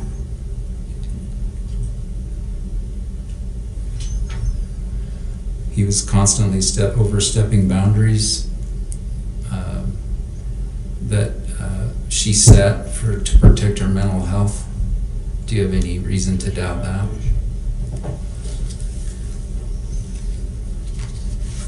Go ahead. Oh. Yeah. Sustained, the way it's phrased. Do you agree that even prior to the ski incident, you would keep your father at a distance to protect yourself? Me personally? Yes. No. Emotionally protect yourself. No. Okay, so let's be clear. After high school, each of the daughters moved out of state. Is that fair? When I graduated from high school, I moved to Utah. And I believe my sister was a junior in high school when she took a job as a page at the White House, not the White House, obviously, at the Capitol in Boise, Idaho. So I'm not certain on this, but I believe Polly left when she was 17 to go to Boise. Out of state? No, she was in gotcha. state. How about, let's say, the 1 year before the ski collision? All the girls were out of state.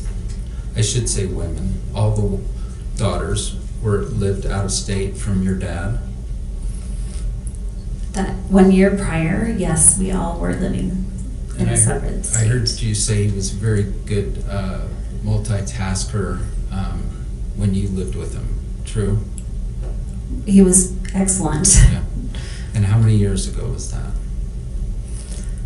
Well, I have to do count on my fingers, sorry. Sure.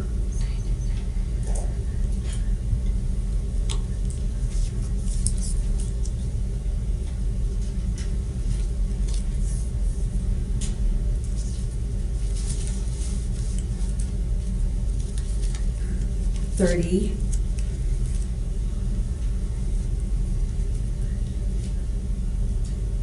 34 years if my brain math is working right All right. now. So 34 years ago, you observed that your dad was really organized and ran a very successful optometry practice in Soda Springs, Idaho. Is that all true? Yes, good job remembering all that.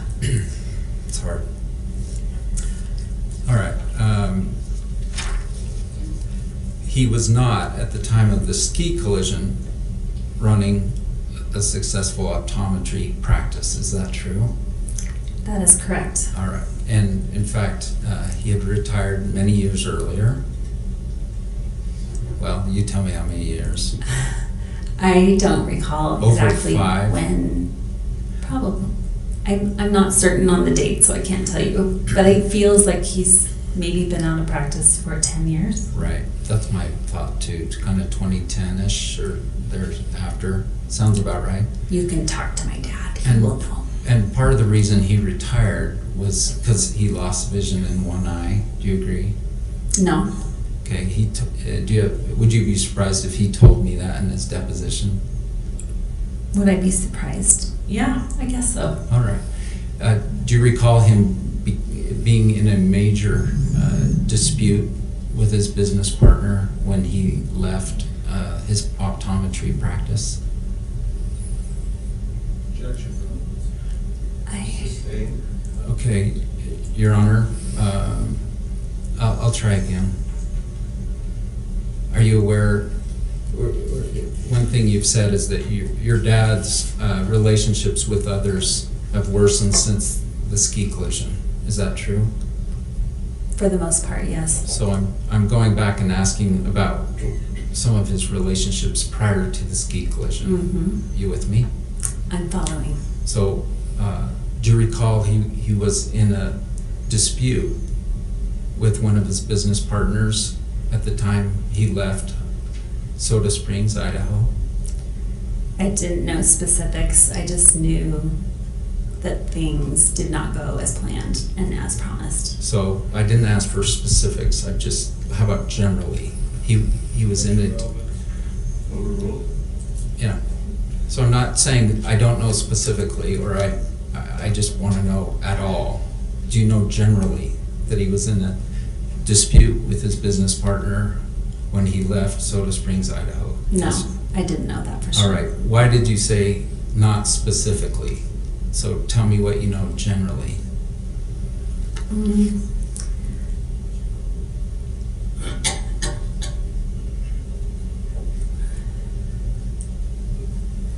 I don't know enough about what was happening to make any sort of judgment. Tell me what you know. That my Overruled. so I need to answer. Yes. Okay. So could you restate that question? I don't know if I can. I said, what do you know? What do you know about a business dispute with your dad? I didn't know it was a business dispute. I knew my dad was having troubles with Mr. Brown, and I didn't know much more than that. Do you recall he actually wrote a letter to the editor in the Soda Springs, Idaho newspaper? Do you recall anything in that regard? No, I did not. Overruled?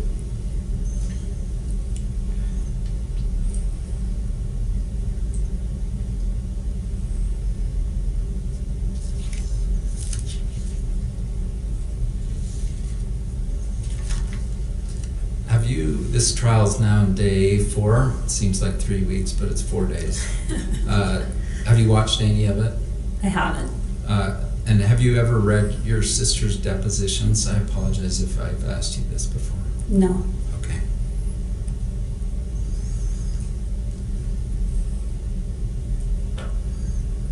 Are you staying with your dad literally like last night, tonight? He is running a VRBO, yes, and I am staying with him. He's got great reviews, 5-star reviews. Are you saying he personally or the place you're renting? I'm trying to be funny, and it's not coming across as being funny. I'm staying with my dad. He's letting me stay there. No problem. Okay. All right. The GoPro email, we're getting sick of looking at it, so I'm not going to pull it up. Yes, you're right. But your understanding after talking to your dad was... Wait, can I just make it clear that that whole VRBO thing, 5-star reviews, that was all just a joke, but yes. I'm under oath, and he is not actually doing that. So I just want to make it clear for the record that that's not happening, and I apologize. Okay. Humor, and especially dry humor, doesn't come across on the transcript very well. I know. So I understand that. I apologize. Fine. Is it fair to say that after your call with your dad on the date of the incident, you understood that there was a GoPro video? That was my understanding because that's what I wrote down in the email. And you also wrote, "I'm so glad you're okay." Did you write that? I did write that. All right, so after talking to your dad, I think the incident was just before noon, and your email was like 9:30 at night. Does that sound right? I think the phone call came through at 6:13. Right.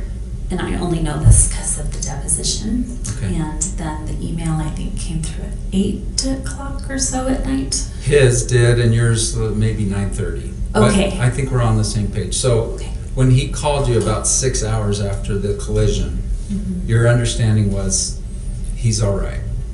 Is that fair? What I was trying to get across. Can you say yes or no and then explain? Okay. Can you ask the question again? Sure. At about 6 hours after the collision, you talked to your dad, true? True. And then your impression was he's okay. I didn't know enough at that juncture to know what was wrong with him. So yes or no? Your impression was, I'm glad you're okay. That he's okay. I'm glad you're alive. No, it doesn't say that though. It doesn't say I'm glad you're alive. All right, I'm going to try one. That's a little morbid to say I'm glad you didn't die, Dad. I'm going to try one more time. I was trying to lift his spirits. Okay, we're not allowed to argue, and I don't want to argue. Okay. So let me just ask a question. I assume at 6 p.m., 6 hours or so after the collision, one of your first questions is, "Are you okay?" And he said, "Yes." Do you agree? No, he did not say yes, I'm okay. All right. I'm sure you asked that question, right? Are you okay? In the email, I did. No. Now I'm talking about the call at 6 p.m. I do not recall what I said 7 years ago. Right, but isn't this like, I was in a ski collision. Isn't your very, very first question like, are you okay? Oh my gosh, what happened? Right? Are you with me? one of your very first questions is, "Are you all right?" Isn't that true? I may have asked him that question, and he said, "I really got my bell rung. I can't think straight, and it hurts when I breathe. I get a stabbing sensation in my ribs." I don't want to be hyper technical. This is why people don't like lawyers, but I think earlier you said, "I rung my bell." Is that what he said? Not I rung my bell. I really had my bell rung, or something to that effect. Okay. I really had my bell rung. We'll go with that in just a minute. Now, do you want to, should we pull up your deposition where you say, "I'm shocked. I was shocked to hear that he's asking for $3 million because I thought it seemed like a lot of money." Should we pull that up, or are you going to concede that statement? If it's in the deposition and I said it, then I trust you. Well, that's nice of you. Thank you. I accept your trust. But I can't testify. Mm-hmm. So if you dispute it, we're going to pull it up. And Okay. if you don't dispute it, we'll move on. Let's move on, because I trust that what you have in the deposition is what I said. All right. Separate from the ski collision, everything, did you ever think to yourself, all right, Dad's going to get older, and then he's going to need more help? So throw out the whole ski collision. Mm-hmm. That, as Dad gets older, he's going to need more help. Is it overruled? Go Did I ahead. ever think about it? Yeah. My dad, prior to the accident, is very young and agile and active, and I just never thought about I didn't think that far in the future to know about. I guess it's inevitable that we all get old. I have a 102-year-old grandmother that just went to the rest home. But at that point in time, I had never thought about my dad's, what will happen in the future for my dad. I just thought he would live forever. For instance, well, that's not a healthy thought, though, is it? You're right, it could be disappointing in the end. It's always going to be disappointing if you think my dad's never going to die. Is that true? Setting myself up for failure. Is the 102-year-old, by the way, is that on your mom's side? That is. Yeah. She's my Native American link. Now, your dad had two unhappy marriages that ended unhappily, ended in divorce. Do you agree? I can't agree to that. Not the way you stated the whole question. All right. Did he ever? He did have 2 divorces. Well, do you know any event where actually police were called with the second marriage? Do you know anything about that? No, I do not.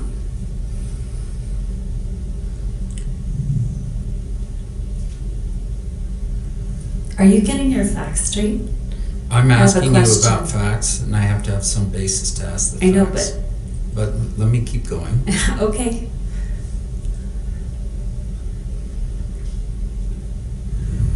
Would your dad send you emails? You don't care about my side of the family. Did he ever send you those? I've seen that email come through. Would it surprise you if Polly felt like he was not fit to drive even before the ski collision? Would it surprise me? Rephrase that again? Would it surprise you if Polly felt like your dad was actually really scary to drive with? I would have to be in Polly's shoes. Okay. You And I can't described. speak for her. Were you ever personally present where he's driving 70 miles an hour while reading a book? A long time ago on a Montana state highway. Okay. Yes, I was. And that made you nervous as a kid? It did. But he never had an accident. As far as I know. Your sister yesterday said something to the effect like, Dad took risks with skiing. Do you know anything about that? Like prior to the ski collision, that he took risks? I don't agree that he took risks when he was skiing. He was very careful.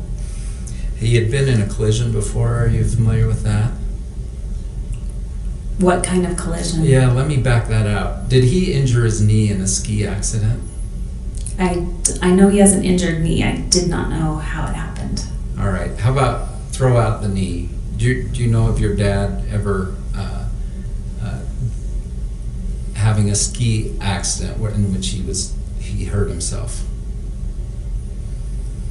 I do not recall my dad hurting himself in a ski accident. And I want to be clear that I don't know of a ski collision where he collided with someone else. So I'm just talking about him. Did he fall down on a ski run? And hurt himself? Not that I know of. All right. Now, multitasking while driving, for instance, driving on an interstate freeway while reading, that's not good multitasking, right? That's bad multitasking. I would agree completely. Yeah. And as people get older, it's not uncommon, is it, for them to need to focus more on an activity instead of multitasking? I think it's just general common sense. Overruled? Do you agree? Yes. Sure. Do you agree that just as people get older, they might get less good at multitasking and have to focus a little bit more attention on doing one thing? It seems like a good practice. It's a good practice probably for all of us, isn't it? Amen. Okay. There's been some talk about your dad after the ski collision, somehow falling and being knocked out for 45 minutes. Do you know anything about such an event? Can you rephrase or Yes. restate that question? And I'll state it even broader. Okay. Do you know after the ski collision of your dad, like, being knocked out? No. All right. In his deposition, he described 3 major events since the ski collision. One was that getting knocked out. You've never heard of that? Getting knocked out? No. Another was cutting himself by accident. I have heard that. And he said it looked like a crime scene. There was blood all over the place. Is that what he said? I don't think I made that up. Okay. Anyway, Because I got that photo and it scared the bejesus out of me. Okay, The did image. you get it after it was all cleaned up and pretty? Because I'm not sure which photo you're talking about. I think I've seen one of the place. Was it on his inner thigh? I don't know exactly. He's not shown me where that happened. Okay, just so we're on the same page. I'm not sure what photo you're talking about. What Okay. photo did you see? After Mark saved my dad's life, my dad took a picture of the bathtub, which is where he was holding up, I think, waiting. And it was awful. And it's not Gwyneth's fault that he cut himself and had to go to the hospital, true? There's... It is? Sustained as to relevance. Okay.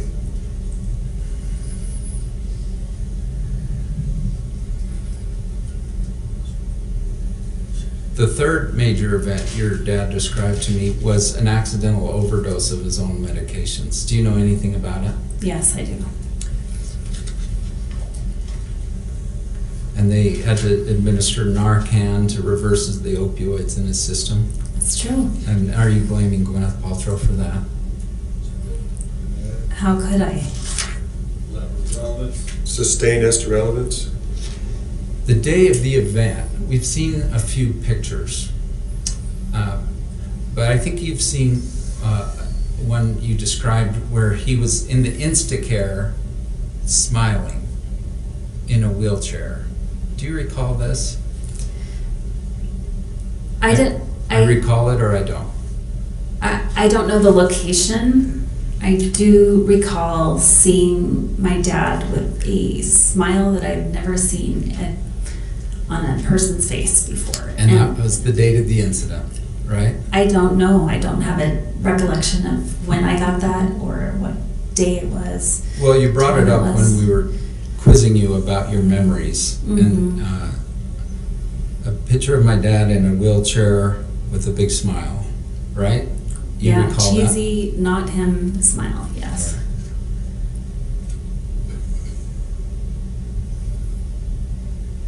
Okay. Do you recall your dad describing Gwyneth Paltrow as Godzilla coming, like Godzilla was coming after him? No. Okay, I didn't make that up. Godzilla was coming. Is that what you understood your dad to describe to you in terms of Gwyneth? No. All right. When you said Godzilla in your deposition, which I'm looking right at it, Yes. what were you referring to? So, I believe in a video that I watched of my dad talking about the collision, that essentially he's skiing down the green run with the beginner. Okay, I don't want the whole story. Okay, I want essentially, Godzilla. When did your dad tell you about what Godzilla? he said is, I heard a scream from behind me, a blood-curdling scream, and that blood-curdling is my word. Like Godzilla was coming. And then he was hit directly between the shoulder blades And you don't. driven to the ground. And you personally don't know what happened that day, right? I was not there. And your dad, after he says after the collision, he doesn't remember things for a while. Is that fair? I wasn't in his body. I don't know what he does and doesn't remember. Okay. He got his information from his ski buddy, Craig Ramone. Is that fair to say? Is what happened after the collision? Immediately after. Can I have you ask the question again? I'll try it. Sorry if I was inarticulate. Is it fair to say that your dad got all of his information about what happened after the collision in the minutes after from Craig Ramone? Not that she can't speak to what Terry does. Sustained? When you said you saw a video of your dad, that was at a press conference he held. Is that true? I don't recall. It's a long time ago. That I Did your watched. dad, sorry to interrupt you, were you done? I am done. Did you tell me that your dad was not used to Googling his name and having lots of search engines results come up? Well, it's Overruled? Did I tell you that? Right. Can you say that again, please?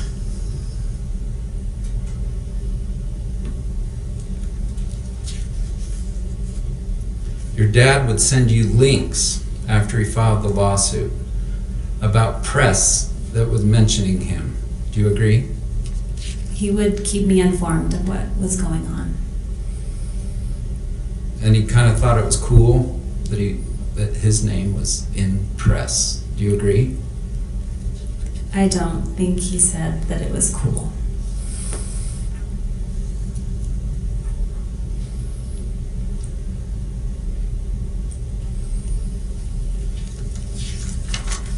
He told me he thought it was cool that he was in a ski collision with an accident, with a celebrity. He told me that in his deposition. Does that surprise you? That surprises me that he would say that. Me too. Would you remember what he said? Do you agree you would have a better memory of how your dad was doing immediately after the accident at the time you sent the email 9 hours after the accident than you would like today? Have a better memory? Right. Most likely. Has your dad told you that even now he comes up with new memories of what happened about the accident that he hadn't had before? Overruled? Could you please ask the question? Would it surprise you to hear that your dad said that he still comes up, well, last time when I deposed him, he's still coming up with new memories of the accident? improper use of deposition. Sustained? I'll just move on and ask your dad that. So it's a Good. little hard to It's hard get for through me you. to know.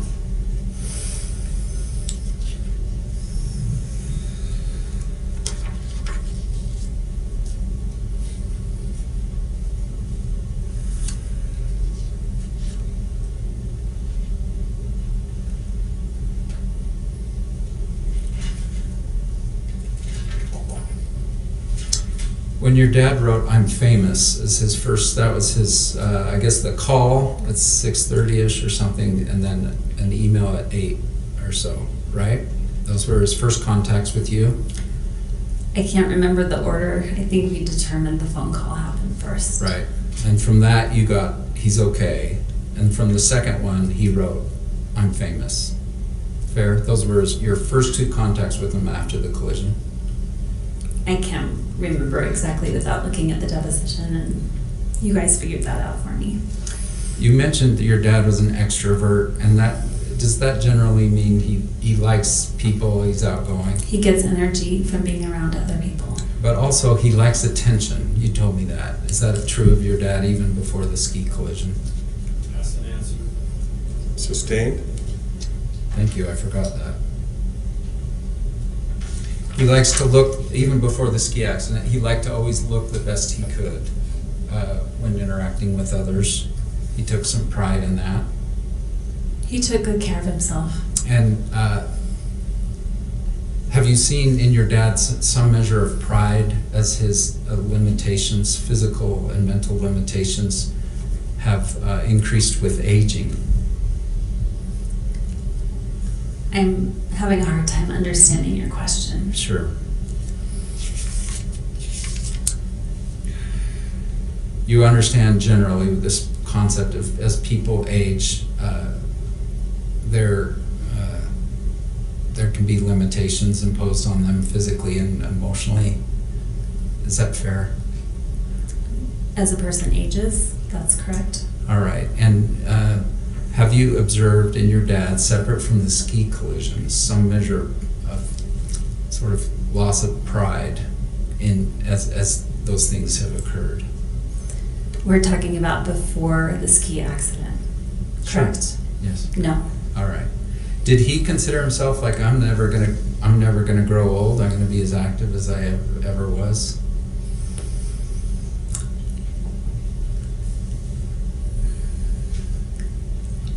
I think when he lost his parents, so he knew that death would be inevitable someday. I don't know if that's answered your question.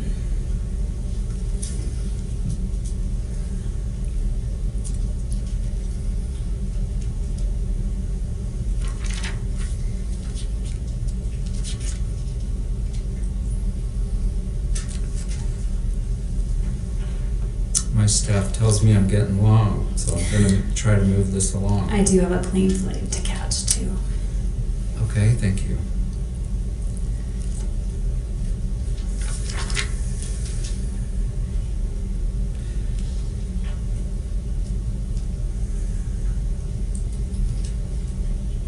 Do you believe your father has a clear recollection of who hit who in the ski accident? He has a clear recollection of hearing a scream and getting hit from behind, So and he was knocked out. This is literally the question from your deposition, so I'm going to read it and see Okay. if your answer Okay. is yes. Do you believe your father has a clear recollection of who hit whom in the ski accident? And your answer? And my deposition was yes. Okay. And would it surprise you if he takes the stand in like 2 hours and says, no, I don't? I Would have that to be surprise honest. you? When would it surprise you? If he contradicts you in like 2 hours? Actually, as I reread my deposition, I thought, you didn't even answer that correctly. Of course he doesn't know who hit him because he got knocked out. But So that was your belief when that I was my asked you. belief at the time, and I was like, I didn't read that question or hear that question correctly. And you did have an opportunity to make corrections to your deposition, did you not? I did. And you did not make that correction. I actually Did you make that correction or not? I made the corrections and I did not submit that in time because I was told by my dad's attorneys that that will be a red flag and to just drop it. And I did not submit that revised. So did you make other corrections to your deposition that your dad's lawyers told you not to submit? I had made. Yes or no? Did you make other corrections to your deposition that your dad's lawyers told you not to give me? Yes or no? I made corrections. Yeah. The answer is yes. It's not a simple yes and no. Well, I'm not happy if you made corrections to your deposition that were never sent to me. So I'm wondering, you made corrections to your deposition and you gave them to your dad's lawyers? No, I did not. I did not give them to my dad's lawyers. Can I rely on your deposition here? Can you rely on it? At the moment in time, I believed that my dad knew who hit him. As I reread it later at home, I thought that you answered it wrong, Shay. All right. So, what are some other corrections that you made to your deposition that I've never heard of until this I can't remember. I think one was that they kept calling Zakia Jackie. Some mostly were just minor clarifications. Do you understand why I might be a little irritated in hearing that you made changes that I never got? Yes, no one got them. They never got submitted. Your dad was a workaholic, is that fair? Later in my life, he became a workaholic when my parents' relationship was not as good as it used to be. Your dad, prior to the ski collision, forgot to tell you that he loved you very much. Do you agree? I'm going to have you restate that. These are your words. Your dad forgot to tell me that he loved me very much. Is that true of your dad prior to the ski collision?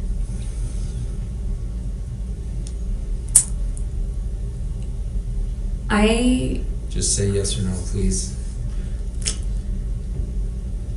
My dad. I don't recall. Growing up, I'm not making this quote up. Mm-hmm. Growing up, he forgot to tell me. Sure, I can. Page 78, line 16. I'm not trying to. No, if it's there in the deposition. I want the quote. He forgot to tell me he loved me very much. Do you agree? This goes to his level of affection after the ski collision.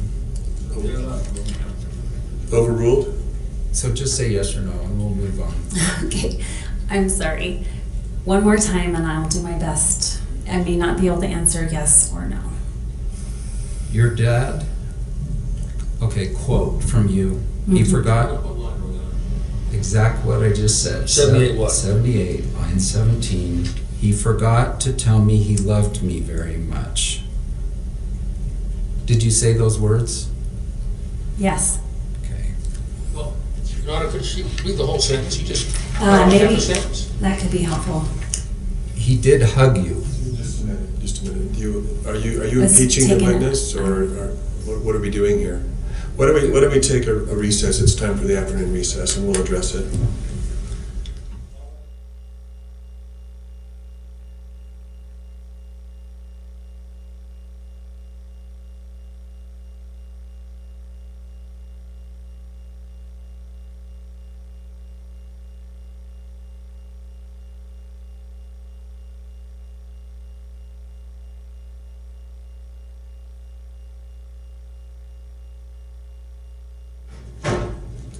All right, take a quick break.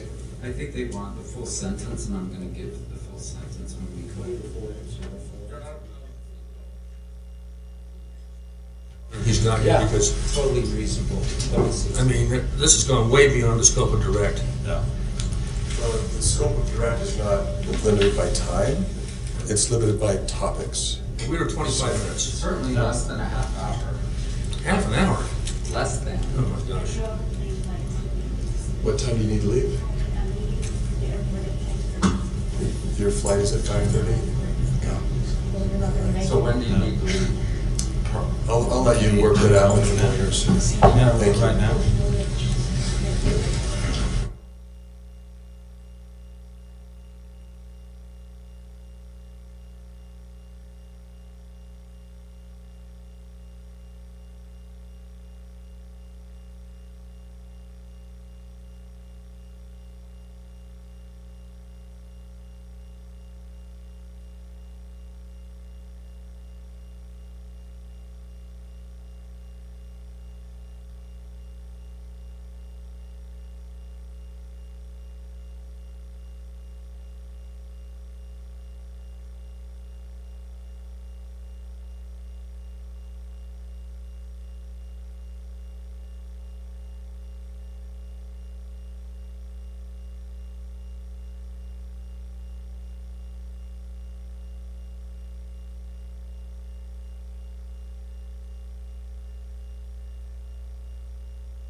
Mr. Owens, you may proceed. Thanks. We left on a sour note.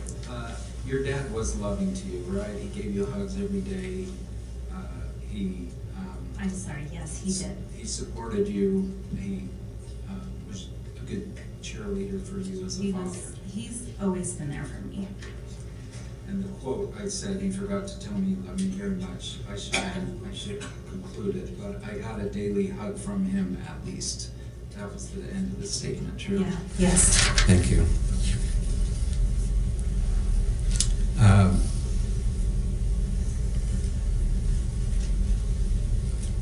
Did you tell me earlier in your deposition that your dad was well respected in the community until he had the point of an affair? No, that's overruled. Go ahead. Did I tell yes you or that? no? Did you tell me your dad had an affair and he was respected in the community until that point, and then he was not? I did tell you that.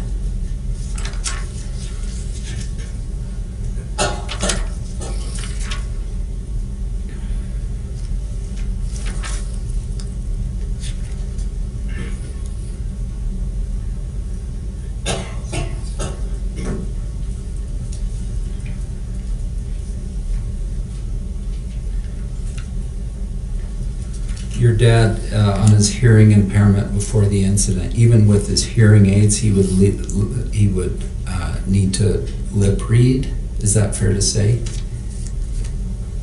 I don't know that. My client tells me to land the plane, and so I am quit. I'm done. Thank you. Thank you, counsel.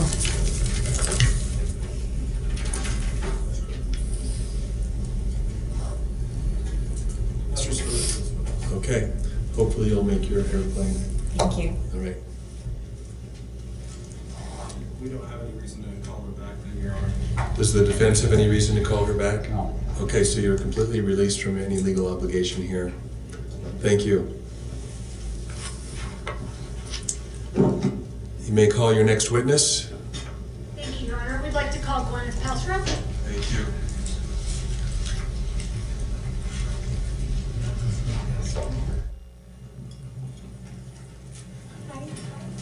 Do you swear that the testimony you are about to give in the case now before the court will be the truth, the whole truth, and nothing but the truth, so help you God? Thank you. Good afternoon. Good afternoon.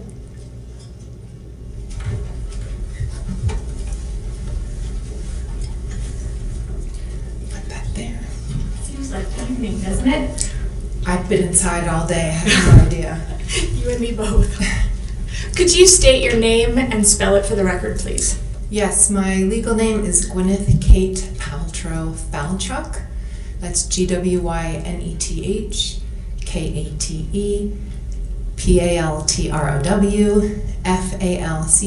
Falchuk. Great, thank you. May I call you Miss Paltrow? Sure. Okay, fantastic. As you've seen the last few days, we always have the witnesses give background information, tell about yourself, etc. I have a feeling that everybody in the courtroom knows who you are, so we're not going to go through all the background. We're just going to kind of cut to the chase. Is that fair? Sounds fine. All right, wonderful. Let's just talk about skiing. My understanding is that you are pretty much an intermediate type skier. I would characterize myself as intermediate. Okay, you've been skiing since you were a child. I have. Okay. Do you do black diamonds, blues, greens? I'm not really a skier, so you've got to kind of help me out with this. I prefer to do more blues than blacks. Okay, and blue is intermediate, right, under black? Yes. Okay, and the bandana run where this accident occurred, it was a green run? Yes, to my recollection. Fantastic. So as an intermediate skier, would you say that you've skied enough to at least be familiar with the rules of skiing? I think so, yes. All right, and what are those rules? I think, use common sense, ski safely, be aware of other skiers around you. Okay. What about skiing in control? Is that something that you need to do? Yes, absolutely. You have to give the right of way to those who are downhill. Yes. Okay. You also have certain responsibilities if you're in a collision, is that fair? Yes, which I learned more about post the collision. I bet. You've probably been hit over the head with all of that information since the time, right? Indeed. Okay. So let's talk about those things. Did you know the rules at the time of the collision, that if you're in a collision with someone, you need to give your name and information, contact information? So because I was hit by Mr. Sanderson and he was at fault, I assumed that Eric, who was our ski instructor who was there at the time, who was overseeing the event, he said, I'm going to leave all of your information, and he said, you should go ski down because my kids were waiting for me. And I appreciate that, but my question was, did you know of the rule of skiing if you are in a collision that you need to share that information? Your Honor, this is irrelevant. This is not part of their negligence claim. Overruled. Overruled. Go ahead. Can you repeat the question? Absolutely. At the time of the collision, were you aware of the rule that if you're in a collision, you need to share your name, your contact information with the person that you're involved in a collision with? I don't think I was aware of the rule. Okay. Were you aware that there is kind of a rule of common decency to do that? I would not have left the scene without leaving my information, and my information was left. Did you provide that information? No, Eric Christensen, who was the ski instructor with us, said he would leave all the information. You don't know if he did or did not, though, do you? You weren't there when he did. Well, subsequently I know that he did. I'm not asking that. I'm asking when you were there at the collision, you didn't ensure that it was given. You weren't there when it was given. I was not there when it was given. All right. And it's also, I think you even admitted in your deposition that it's the rule of common decency to make sure that everybody's okay, exchange information, and to follow those skiing rules. Is that fair? Yeah. Okay. All right, so let's talk about that day after I get a drink. Okay. I'll have one as well. Do you have one? Oh, you have some. I do, thank Okay, you. great.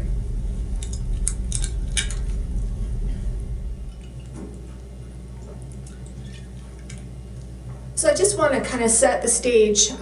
You're skiing that day. My understanding, it was a nice conditions, beautiful day. Mm-hmm. Is that a yes? Sorry. And Deer Valley, we know that Deer Valley is always immaculately groomed. Good conditions on the slopes. Good conditions. All right. You were skiing that day with your daughter, Apple, correct? Yes. Moses. Mm-hmm. My son. And Brad Falchuk, who was your boyfriend at the time, now current husband. Correct. All right. And his 2 children. That's right. Right. And his kids were the same approximate age as yours on the day of the ski collision. They all remain the same age. That's a as each other. Very good point. We're like the Brady Bunch. Girls are the same age, boys are the same age. All right. And back then, it was 12 and 9? 11 and 9. 11 and 9. All right. Fantastic. And the day of the collision, I think you had been to Deer Valley twice prior to that time? I believe so. Okay. And this was the first day of your ski trip? I think that's correct. Okay. And I don't know how many days you were there, but I know, at least from what you've told us, that after that first day, you also skied the next day. Yes. Okay. So when Mr. Sanderson was at home, you were skiing? I don't know. Okay. Fair enough.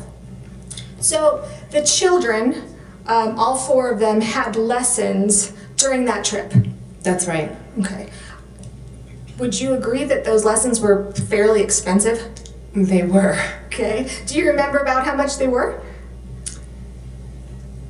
I would have to check. Whatever the Deer Valley rate is what we paid. Okay. And let me know if this is about right. At least from what I saw in your deposition, the total bill was around $8,980. Does that sound about right for 4?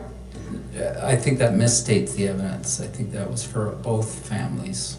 For 4 kids. I would honestly have to check. Okay. All right. That's fine. But it's very expensive. Very expensive. Very. Right, and then tips on top of that. Yes. Okay, and I'm assuming, you're under oath here, that you're a good tipper. Yes. Okay, fantastic. I wouldn't expect anything less. All right, so let's talk about your daughter, Apple. She was 11. She was. Okay, and her instructor was Carrie Oakes. That's correct. All right, and Apple at the time was a good beginner. Yes. Okay. And your son, Moses, he was 9 at the time. Yes. And he was more so of a real beginner. Yes. All right. And his instructor was Eric Christensen. Correct. Okay. And I think both Carrie Oakes and Eric are coming next week. I believe so. All right. Fantastic. So 3 days ago, can you believe it's been only 3 days? No. Me neither. So 3 days ago, Mr. Owens, in his opening, talked about risky behavior, risky skiing. And he made mention that, you know, of course, Ms. Paltrow was not skiing recklessly, not taking any kind of risky behavior because her children were there that day. Do you recall him saying that? I think it does misstate my testimony, but Well, it wasn't testimony that you stated. my argument. Can you answer the question? If I remember what he said? No, just maybe do you agree with that? That on that day of the collision, you were not engaging in any kind of risky behavior, especially Correct. because your kids were there. I was not engaging in any risky behavior. Okay, but also, and I think your counsel made mention of this in opening, that especially because your children were there.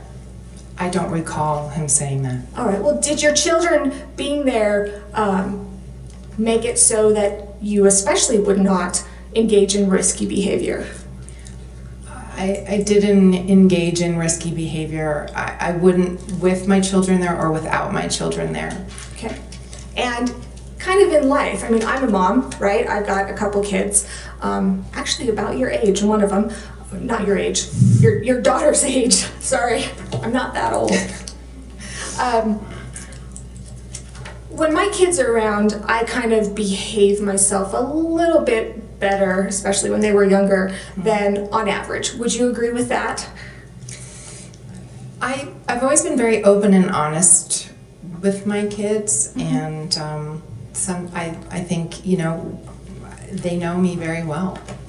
Right. And would you agree that you have engaged in risky behavior with your children present?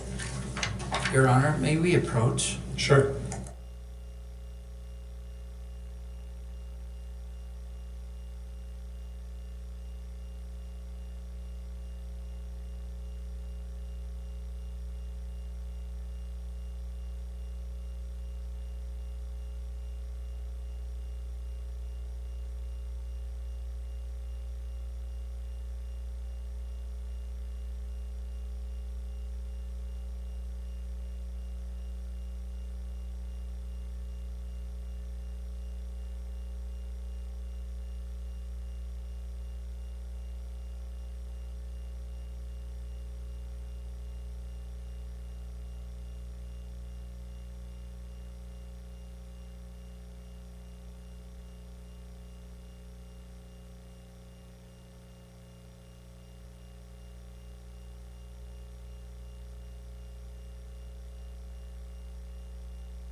back, thank you.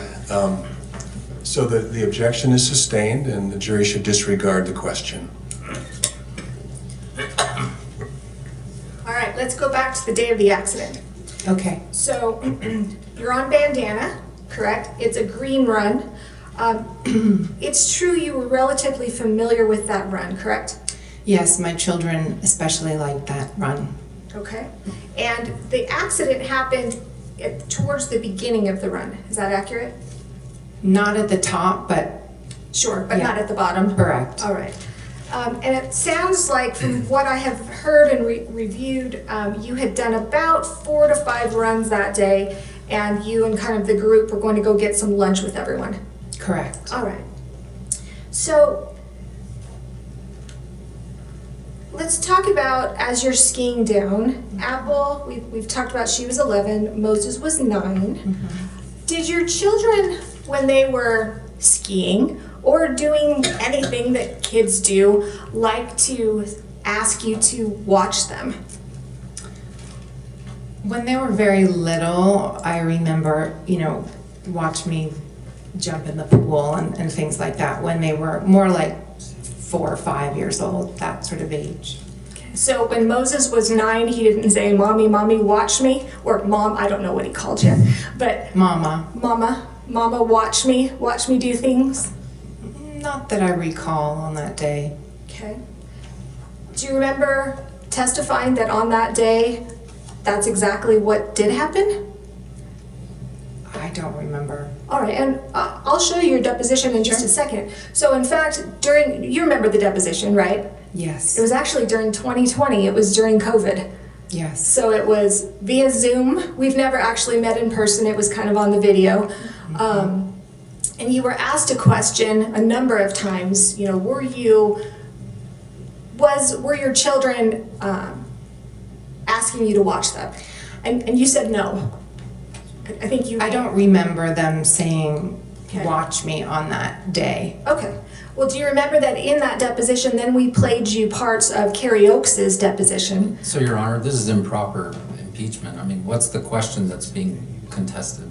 We're just kind of going through the history here. Not through the deposition. Let's hear it. I'll allow a few questions. I think counsel was referring to what was going on during depositions, but Yes. Please get quickly to the question. Absolutely. Do you remember during your deposition being played just a portion of Apple's instructor, Carrie Oakes, her deposition, wherein she said that, yes, Moses was saying, "Mommy, Mommy, watch me." That she was saying, I don't remember, that while they were skiing they were saying that? Yeah. I don't remember that, no. All right, okay. And so you don't remember then changing your testimony in your deposition, admitting that that is what happened? I'm sure if Carrie Oakes said, I'm saying I don't remember him saying, watch me, watch me. Okay. Can I approach Your Honor? You may. I'm going to hand you a copy of your deposition. I'm gonna need my reading glasses, unfortunately. Sorry about that. I don't think there's a contradiction here, Your Honor. She said she doesn't recall that Carrie Oakes said something. So I don't know why we can't just move forward. Overruled, go ahead. Thank you. Could you turn, let's see here, to page 122 of your deposition? Yes. Okay. And I'm going to read the question that was given by Mr. Sykes. Mm-hmm. Everybody's going to know it's Mr. Sykes who asked the question when I read it. Then I'm going to have you answer. Now, Ms. Paltrow, and this is, I'm sorry, I apologize, I'm starting on line 4. Okay. Okay. Now, Ms. Paltrow, isn't it true, I'm just a country lawyer here, okay? Isn't it true that your kids wanted to watch you ski? Or, pardon me, that the kids wanted you to watch them ski. Isn't that true? And your counsel, he objected. How did you answer that question? Let's read the objection, Your Honor, if we're going to do this. The objection was vague as to time. Do you want me to rule on the objection? object? I mean, If we're gonna read it, then we should read the objection. Okay, read it. Yes, the objection said vague as to time. Yes. Yes, and then how did you respond? I said I can still watch my children ski and be skied directly into my back by someone. And then you continued. Which is what happened. Exactly. So you were watching your children when you alleged that you were skied directly into your back by someone. My daughter was down the hill. My son was to my left. So I was skiing. My eyes were not fixated only on my son when Mr. Sanderson skied directly into my back. Okay. And so when Miss Oakes, who's going to testify next week, said that your son Moses was saying, "Mommy, mommy, watch me," that's who you were watching, right? That's vague as to time, Your Honor. Right, yes. Overruled, go ahead. Thank you. Sorry, what was the question? When Moses is saying, "Mommy, mommy, watch me," that's who you were looking at when you were when you were skied directly into your back. I do not recall Moses saying, "Mommy, mommy, watch me" on the ski slope.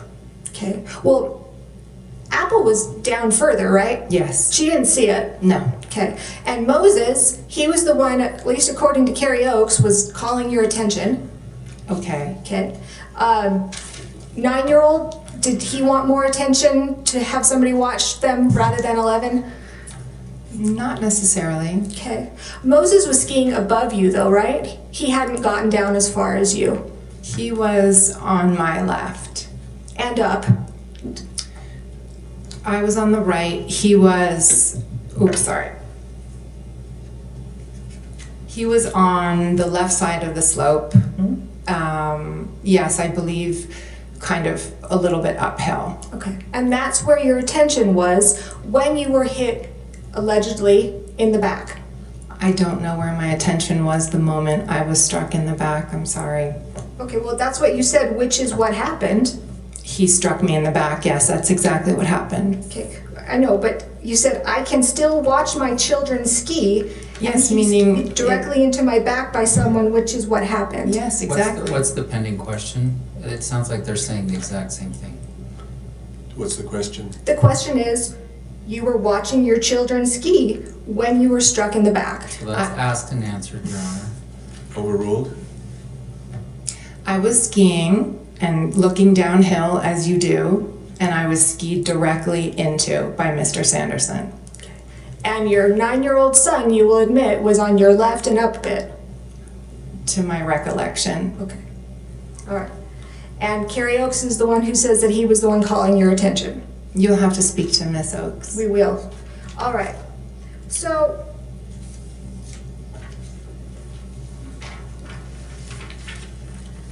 I want to go through the accident a bit because we did this over video. We didn't really get to act it out a whole heck of a lot. But I want to just kind of talk with you first and see if this is your recollection of how it happened.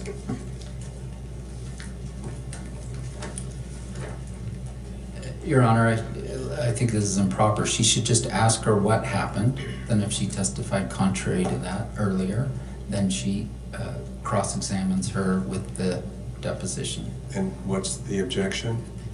Improper use of deposition testimony. It's a party under Rule 32. It can be used for any purpose. You may proceed. Thank you. You were going along relatively slowly. Is that fair? Yes. Okay. I'm just going to kind of ask you a couple questions. So let me know if anything I say is not accurate. Okay. So you're going down relatively slowly when all of a sudden you heard a strange rustling noise behind you. Yes. Okay. And you felt like a rush of air in a strange way. Yes. Okay. And 2 skis slid in between my skis. That's correct. And all of a sudden, there was a body from the whole front of a body pressing into my back. That's right. Okay. Like, we'll talk about this in a minute. And there was a man behind me pressing into me. How did you know it was a man? Because he was making some strange noises that sounded male, and he was large. So I assumed it was a male. Okay, he was large? I felt all my back pressing. Okay. All right, there was a man pressing behind me, pressing into me. I was extremely upset. Well, I was confused at first, and I didn't know exactly what was happening. It's a very strange thing to happen on a ski slope. I agree. And I froze, and I would say I got very upset a couple seconds later. Okay. Let me just continue on here. I just wanted to make sure that I got this all right. I didn't know if it was an intentional assault of a sexual nature. Right. Okay. Was he grinding and thrusting or something, or just the noises? What made you think it was a sexual assault? So that was a quick thought that went through my head when I was trying to reconcile what was happening. I was skiing, and two skis came between my skis, forcing my legs apart, and then there was a body pressing against me, and there was a very strange grunting noise. So my brain was trying to make sense of what was happening. I thought, is this a practical joke? Is someone like doing something perverted? This is really, really strange. My mind was going very, very quickly, and I was trying to ascertain what was happening. Okay. And I think you said, I didn't know if it was an accident, but he was groaning and grunting in a very disturbing way. Yes, there was a sort of groan coming out of his mouth. Okay. Then you said, I froze. Yes. We kept skiing. Right. We went to the right. Yes. We came crashing down together. That's right. Okay. You said this man was behind me on the mountain. My knee and our skis were still sort of tangled up. Mm-hmm. Yes. Is that yes? Yes. Okay. Our bodies were almost spooning, and I moved away quickly. Yes. And my knee splayed open, and I was completely in shock. Yes. Okay. All right. I'm going to stop there. Okay. And if the court and Ms. Paltrow, if you don't mind, since again, when we did this over Zoom, would you mind stepping down and us kind of acting this out a little bit so I can get a good feel? Let's see, can we approach Your Honor? Sure.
doesn't mind if I act it out, correct? Let's just get a sustained. Yeah, the objection was sustained as requested, but, you're welcome to move around the courtroom. Wonderful, thank you. Do you have a microphone? Yes. Testing. Okay, Ms. Paltrow, so your counsel doesn't want you to come down, so I'm not Your going to ask Honor, you to come down. that's inappropriate. The judge sustained the objection, so she shouldn't comment on what I want. It's what the judge wants. The objection was sustained. I am going to try and be both you and Mr. Sanderson at the same time. Let's Fair? have Bob. Bob can be. Your Honor, let's have Mr. Sanderson, he's here. Let's have him come. I don't want to, we're not going to reenact what happened. I think you can ask questions, and Yes. if you want to stand and move around in order to help Perfect. you with those questions, you can do that, but that's as far as we're going to go. That's not a problem at all. All right, so since you're not down here, may I ask how tall you are? I'm just under 5'10". Okay, I am so jealous. I think I'm shrinking though. You and me both. I have to wear 4-inch heels just to make it to 5'5". Well, So they're very nice. Well, thank you. So, all right. So, as of right now, I'm Gwyneth Paltrow. Okay. Okay. I'm skiing down. Can you tell me with my legs? I don't know. Again, I'm not much of a skier. Are you snow plowing? Are you parallel? Kind of orient my legs first of all. Sorry. I can do this. I can do this. Not snow plowing, just Okay. skis. All right. It's hard for me to see where you're standing. May she come down just to see? You can. Is that that's where okay? you can see better. You can walk further forward, Ms. Van Oh, Horn. sure. Great. No problem. All right. So, The jury, you can go ahead and stand or move wherever you feel you need to see what's going on here. all right. So, are my feet oriented correctly? Yes. Go ahead and tell me how to move them. I think, skiing down, going to the right. Okay. So Okay, about probably a little bit further apart. okay, about like that. And then 2 skis slide slowly between my skis. All right. So my feet are about what, a foot apart? Would you say 18 inches? Probably. Okay. And you believe that 2 skis slid right between? That is correct. Okay. And so all of a sudden you see these 2 skis coming in between your Yes. legs. I would have freaked out too. And I did. Okay. So the skis are coming. How far did the skis get in between your legs before you guys fell? His body pressed up into my back. Okay. So I froze. I don't know exactly how far the skis would have come through. Okay. Because then I noticed his body pressing against my back. Okay. And then it was probably a few good seconds, and then we fell to the right. Somebody must have caught an edge. Okay. So when you froze and you're skiing together, I think you said at one point it was like you were spooning. Well, when we fell down, I fell on his body, he fell on the ground, and so it was kind of like a spoon on the ground. Okay, so Your Honor, the defendant has come into well of the court here. Why can't the city to explain that? I think it's fine. I think it's fine. okay. Well, now that Mr. Sanderson is here, and I don't need you to do anything, Terry, but just for comparison's sake, I'm in my heels. We're about the same height, about 5'5" with heels. It's roughly. Oh, tell me I'm taller, please. Okay, we've got Mr. Sanderson that's about 5'5" that comes in back of you, and you said that you felt something huge. What was your word No, behind just you? a big body. A big body. All right. And was it just the front of his body that touched the back of your body? I couldn't see in the back of my head. Sure. But I felt a body press against my back. But there was no grabbing, like he didn't like grab your waist or grab your No, arms? not at all. No, Nothing like that? nothing. Okay. All right. So, skis slide between you kind of freeze, you end up, maybe your skis kind of cross, you end up going down. Would you agree that Mr. Sanderson fell to the ground and then you fell on top? I don't know if it was simultaneous. I don't remember. But you didn't fall and hit the ground, correct? I don't remember exactly where I hit. Okay. But I fell over. All right. And with Mr. Sanderson. Right. And Mr. Sanderson fell and hit the ground. Yes.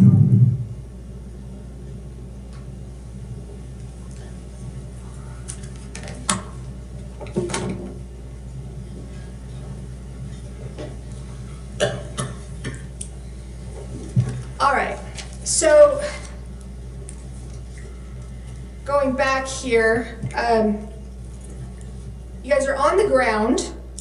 Now you realize, right? You're not saying to the jury that this was in any way, shape, or form a sexual assault. I am not saying that. Okay. I'm just saying what went through my mind for a split second when it was happening. All right, great. So you're down on the ground, and then you started yelling at him.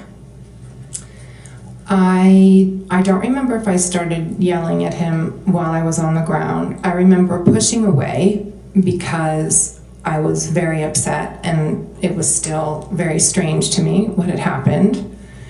And I pushed down the hill and I turned around and I said, and I yelled at him. Okay. Did you scream before you went down? I don't think so. Okay.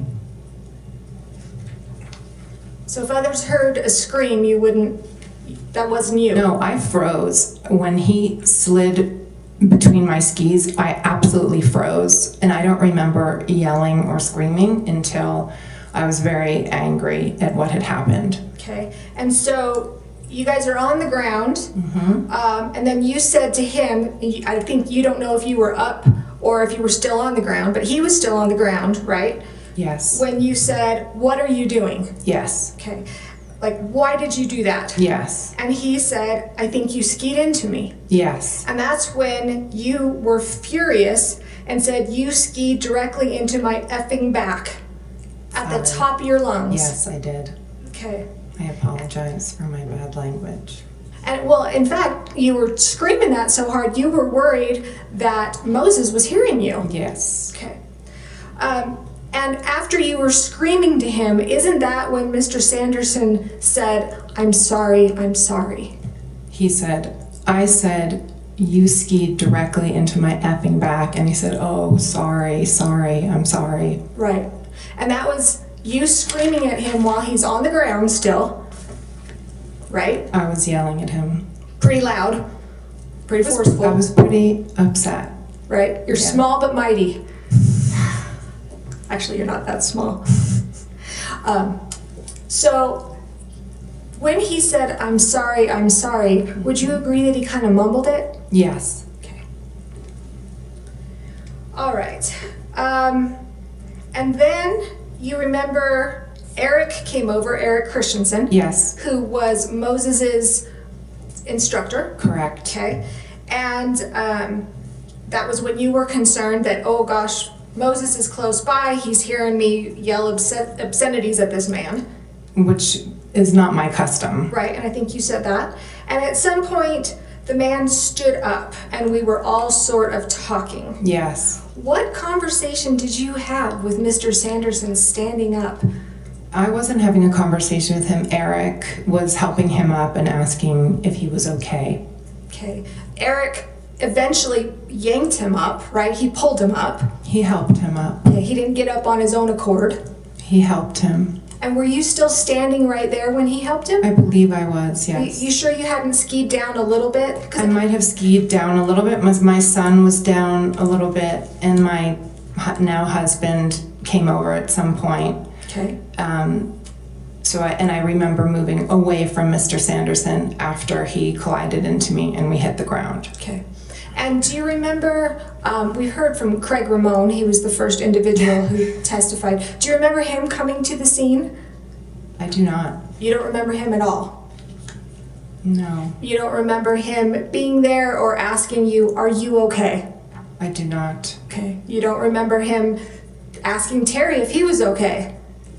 I don't recall. Okay. All right. And then I think what you've said is Eric told you, I'm going to handle this. And that's what I think you've said people do. They handle things for you. I don't believe I said that. You've never said that? I believe what I said was in the acting world, that's a world of representatives. So you have an agent who represents you. And so if they say, you know, I'm going to provide information, you allow somebody to represent you. So when Eric, as an accredited Deer Valley ski instructor, said to me, I'll fill out the paperwork, he knew also that my daughter was at the bottom waiting for me to come for lunch or at the lunch place. And so Mr. Christensen handled it for you? Mr. Christensen stayed and filled out the report, made sure Mr. Sanderson was okay, and said to me, you can go ahead. How do you know that if you weren't there? Because he told me. Okay. That's what he told you? Yes. But you weren't there to see it? He told you you can leave. He wasn't there. I objected for him. I don't understand. Sustain. Go ahead with your questions. You weren't there when the paperwork or the exchange of information was given, fair? Fair. All right. And would you agree that Mr. Christensen did not see the incident, didn't see the collision? Correct. Okay. He just saw us right afterwards. Right. But, and in fact, nobody from Deer Valley saw the collision. Correct. Your kids didn't see the collision. That's right. Okay. The only person that, and you may not be aware of this, the only person who says that they saw the collision was Mr. Ramon. Yes. Okay. The way you answer that makes me think that you don't believe that he saw it. I did not believe his testimony. Do you believe that he saw the collision?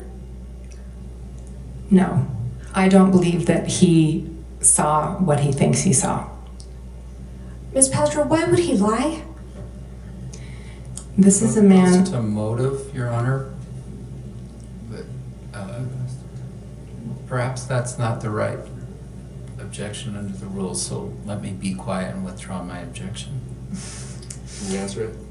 He said he was at 40 feet away and colorblind. I don't know how he can be positive about what he saw, especially with how much he changed his story. Well, what does colorblind have to do with anything? My husband's colorblind. We tease him all the time that he can't tell red or green.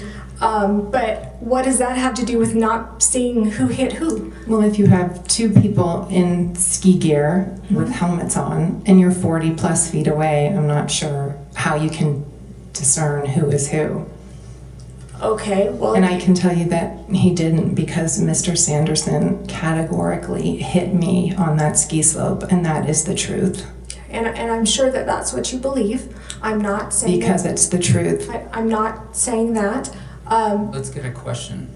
So you and Mr. Sanderson, if you're almost 5'10", Terry's 5'5", pushing it. Your Honor, that's facts not in evidence. Counsel, you'll have an opportunity to redirect or to direct examine, so go ahead. If you two stood next to each other, do you think that somebody would confuse the two of you? I don't know. I'm telling you what happened. Okay. All right. So you're screaming at Terry, worried that Moses hears you. You admit that you were shaken up. Yes. Okay. You don't recall Mr. Ramon being there?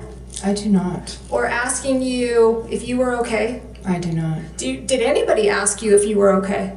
I remember Eric Christensen asking me if I was okay, and Brad, my now husband, asking me if I was okay. Okay, and when you talked to Brad, he was down further, right? Yes. Down with Moses. So none of that took place where my client was?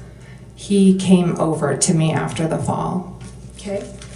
And I just want to make sure you don't have any kind of medical training.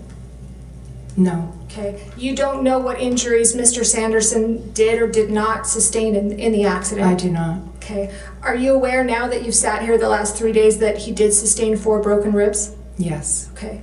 Aware that he sustained a concussion? Yes. Okay. Are you aware that he had to be taken down on a toboggan? So, we should be clear, like, does she know as a result of this testimony, or does she know personally?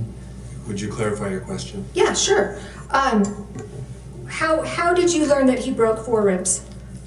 Through all of this. Okay, and to make it clear, I don't want to find out anything that your lawyers told you. That's attorney-client privilege. We can't. So anytime I'm asking you, I don't want you to tell me what your lawyers have told you. Okay. Through the court proceedings, is that fair? That's fair. All right. You learned that Mr. Sanderson broke 4 ribs. Yes. Okay, and that he sustained a concussion. Correct. Okay, that he was taken down on toboggan. Yes. Did you learn of that day? No. Did you inquire? What is your name again? Sorry.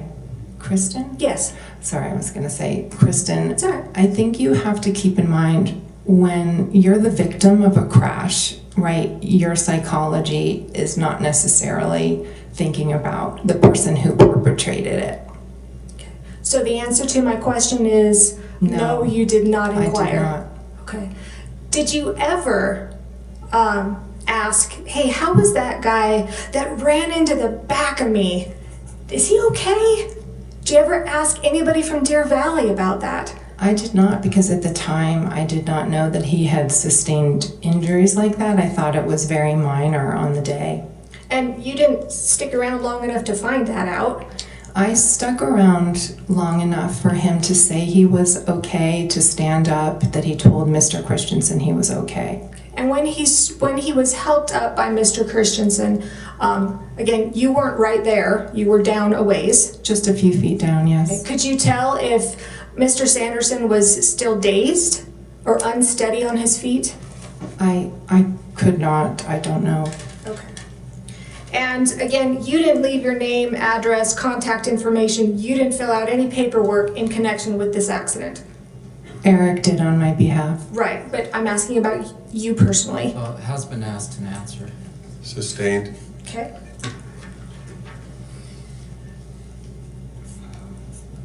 After the incident, you skied down, went to lunch, and then my understanding is you got a massage. So after the accident, I met all the rest of the kids at lunch. We all gathered, we had lunch, and I still felt very shaky, and my knee was bothering me, my back was bothering me, so I decided to go in early and get a massage. Okay. You never did seek any kind of medical treatment for your knee or your back? No. Okay. Now, at the scene, before you skied down and had lunch, there was no indication that Mr. Sanderson knew who you were. Is that fair? I don't know. Okay. I think, well, you testified there was no indication of that. You were wearing goggles, a helmet? Yes. Okay, kind of looked like everybody else on the slope? That's always my intention. Okay. Probably had a better ski outfit, though, I bet. I still have the same one.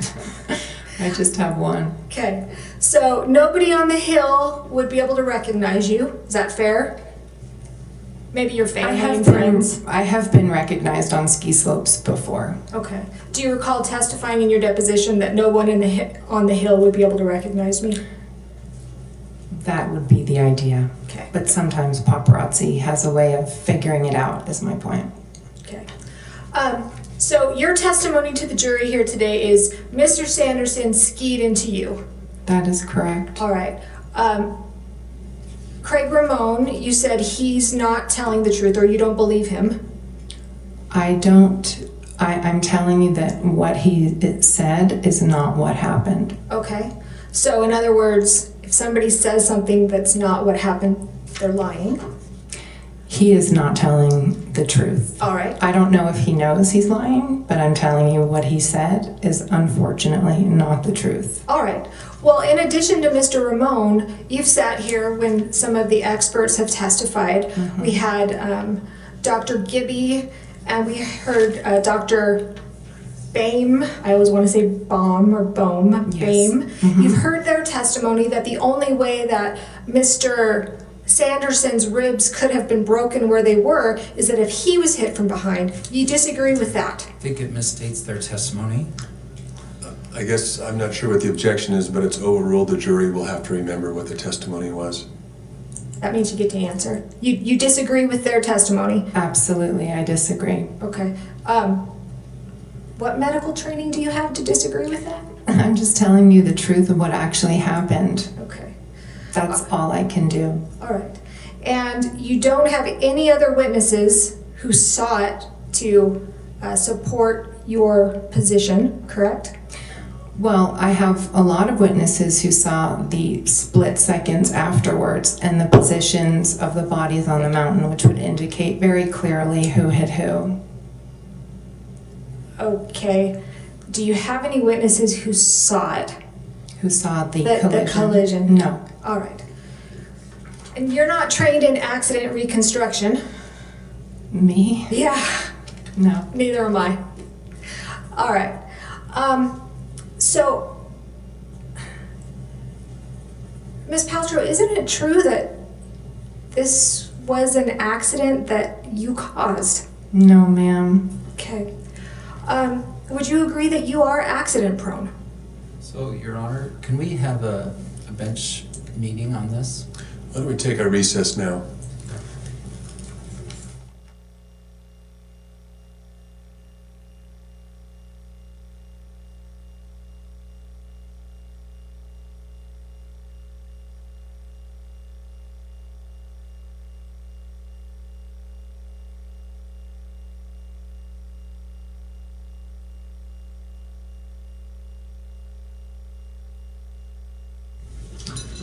Mr. Owens? Yes.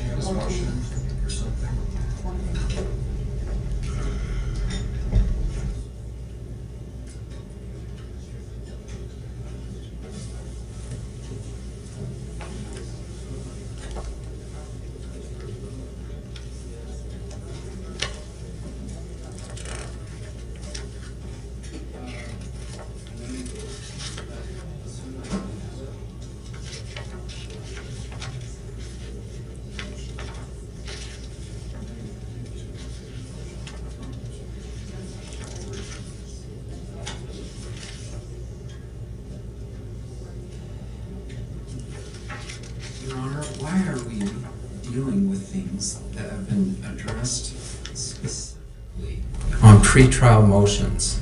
And I have to object. Which motion? Number 14.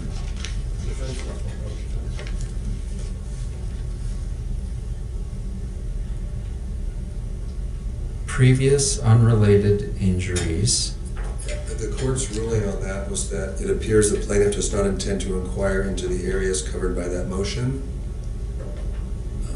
I think it was represented to the court and the motion was therefore granted. The ruling would be revisited if the defendant opens the door to these areas of evidence at trial. What's the relevance? Let's say she's clumsy. There's been no testimony that clumsiness in any way contributed to the accident. Your Honor, we also mentioned during that court hearing that questions were asked repeatedly in Ms. Paltrow's deposition if she was accident prone, to which she said, no, I am not, which she has admitted a number of times that she is. So this is all impeachment evidence, and that's when the court said, okay, that's impeachment, please provide that information to counsel, which I did. He has all of the articles, etc., and the video where Ms. Paltrow went on Jimmy Kimmel saying, yes, I am accident prone, I am always running into things, which is I'm a moron, which is very relevant to this case. How? Yeah. Because we believe that that's exactly what she did, is she ran into things like she always does. She was asked if she ever said that. She said no, and we have impeachment evidence that she has. But you've got your accident reconstructionist did not testify that her clumsiness somehow played a part in the cause of the accident. It's not just clumsiness, it says she's running into things and that she's accident prone. Absolutely, that's the heart of this. And the point is, she was asked a number of times in her deposition, were you... And that part I think I see as collateral impeachment, so I don't see that as, I don't see that as your avenue to get the evidence in. The closest, I guess, is your theory of the case, but you've got no expert and no one that testified that clumsiness somehow played a part in the accident. So it would just be argument based on kind of fringe impeachment. It's not clumsiness, it's being accident prone and always running into things. Okay. Which is what we contend she did in this case. All right, let me hear from Mr. Owens. We shouldn't pretend that we have not had this fight before. I'm in deja vu from 2 months ago when when you already ruled on this. The judge, Your Honor, said the ruling will be revisited if defendant opens the door to these areas of evidence at trial. That's part of page 13. I didn't even have the motions around because we've already had it granted, so why would we need to go dig and find out what our motion said? So, Your Honor, Ramon didn't testify that she looked clumsy, for instance. Ms. Paltrow never says, did not say, I've never been clumsy. Anyway, you've ruled, and we're in deja vu here. I've ruled, under Rule 404, evidence of a person's character or character trait is not admissible to prove that on a particular occasion the person acted in conformity with the character or trait. And under the court's motion in limine decision, it indicates on page 13, motion 14 pertains to her public appearances and previous unrelated injuries. That's the previous instances of that I believe that Ms. Van Orman's referring to. And the court's order says it appears the plaintiff does not intend to inquire into the areas covered by these motions, and the motions are therefore granted. The ruling will be revisited if the defendant opens the door. If that occurs and the plaintiff wishes to present any of the categories of evidence, he must first address this with the court out of the presence of the jury. And I guess there wasn't any request. Is that what your motion that is pending relates to, that you want a clarification? No, that's regarding the ski expert. Okay. But what about prior inconsistent statements, Your Honor? I'm entitled to ask her if she's testified. She's lied under oath a number of times, and I want to be able Your Honor, to show the jury that... slanderous, and I want it withdrawn this moment. Well, she has testified inconsistent. Just a moment. I'm not gonna say well, counsel, I'm talking, okay? Have a seat. Okay, the statement that you just made, do you want to rephrase that? Yes, absolutely. She has made prior inconsistent statements. During her deposition, Ms. Paltrow was asked a number of times, 3, 4, 5 times. That may be on this issue. That yes. may be, but to me, without some witness tying it into the essential elements of this case, or the essential issues in this case, I see it as collateral impeachment. So. Even the fact that Mr. Ramon has testified that she skied into Mr. Sanderson, as in she is also walking into walls, etc. The ruling was, my understanding was that the plaintiff was not going to inquire into the areas covered by the motions, which included that the previous unrelated injuries or other instances of conduct. So I'm going to stand by my ruling. I haven't revisited it. I think it's a good ruling. So. I'd like an apology, Your Honor. There was, and I'm sorry, all I'm saying, there were inconsistent statements. I am not trying to slander Ms. Paltrow nor say that she's lying by any which way, form or form. We accept. Thank you. My client says she accepts that. Okay, thank you. Let's take a short break and come back maybe 5 after.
Jury is on its way.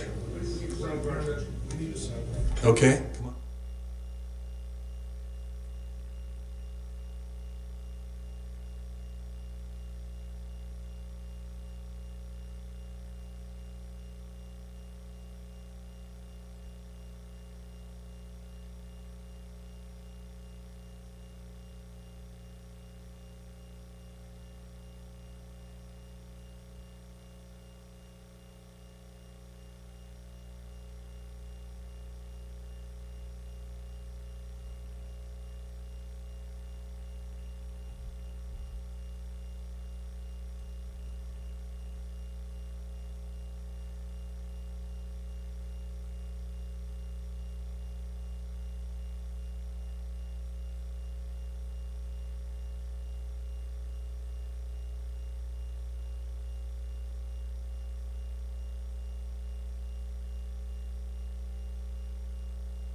Yes, please. I think the jury's coming. Okay, you can bring them in.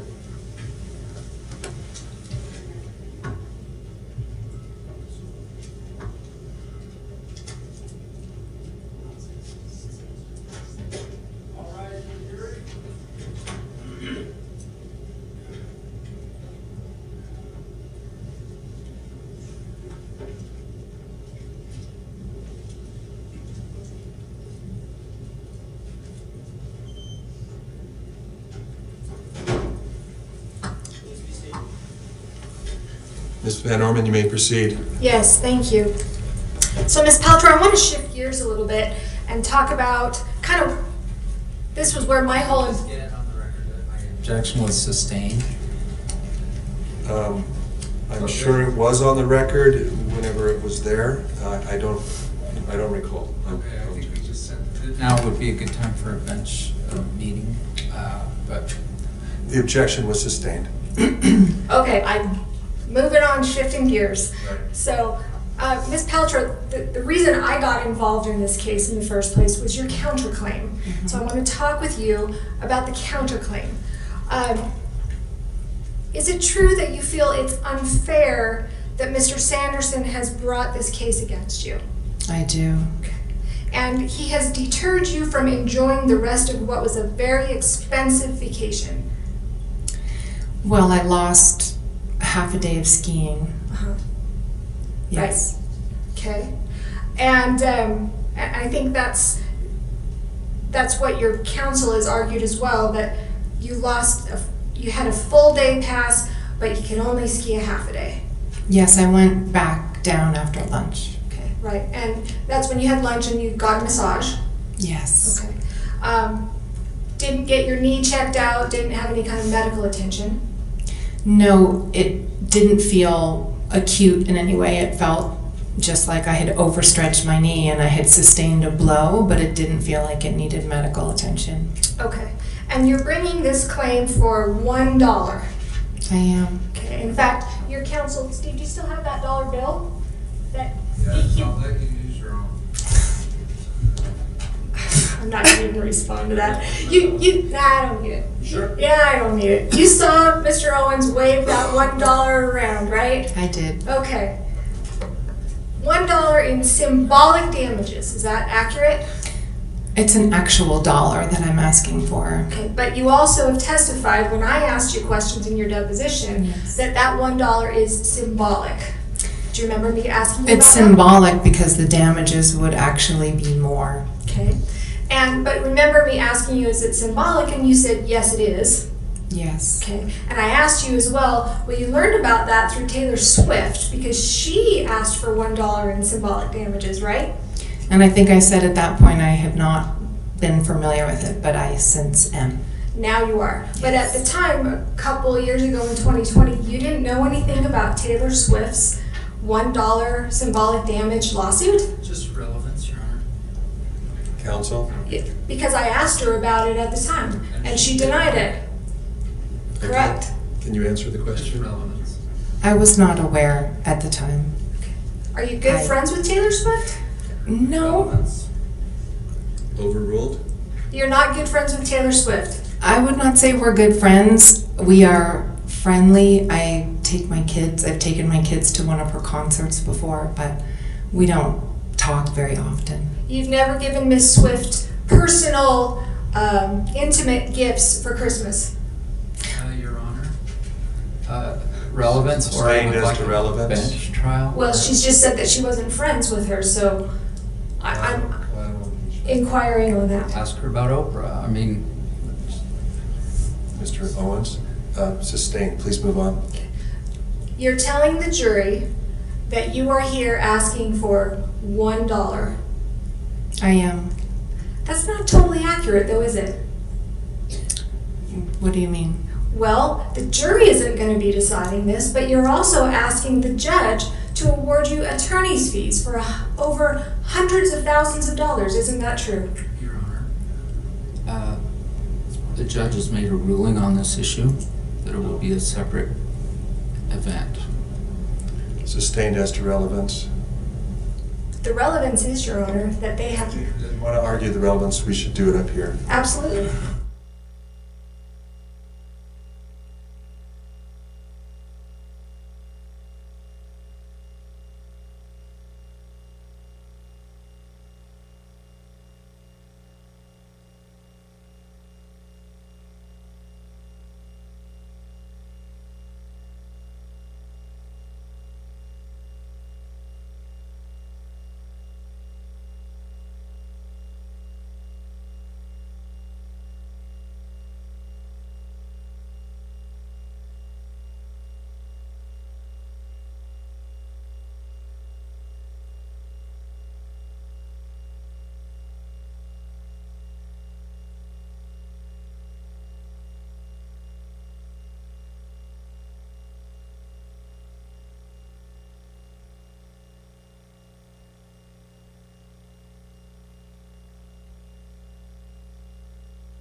Sorry. Yes? Okay. Oh. Objections overruled? Thank you, and I'll restate it because I know it's been a little while. So, it's not true, Ms. Paltrow, that you are just asking for $1. You are also asking, and this is not for the jury to decide, but this is for the court to decide later, you're asking for your attorney's fees in this case, which could be quite substantial. Is that not true? So It's a I'm yes- it's a asking yes for or no. $1 for me and then reimbursement of attorney's fees, which is a separate thing, And that could be a substantial amount, correct? potentially. Okay, and when your counsel got up waving that $1, don't you think that's a little bit of a mischaracterization? I have one more question on this issue, and this is now 3. Overruled. Go ahead. Don't you think that that's $1, that's a mischaracterization, isn't it? I took it as I would receive that $1, which is all I am asking for. Ms. Paltrow, isn't it true that you've misrepresented a number of things today to this jury? Absolutely not. No other questions? Mr. Owens? You've been here every minute of this jury trial, true? True. And you're intending to be here every minute next week? I am. Have you enjoyed yourself? I've learned a lot. Who hit who? Mr. Sanderson hit me.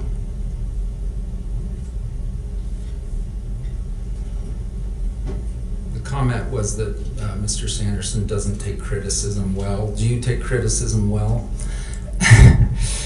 In my profession, after all these years of being in the public eye, I think I take it relatively well. You keep sending me notes.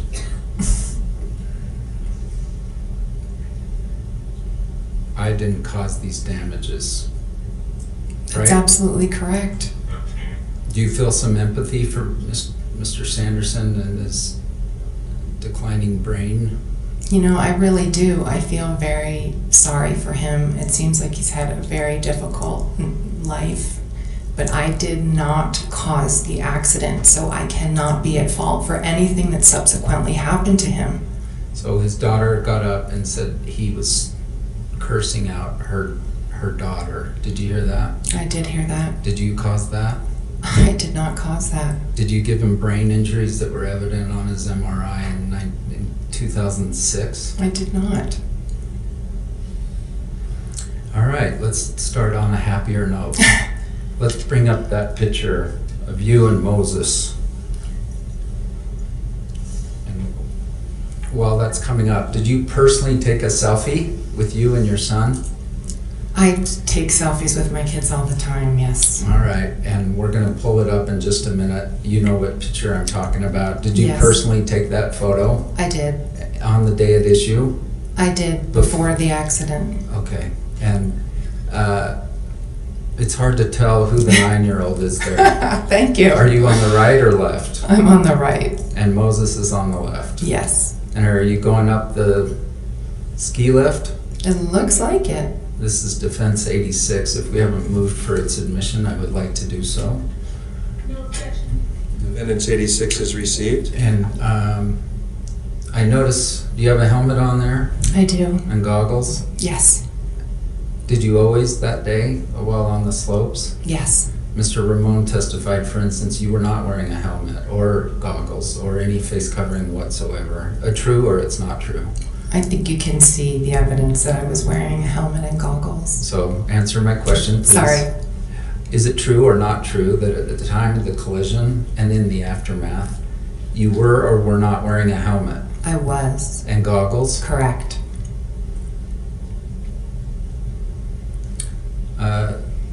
Did you ski at all that day without a helmet? No.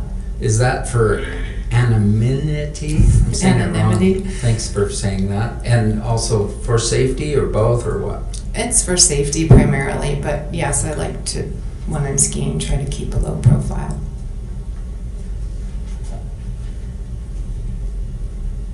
You were asked about, well, let me back up even further. Okay. you told me you learned to ski at Alta. I did, actually. Tell me a little about that. My father was, he loved skiing, and he had learned later in life. And so he was determined for my brother and I to learn how to ski when we were young. And he used to do these really sweet one-on-one ski trips with us where he would take us to various destinations, and Alta was one of them. And then he died young, true? Unfortunately, and yes. Did you stop in his 50s? That's how I'm in my 50s, but I'm in my 50s. Did you stop skiing for a while? I did.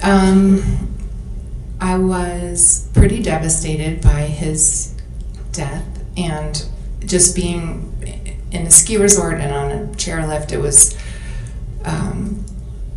was difficult for me. So I avoided it for a few years until I had my own kids, and then I heard his voice in my head thinking I should teach them how to ski.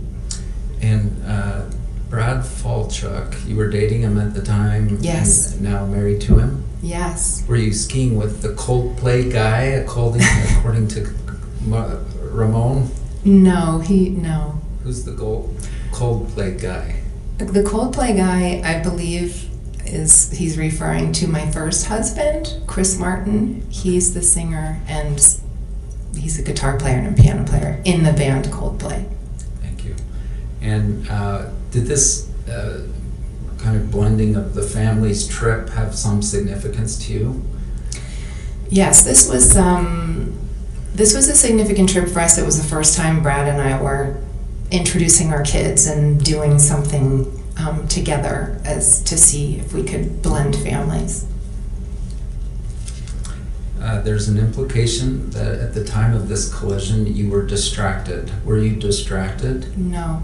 Were you paying attention to where you were skiing? I was. Was there anyone in front of you? There was not.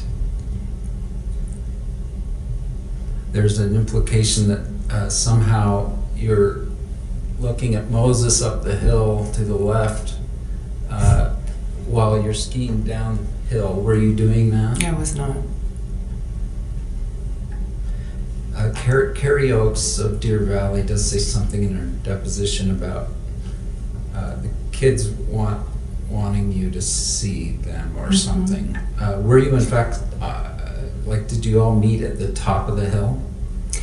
I think we were 6 in our group plus our ski instructors, so we would always meet that day at the top of the chair and kind of plot out where everyone was going. Great.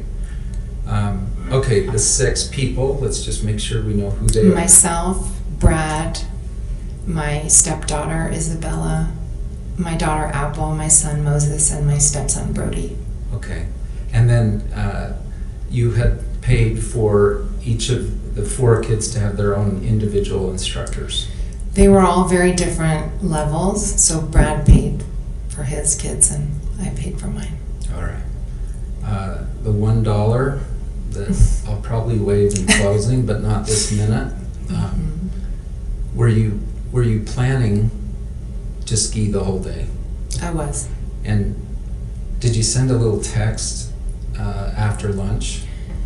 Yes. Can you bring this up? And I'm gonna get this board. Has it been admitted? So good question. D110 is the text. Any objection? No objection. Exhibit 110 for defendants is received. These are kind of hard to see, and James is going to bring it up. D110. It's 83A is the better copy, I guess. So, Gwyneth, do you have a defense binder there? I just have my deposition. And so, let's give her ours. I'm going to hand you this binder. Can we move to admit 83B? No objection. Defense Exhibit 83B is received. It's a little hard to see. Okay. And James, could you blow up the last think we need to go back just a little more to put a date on that. Do you recall I asked you, hey, did you text anyone that day? Do you remember this? Yes. And this is your own personal cell phone copy? Yes, it is. Okay, and there's a date. Sorry, it's a bad copy. February 24, sorry, February 26, 2016. Is that in fact a true and correct copy of your phone screen? Yes. And who were you texting with, do you recall? Eric Christensen, the ski instructor. All right, so we went down Bandana. So you'd already been down that very, oh, my board. I'm gonna get my board in case this is better copy. All right, okay, cool. Which one's you, on the right or left? Do you know? The green? Eric is the green and I'm the white. Okay, cool. We should take north side out, question mark. That's you? Mm-hmm. Okay, let's go back out. And in the afternoon, let's go with the, okay, let's keep going down. Oh, let's go Ruby left. So you're coordinating a little bit? Yes. On the mountain in real time, correct? Yes. And then, sorry James, I'm testing you out here. Moses wants to know if you are still skiing and where. All right, so it's 2:29. Mm-hmm. And this is, no one's thinking lawsuit yet, right? No. And that's you on the left with the G. And Yes. it says, can you read it? It says, I came in, that guy sort of hurt me. I'm gonna get a massage at 3. Gigi is here if he wants to come. Okay, Gigi was helping with the kids? Yeah, Gigi was our babysitter. All right. Did you go in earlier because you had been hit? I did, yes. Did you personally pay for a ski pass at Deer Valley? I did. And was it a full day pass? It was. And was it, is the monetary difference between the full day pass and the half day pass more than $1? It is.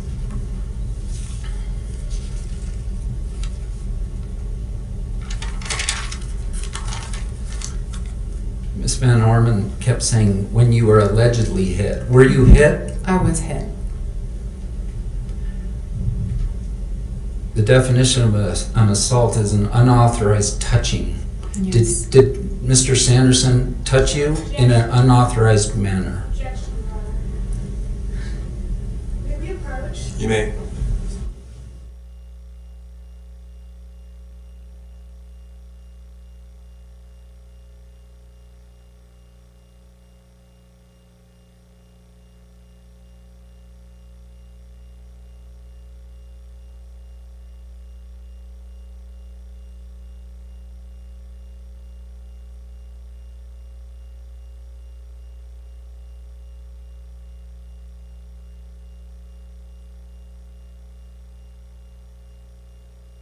And you should disregard the question.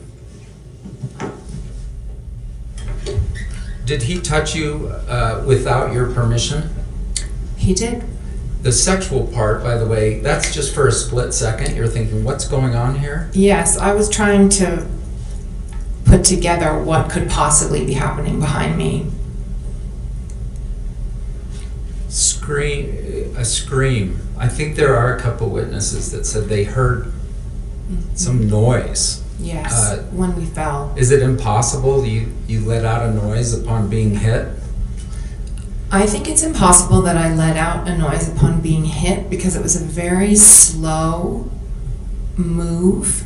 It wasn't an impact. The impact came when we fell on the ground. So it's very possible that when the impact was made, I screamed, but I do not recall making a sound until we were falling or on the ground. Okay. So a collision, when I think of two skiers hitting each other, I think of a hit and then sort of separation between the two. Yes. Is that what happened with you? No, this was very strange. It was the slow in between my skis with his skis, and then like 1,000, 2,000-ish, and then a fall.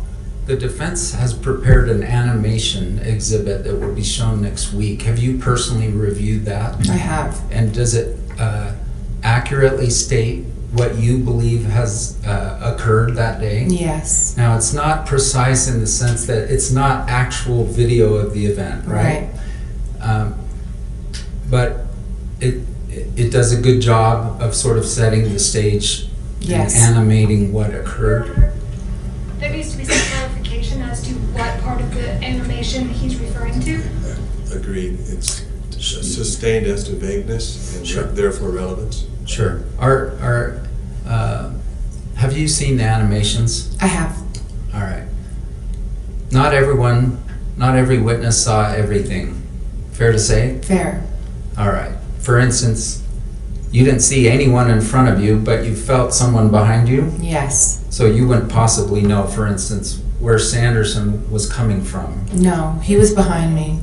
I'm trying to satisfy the prior. Leading. Sustained?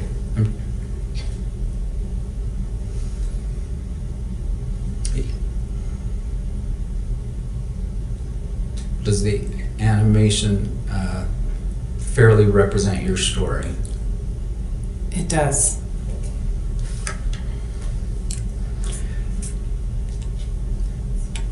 One thing Craig Ramon said is that Mr. Sanderson was out cold for 2 or more minutes. Do you recall that testimony? To be honest, he's said so many different minutes, so many times, I don't recall exactly. All right, assume that he said minutes, that Okay. he was literally unconscious for minutes. Did you observe that? That Mr. Sanderson was unconscious for minutes? Yes. No, he was not. Or unconscious at all? I don't know. Based on what I've heard from the doctors, you can be unconscious for a split second, so it's possible he was for a split second. So,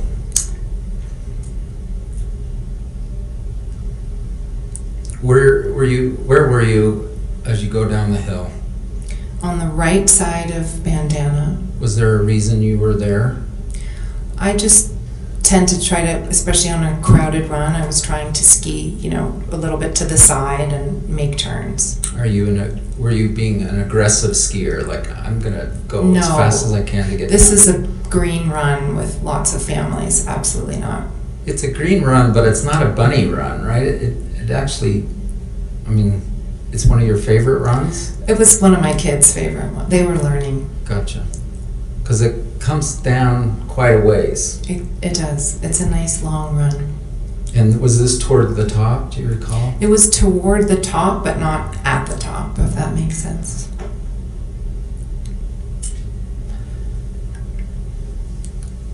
Would you have observed, first of all, did you personally look and see Mr. Sanderson? On the ground? After the event? Yes. And was he unconscious when you saw him? No. Then they're saying Eric Christensen, the Deer Valley person, came over. Mm-hmm. Did you observe that? I did. And they're saying that he yelled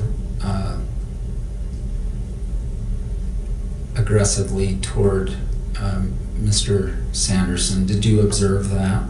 He did not yell at Mr. Sanderson, no. He's going to testify on Monday. Mm-hmm. From your interactions with Mr. Christensen, is that consistent with his personality to be aggressive like that? Objection, Your Honor. Calls for character evidence. Sustained? How many times before had you interacted with Mr. Christensen? Well, it's a while back now, but I know that we had him teach my son Moses on at least one other occasion. He was always incredibly kind, very patient. My son was a beginner and frustrated that he couldn't ski better faster, and Mr. Christensen was incredibly patient and sweet with him.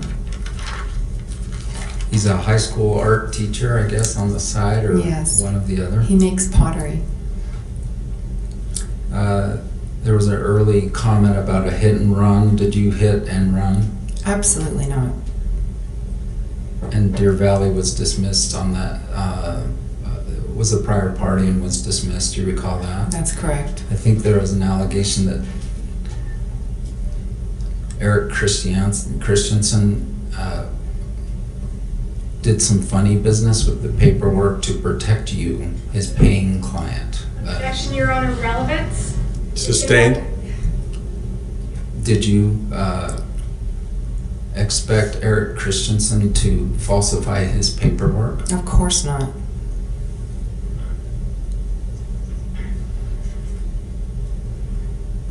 Agent and representative in the legal world, I can tell you is a little different maybe than in the acting world. Right.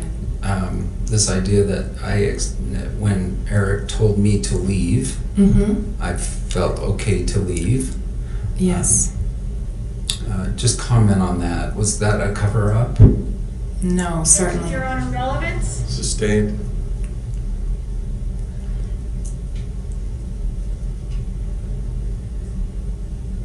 Was Eric Christensen your legal representative on the mountain? Objection, relevance?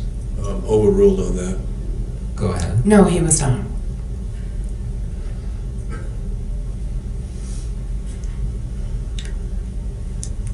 Did you stick around for a while after the collision? I did indeed.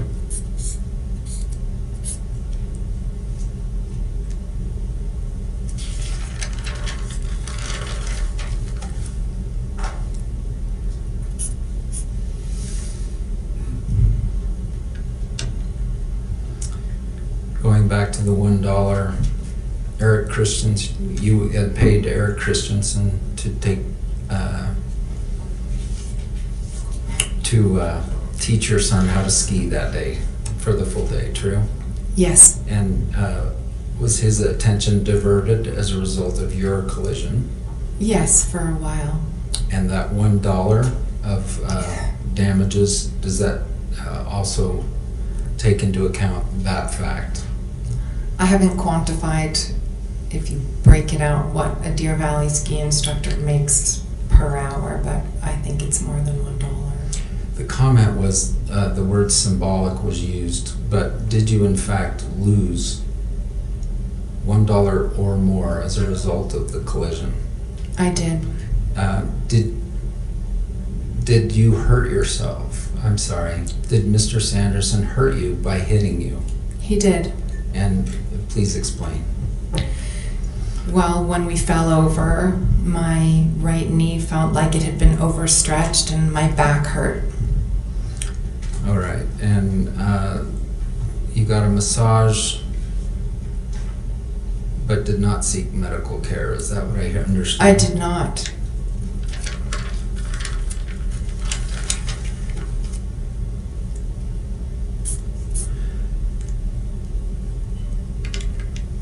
Eric Christensen's going to testify on Monday. He's going to say words to the effect that he heard and turned.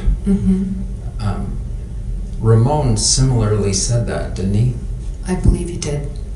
He wasn't focused just on Terry right before the incident. He heard and turned and saw them a group go down, correct? That's what he said. Sustained. Oh, we'll let the jury remember then.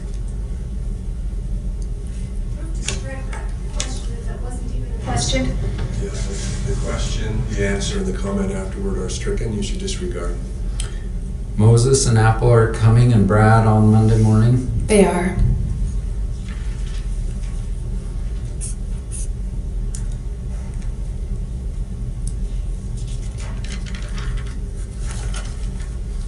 Missing school to do it? Apple will be missing school, unfortunately, and Moses will be on spring break, so he will not be. You've heard, next week we will hear from our experts, but do they 100% support your version of what occurred?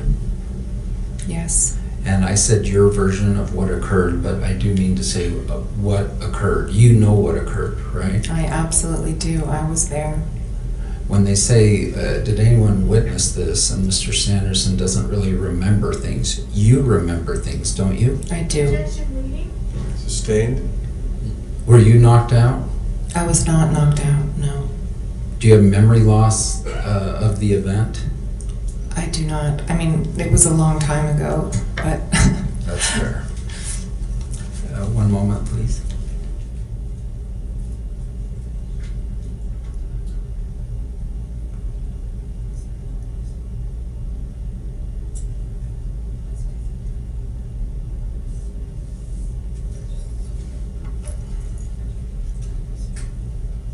Just one quick thing, we're going to bring up a Deer Valley receipt that actually shows the amount paid.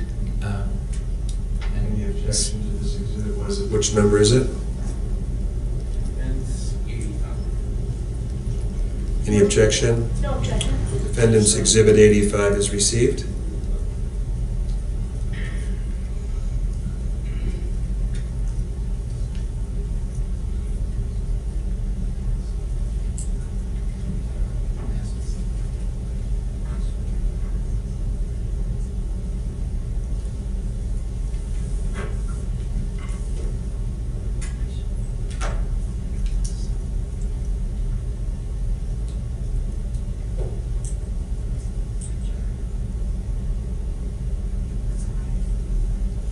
We want to protect an address if we needed to, but it turns out we don't need to. So there's been no objection, and James, would you bring that up?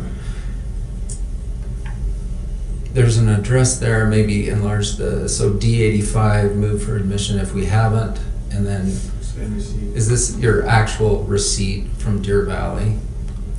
Yes. And it's in that binder in front of you if you need to look Okay. at it. What number is the Yes, exhibit? let me come get that. Yeah, you may. 85.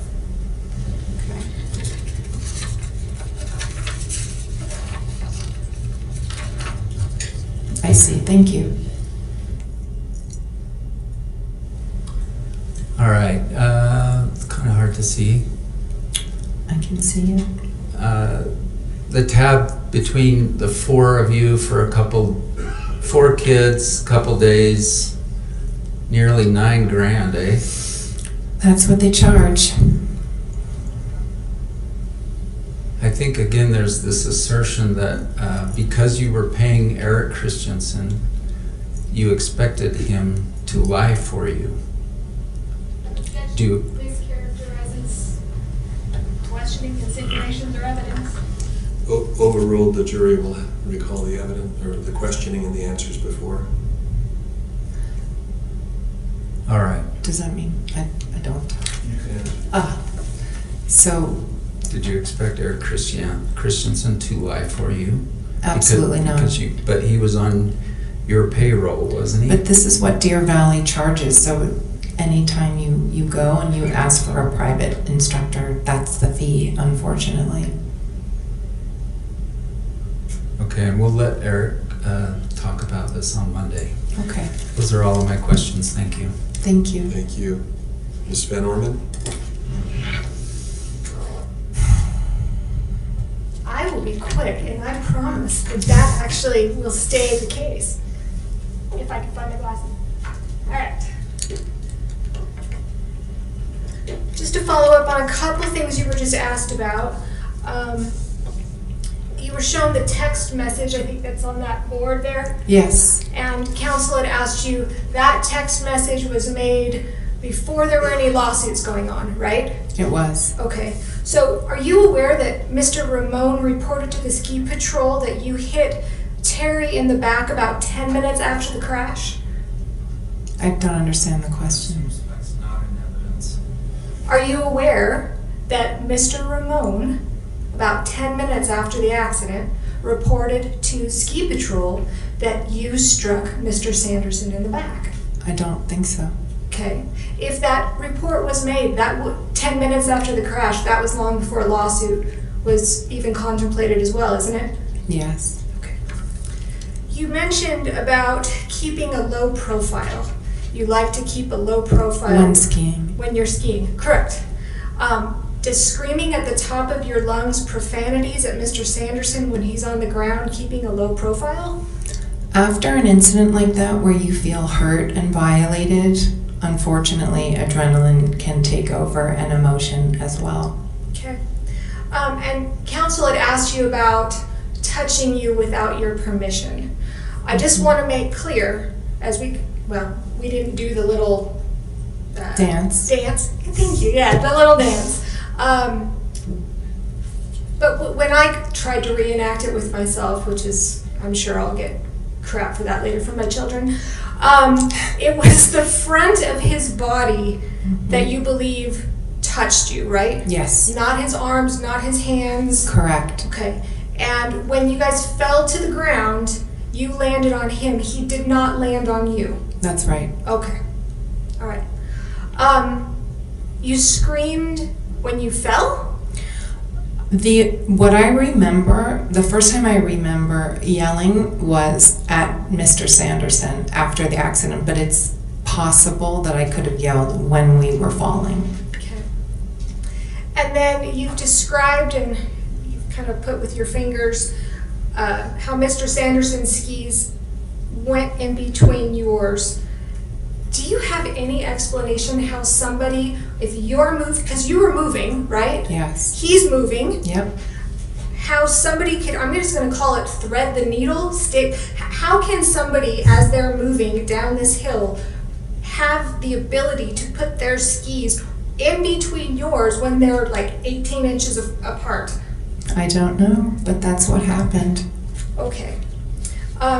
You testified that this was a crowded run?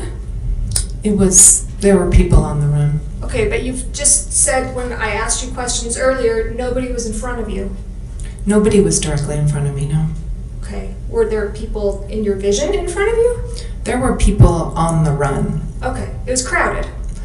It was, I think it was moderately crowded on that day. Okay. And some of the people were your daughter and Carrie Oakes down below, and your son and Eric Christensen to the left and up a little bit.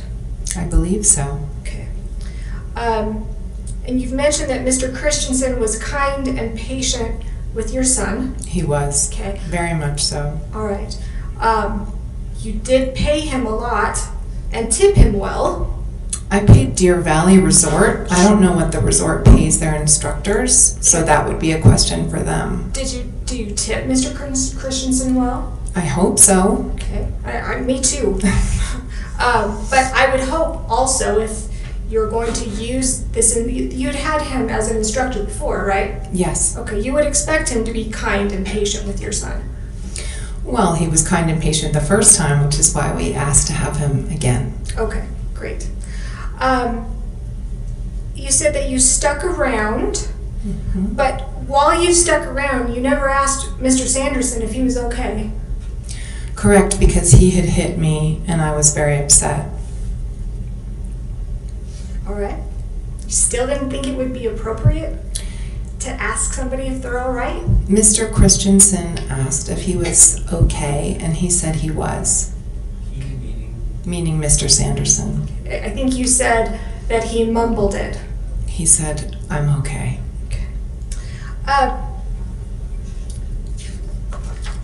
You've been asked a number of questions about the dollar. You were asked in your deposition, were you not, to your understanding, you're making a claim for the sum of $1 as a symbolic loss, right? Yes. And you said correct. Yes? That's right. Okay. And then I also asked you in your deposition, are you telling me now you're making a claim for more than the sum of $1? Do you remember what your response was? I don't remember. You said no. That's not the case though, is it? Your Honor, It's a yes or no. That's an improper question. She gave the answer. Overruled? It's a yes or no. Are you making a claim more than $1 in this case? Now I am, yes. Thank you. No other questions.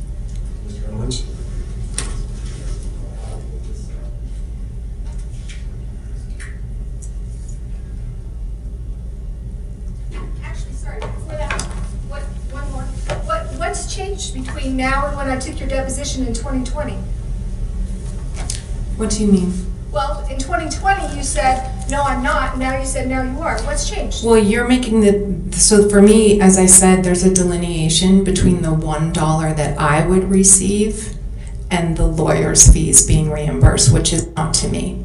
Okay, so and now you're not changing your position. No. Okay, so you've always been seeking more than $1. At the time of the deposition, I was seeking $1 for myself. And I don't recall at the time of the deposition if we were also asking for the lawyer's fees reimbursement. Well, I'll represent to you that that was pled in the counterclaim. I could show you a copy if you'd like. I'm sure you could. Do you disagree with that? Do I disagree with? That in the counterclaim where you had sued my client and how I got involved on this case, Yes. that you had asked for $1 plus attorney's fees. I am asking for $1 plus reimbursement of attorney's fees, or that they're being paid. And you've done that from day one since you filed the counterclaim against Mr. Sanderson. Yes. Thank you.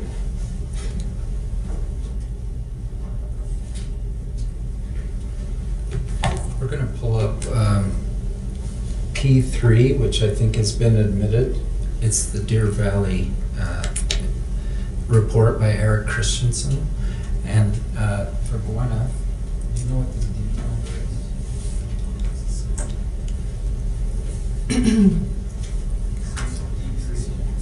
is? So, can I come? May I? I'm going to just show you D3 here. Okay.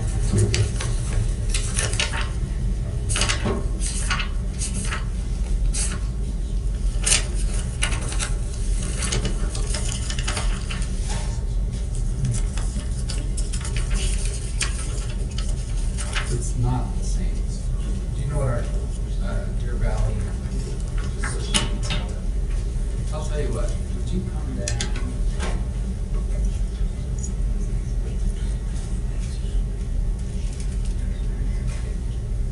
I have a laser here, if I need it. It's a little red thing. Did you see this on the first day of testimony? And James, maybe do the top third. This is Christensen's report. Yes. It says male skier took her out from behind. Is Yes. that what happened? Yes. This report is accurate? Very. I didn't see it, but heard her scream as she went down. Do you dispute that? I don't. I skied directly to her. Did he do that? He did, yes. The man was behind her. Both were in discomfort. Is that all true? Yes. During lunch, she talked of being stiff and sore. Is that a true statement? It is. Can we go to the third now, please? I'm glad you can see it on your monitor. We had a hard time getting those going. All right, I'm gonna look here. It says on the right there, a patroller came by to check on everyone. Do you have a memory of that? I don't. All right. I'm afraid. And then the bottom third, please. Your Honor, I'm going to object that this goes beyond the scope of my read, direct, cross, etc. Your Honor, I'm addressing this because she was asked additional questions about sort of who hit to. First thing male skier stated was that she, meaning you, appeared right in front of him. All right, did you hear that? No. Do you dispute it occurred? No. Thus admitting he was the uphill skier. He was. She never saw him because he came in from behind. Correct. Did you see Mr. Sanderson in front of you? No, he was behind me. Did you have a lash in your eye or otherwise have some eyesight problem? Nope, I still have 20/20. I need reading glasses though. Were you blind in one eye and limited in the other? No.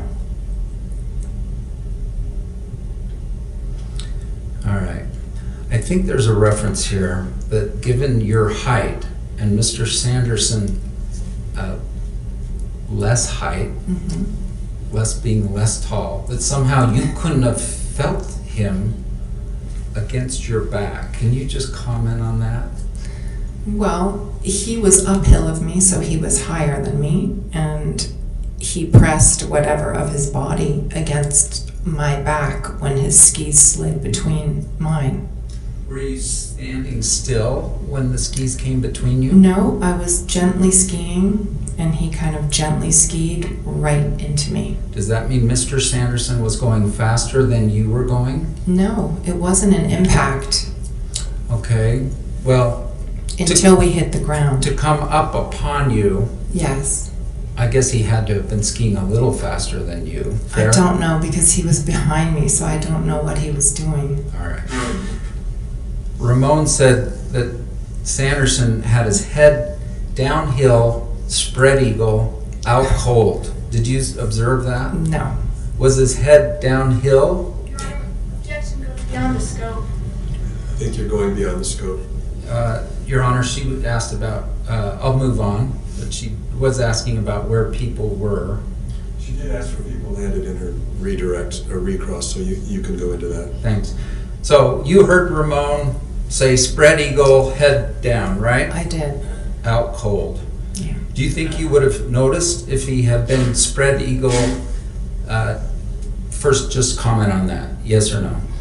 Objection pleading. Sustained? Just comment. Like, I did see him spread eagle, or he did not. I'm trying to be as broad as I can on that. Well, that's leading. Okay.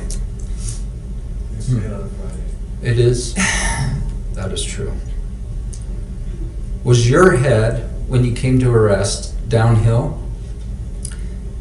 Both of our heads were in the same direction, uphill. So Ramon said they were both downhill. That is incorrect.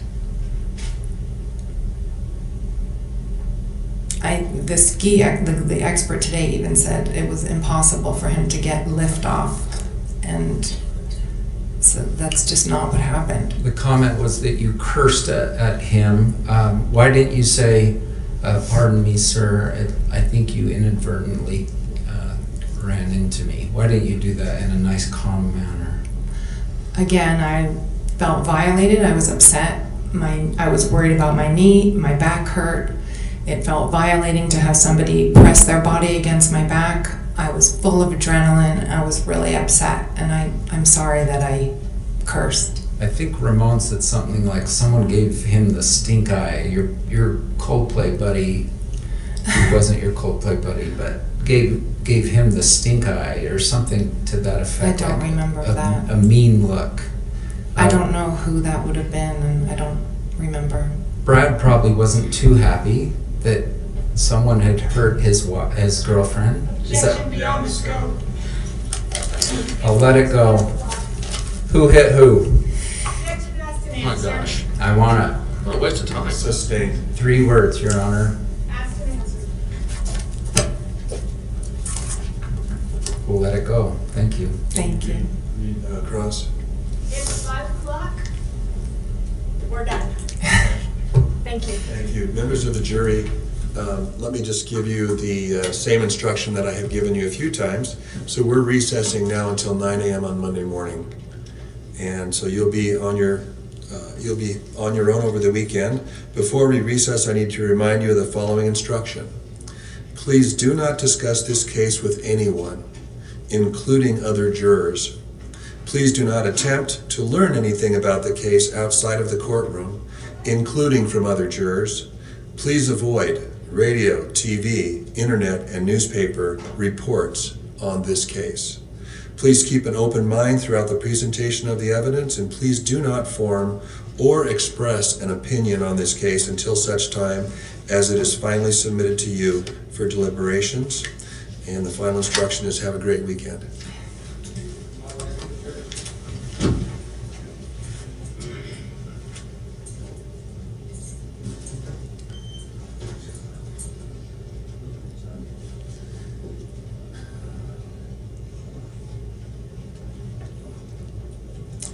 step down? And you can leave too. Excuse me. Yes. Your Honor, we may call our client in our case. Any objection to that? No. Okay. And I mean, I don't know if they have an objection, but it would be proper because you're limited by the scope of cross before. thank you. Can we sit for a minute because I'm not quite Sure. done? Is there anything we should address before the weekend? I know there's a brief that's due by the defendants rather by noon on Sunday. That's right. There is one other thing we should probably talk about is I'm sorry? timing. We need to talk about timing on witnesses. I know Yes, that that's you've what I got. wanna talk Yeah, okay, great. Let's talk. Anything else for the court? Yes. Yes. Yes. So how are we gonna, in theory, they were supposed to arrest today. I'm not complaining. I mean, there's one more witness, as I understand it, which is Terry Sanderson. Can the plaintiffs confirm? Yes, that's correct. Okay. All right, So on Monday morning, we'll start with Mr. Sanderson. No. Okay. I need to be heard on this. Okay. Sorry, I can't say no to you, Your Honor. We have 7 witnesses lined up because there was no question that plaintiffs were going to rest on Friday. So, 7 people are all lined up back to back. And Mr. Sanderson's here, and I didn't expect him. We sort of flip-flop this in a way because they've heard from plaintiff, they've heard from the defendant before we've never even heard from the plaintiff. But I have back-to-back witnesses Monday, Tuesday, and Wednesday, which leaves Mr. Sanderson to testify on Thursday next week. It is possible that almost all of these people have flown in from out of state to be very precise on timing. And I don't think we should be punished. I think I've raised this several times, like I need to set up our witnesses. And I'm talking about 16 witnesses, very busy physicians out of state. My client's family is coming in just for this and then leaving. So, I'm not critical. We are where we are, but I've made it clear multiple times that, and I don't want to be limited in my time for Mr. Sanderson. And Your Honor, So what's the request? That Let me take witnesses out of order. We work in Sanderson when we can. All right. And what's the plaintiff's position on that request? What do you propose happen? We have a case, and we'd like to have it finished so that we can rest appropriately. Terry Sanderson is an important part of that case. We have a right to put him on. Now, I don't want to throw stones here, but there's a lot of reasons why this took longer than it should have, okay? And it's not our fault. We worked as hard as we could. So, we take Terry Sanderson on Monday. We will have him for about an hour. Yeah, I'm taking his direct, and I will commit to the court that we will be done with direct in an hour. Okay. And so I think we do that, and we fit him in as we can. I mean, we had problems too. You know, we caught a witness short. They got out of town. That happens. And after that witness, then you'll be resting? Yes. Okay. So, this puts me in a bad position, Your Honor, with my witnesses. I raised this multiple times. We're gonna rest on Friday, we're gonna rest on Friday, we're gonna rest on Friday. Some of these are Deer Valley people. This is the best snow year in 20 years. They're losing income by coming. And some of them, for instance, can come during a 2-hour window. That's how tight it is. Is anyone in the 9 to 10 window? Yes, so it goes Moses, it's probably gonna go this way. Moses, Apple, Brad, Eric Christensen,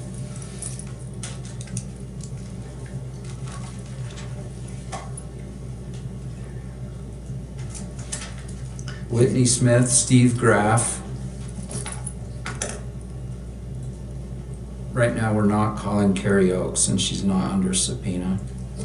And why can't the family members be called later? It's true that Carrie Oakes, actually, I don't think we've made a final decision on. Your question once more, I'm sorry. Why can't the family members be called later? They're missing school. They're taking flights in, flights out. I promised them they'd be on and off that morning. And I did that on some good faith basis here that we're gonna start our case on Monday morning. Okay, well, here's my ruling, is that I agree with Mr. Sykes. The plaintiff has their case, they're entitled to put their case on. What I'm hearing is that there's one more hour before they rest. You don't have to cross-examine the plaintiff at that time. If you have witnesses that you need to put on right away, you can call the plaintiff in your case. And it sounds as though,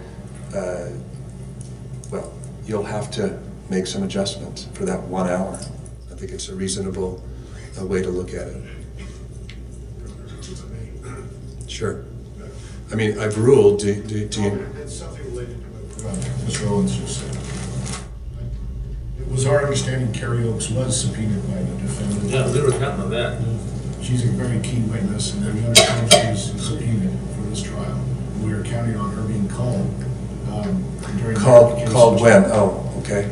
There's no I don't think he's outlined all the witnesses he's calling. He did represent that he's not sure if she's been subpoenaed. I know she has not been subpoenaed. Well, you've got the weekend to subpoena her. But we relied on them. On we who? We didn't have to call her and have her here twice. We relied on their statement that they would call her. And that's the problem. We coordinated with their counsel too, to that. If she's unavailable, then we'd ask to redo deposition. Yeah, see if you can work it out over the weekend, get her here, and if not, we can do the deposition. That really is, because we relied on that. We relied on that. So I don't represent Deer Valley, just so you know. Deer Valley has a lawyer. He's been involved through the whole thing. You've seen my correspondence with him. You can show me any emails. I'll stand by whatever I said. Yeah, I don't think... I don't control these people. It's Friday afternoon, past 5 o'clock.